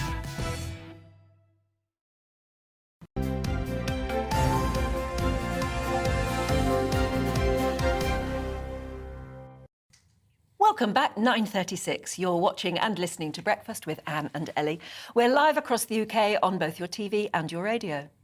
Now, today's Daily Mail front page reads, Queen's Jubilee olive branch to Harry and Meghan. There you go, you can see it on your screens there. And ahead of the Jubilee, it does seem that the Queen is trying to keep the peace with the Sussexes. And we're asking this morning, should we do the same? Yes, should we embrace her spirit and actually say, all right, you know, they're back in the country, let's welcome them, let's be a family again. With us is royal commentator and author Angela Levin. Angela, what do you think of that one? Should we extend an olive branch as well as the British public and just say, OK, Harry and Meghan, welcome back, it's lovely to see you? Well, I think the Queen has a right to say whatever she likes at 96, and it's her do, isn't it? A celebration of her. And I think she said, you know, she wants the Commonwealth and everyone to make the weekend special for them and come together. But you can't then sort of have an argument with your family, if that's what you're saying as the Queen. However, I think there needs to be some sort of effort made from Harry and Meghan. For example, do we know that this memoir of Harry's is going to come out shortly, which can slate the monarchy? Do we know any of the things that they've done that have hurt William and Catherine and Prince Charles and Camilla? Are they going to apologise for that? I personally, and I'm a great monarchist, but I personally don't think we should. It's up to the Queen what she thinks, but I don't think you can just let someone get away with it, because somehow they're winning. They've beaten the monarchy down to accept everything that they've done, all the wrong things, all the rudeness, all the allegations, lots of lies, and I don't see why we should. Well, Angela, the Queen has always said, hasn't she, that Harry and Meghan are much-loved members of the family. She has reportedly, according to the Daily Mail, carved out next Saturday to meet her great-grandchildren. She hasn't met Lilibet yet, and she's only met Archie the once, I believe. So this will be a really special occasion for her, won't it? It will be a wonderful occasion, and I'm very pleased that she, at last, will see her great-grandchildren. I hope they all get on and they're not too shy, and that they have a lovely party and a birthday for Lilibet, who will be one. But I don't think you can just block out all the things that they've said and done, and how they've used the monarchy to earn an awful lot of money. I think it was fine they went. I spent over a year with Prince Harry when I interviewed him. I liked him very much indeed, but he's changed. And you can't just use people. It's a very bad way of getting through life, I think, because in the end, people don't want you around. And I think there's an awful lot of people in this country who don't. I mean, Twitter today and yesterday was full of "don't come, we don't want you here." The popularity is absolutely dived down to the bottom. But that's not our decision. The Queen makes her own decision, but I think the public does as well. I mean, you don't want suddenly Netflix to be creeping around the corner and taking photographs of somewhere where they shouldn't be. Are they bringing Netflix? I think there's lots of things going on. They say they want to be private. They're going to St Paul's Cathedral because that looks grand, and I don't know where they're going to sit. That's quite an interesting question, isn't it? Behind Kate and William, next to Kate and William, very complicated. But the other things, they want to be private. Well, they left the royal family to be private. The last thing they've done is to be private. Problem is, I think worrying. Sorry. Yeah. No, well, I was going to say that the problem may also be the press, in that if they are in this country and they're anywhere near St Paul's Cathedral, the press, photographers are going to be looking for the embarrassing photograph, the photograph of William looking a bit miffed about it. You know, they're going to be looking for a news story in an uncomfortable photograph. So whatever Harry and Meghan do, it's going to be about them, isn't it? Well, that's the problem. I hope that wouldn't come, to be honest, but the Queen wants them there, so she's quite right. But I do think this is one of the Queen's subtle comments to tell the press to go easy and to not look, to stay out of it or not to. As she said, it's about her. And she obviously is saying, don't take lots of photographs of what they're doing. Because if, you watch anyone for a while, they might look cross for about a second, and you just take that picture and you use that. I think it's an appeal to the press, a very kind appeal. Here I am, I'm 98, served 70 years to look after all the population. Please don't spoil it. But, it takes two to spoil these things, doesn't it? And Angela, how do you think Harry and Meghan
when Aidan McGee joined us. Yeah, by turf, which we better very briefly explain now. They're a bit worried about the standard of the turf at the Stade de France. Yes, it's not so much the standard of the turf. It's more the fact that it's been laid at. I mean, the game's happening tonight at 8 o'clock. It's being laid. Well, it didn't finish laying it until Thursday at 1 a.m. And so, has it bed in? You know, has it been able to? The joins been able to be eliminated completely? It's a slight worry. I wasn't in the press conference yesterday. I don't know if somebody asked Jurgen Klopp, the Liverpool coach, about it. Maybe he was just volunteered the information to the media. Some would say he's getting his excuses in first. As Liverpool are probably the favourites tonight, I would think that's untrue. But just to be clear, it's not turf as we know it. You know, it's been transported in 24 different trucks from Spain at a certain temperature. It's been laid down. It's mostly plastic. It's weaved into a plastic mesh. And if you were to lean down and pick up some of the blades, then you could pick maybe, if you're picking half a dozen blades, for example, 4 of them would stay in place because they're plastic and they're not movable, and the other 2 are just roots. And it's not real, they're not proper, fully grown blades of grass. They're new, they're roots. They're grown in a lab. Is it unusual to have a final tonight and they only laid the turf 3 days ago? Yes, I mean, I assume they must have had. I need to check on this. Actually, it's my bad. They probably had an event last week. It's probably a concert or something that isn't conducive to playing. They probably had to move the pitch, or it's done some damage to the pitch. It might be a late thing. It might have been something, an unforeseen circumstance. Maybe there was some damage done to the pitch that they weren't expecting. It'd be so embarrassing, wouldn't it, if somebody's running for the ball and they trip over the edge? I know. I think it would bedded in nicely. I really don't see it being a problem tonight. It might be a problem afterwards if it hadn't bedded in once the players have kicked around on it and everything. It might be a problem. Look, we've only got 3 minutes, so we've got to cover the important bits of sport itself. Yeah, so a huge game tonight, obviously. Liverpool can win the Champions League for a 7th time. 100,000 Liverpool fans there tonight. Some speculation over their players as well, whether they're going to stay or go. Sadio Mane has been a subject of interest from Bayern Munich in the last couple of days. Now, there's a theory going around that Real Madrid, tonight's opponents, have planted that story in Germany to unsettle the player. There's another player, Mo Salah, said he's going to be there next season. But it's going to be a massive extravaganza. I'm actually going to watch it at the cinema. First time I've ever watched a football match at the cinema. So I'm going to be on Mark Dolan's show this evening talking about it. And then we've got the Championship playoff game tomorrow as well, the richest game in football, £170 million the prize for the winner, which in reality is actually £300 million because you get a year in the Premier League, and if you can get relegated, you get the solidarity payments. It's an obscene amount of money. Some people would say everything is wrong about football, really, but this is Nottingham Forest against Huddersfield, 2 areas where I'm sure we've got quite a few viewers as well. Sure and we've got the Monaco Grand Prix tomorrow as well. Lewis Hamilton. We had the interesting story yesterday about Bernie Ecclestone being arrested in possession of a gun yesterday. Oh, really? I didn't know that. Yeah, he's in Sao Paulo, so he divides his time between Switzerland, Brazil and London. As we all do. Exactly, yeah. And so he's boarding his private jet in Sao Paulo. He was called off the plane because they found a gun in his luggage. He said he admitted owning the gun, but he said, I don't know how it got in my luggage. Now, I don't think this would have happened if it was an EasyJet flight, but the gun was confiscated and he was allowed to board the flight. Well, look, talking about globetrotting, I've got to move us on very quickly because we like to end the programme with the whole family here. And Stephanie Tetchy can't be here either, but she is in Cannes. So let's see if we can join her live from Cannes from the last day of the film festival. Stephanie, hello. You look beautiful in the sunshine. Family. How is the film festival? Oh, it's been amazing. It's been 2 weeks of great films that have been showcased here at the Le Creuset. We've had some amazing films, some big blockbusters such as Elvis. We saw that 2 days ago, which is amazing. I cannot fault that film. We had Tom Cruise's Maverick, Top Gun Maverick, which was another good film, which brought lots of headlines. But today is the closing day of the festival. So today we will see the Palme d'Or. So instead of the Oscars, the Palme d'Or is the next big, highest accolade you can have in the film industry. And there's been about 21 films that are up for this gong tonight. So a jury of 12 are going to announce who is going to win the Palme d'Or of the Cannes Film Festival. There are some really good contenders. I'm personally predicting The Stars at Noon, which stars Joe Alwyn, who is Taylor Swift's boyfriend, and Margaret Qualley. That film has been having all of the critics' approval here. So I think that could potentially be the Palme d'Or for this year's Cannes Film Festival. And the Elvis movie, Tom Hanks is in it, isn't he? Yes, he is. But surprisingly, I was with a press conference with him the other day, and he said that he didn't think he would do such a good job in the role, but he's done amazing in it, and he really does, the role justice as Elvis's manager, Colonel Tom Parker. So he's been in town for up till yesterday, actually. But the Elvis one was a really, really good film. Well, Aidan's feeling a bit miffed because he's feeling a bit left out. You've managed to get to Cannes and he's not even going to Paris for the match, are you? I'm going to the cinema. And the reason I saw the advert the other night, and you'll be interested in this, Stephanie, as well, is because I went to see Top Gun Maverick on Thursday night. Oh, you I did? thought it was superb. It was it? Yeah, they're it was saying brilliant. that. And I haven't even seen the first one. Very, very good. I haven't seen the first one, but I was able to tune into the stories. You don't have to see the first one and go back to watch the first one to watch the Maverick. It was fantastic. Oh, brilliant. Stephanie, I haven't been to Cannes for yonks. I mean, probably 25 years or something. But last time I was, it is wonderful because you just walk around in the sunshine and there are stars just walking around you, aren't there? Literally, guys, I've been doing so much star spotting. It's actually quite scary. You'd just be walking down the street. And the other day, guys, I was at a party and then I was looking and I saw someone with a black hat. And it was like Leonardo DiCaprio and LeBron James. I was at this party and they were just all there. And I was like, the celebrities love coming to Cannes. And the good thing about this year is we've gone back to a pre-COVID Cannes where there wasn't no mask, no health passes needed. Like, it really felt that people could really enjoy themselves and get back to partying, which people like doing in Cannes. So is it the last day today? Are you coming back tomorrow? Coming back tomorrow? I am coming back tomorrow. I'm a bit sad about leaving, but I think I'm ready to come home and be in the studio again. Yeah. Are you going to be on the studio tomorrow? Are you going to the studio tomorrow with us, Steph? No, unfortunately not, because I have to cover the Palme d'Or tonight, so I'll be arriving back in London very late. But I do have to shout out. And what about you? I mean, all of the stars are wearing glamorous outfits. I bet you've been wearing one or two, haven't you? And, I've been pulling out all the dresses for the red carpets and stuff. My suitcase is feeling very heavy right now with all the glitz and glamour. One event I went to was the Amphel Gala, which was like 2 days ago, which was incredible, seeing all the stars that came to that. So basically, the Amphel Gala supports AIDS research and foundations all across the world. And in total, the celebrities raised over £15 million in just one night. Wow, incredible. Stephanie, thank you so much for bringing us all the glitz and glamour from the Cannes Film Festival. Hope you enjoy the rest of it. And Aidan, as always, fantastic to have you in the studio. Thank you so much for joining us. Yeah, and it was an ugly rumour that Stephen's back tomorrow because he isn't. He's still on his honeymoon. I thought it was a bit odd, the news this morning, that he was coming back. So Ellie's going to be back with me. You're stuck with tomorrow, me. bright and early, 6 o'clock on a Sunday morning. There's no better way to start your Sunday. We look forward to being with you.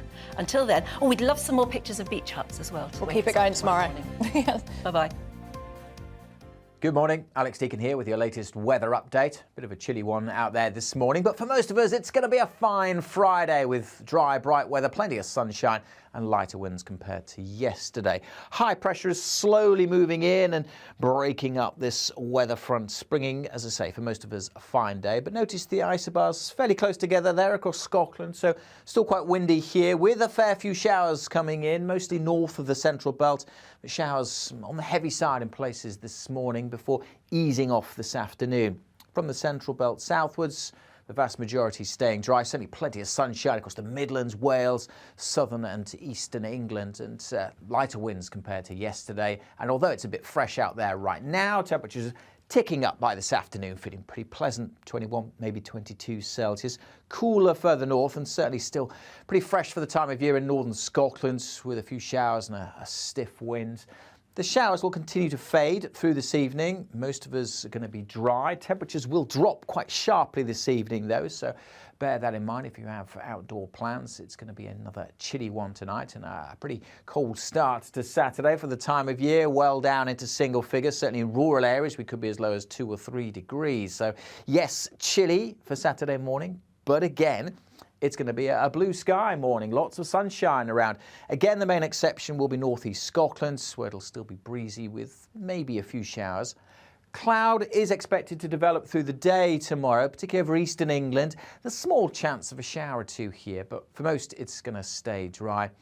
Again, temperatures not spectacular, but feeling okay in the sunshine. A cooler feel on some of these North Sea coasts as that northerly breeze continues. And that's going to be very evident on Sunday, bringing much more cloud across the country. Quite a grey day and a chilly day as well. But still on Sunday, many of us will be dry.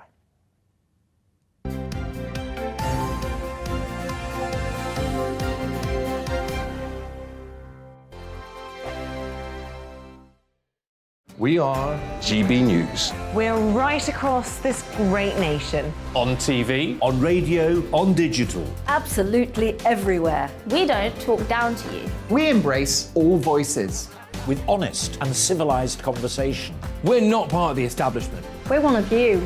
And we're only getting started. Join us on GB News, The People's Channel. Britain's news channel. Every morning from 6 o'clock, we'll wake you up with GB News Breakfast with all the stories you didn't know from the night before. So whether it's serious news, entertainment, or your own views from all over our great nation, we're here to kick off your day with a smile. And the national media should be reflecting and reporting what's happening here. You will notice the northwestern accents. Whether you're with us on TV, radio, or online, every morning, it's breakfast from 6 a.m. Hope you can join us. Join us for Ministry of Defence, the comedy panel show that's just like the news, in that the left fights the right and it doesn't really seem to matter who wins. We cover the big stories. It was in fact a troop of baboons and not angry vegans. I like that. And the really important stories. Fat naked cow gets stuck in swimming pool. it's a headline in a lot of local newspapers. Yeah. We're on the same team, Nick. Yeah, but I'm just helping you. Join us for Ministry of Defence, Saturday nights, 8 o'clock on GB News. I'm Dan Wootton. Join me Monday to Thursday from 9 to 11 for the feistiest and most fun news debate on TV, where free speech reigns. I'll bring you a sharp take on the day's biggest stories, bombshell newsmaker interviews, and A-list guests. And I guarantee you, no spin, no bias, no censorship, and no reason to go to bed. That's Dan Wootton tonight, Monday to Thursdays from 9 on GB News.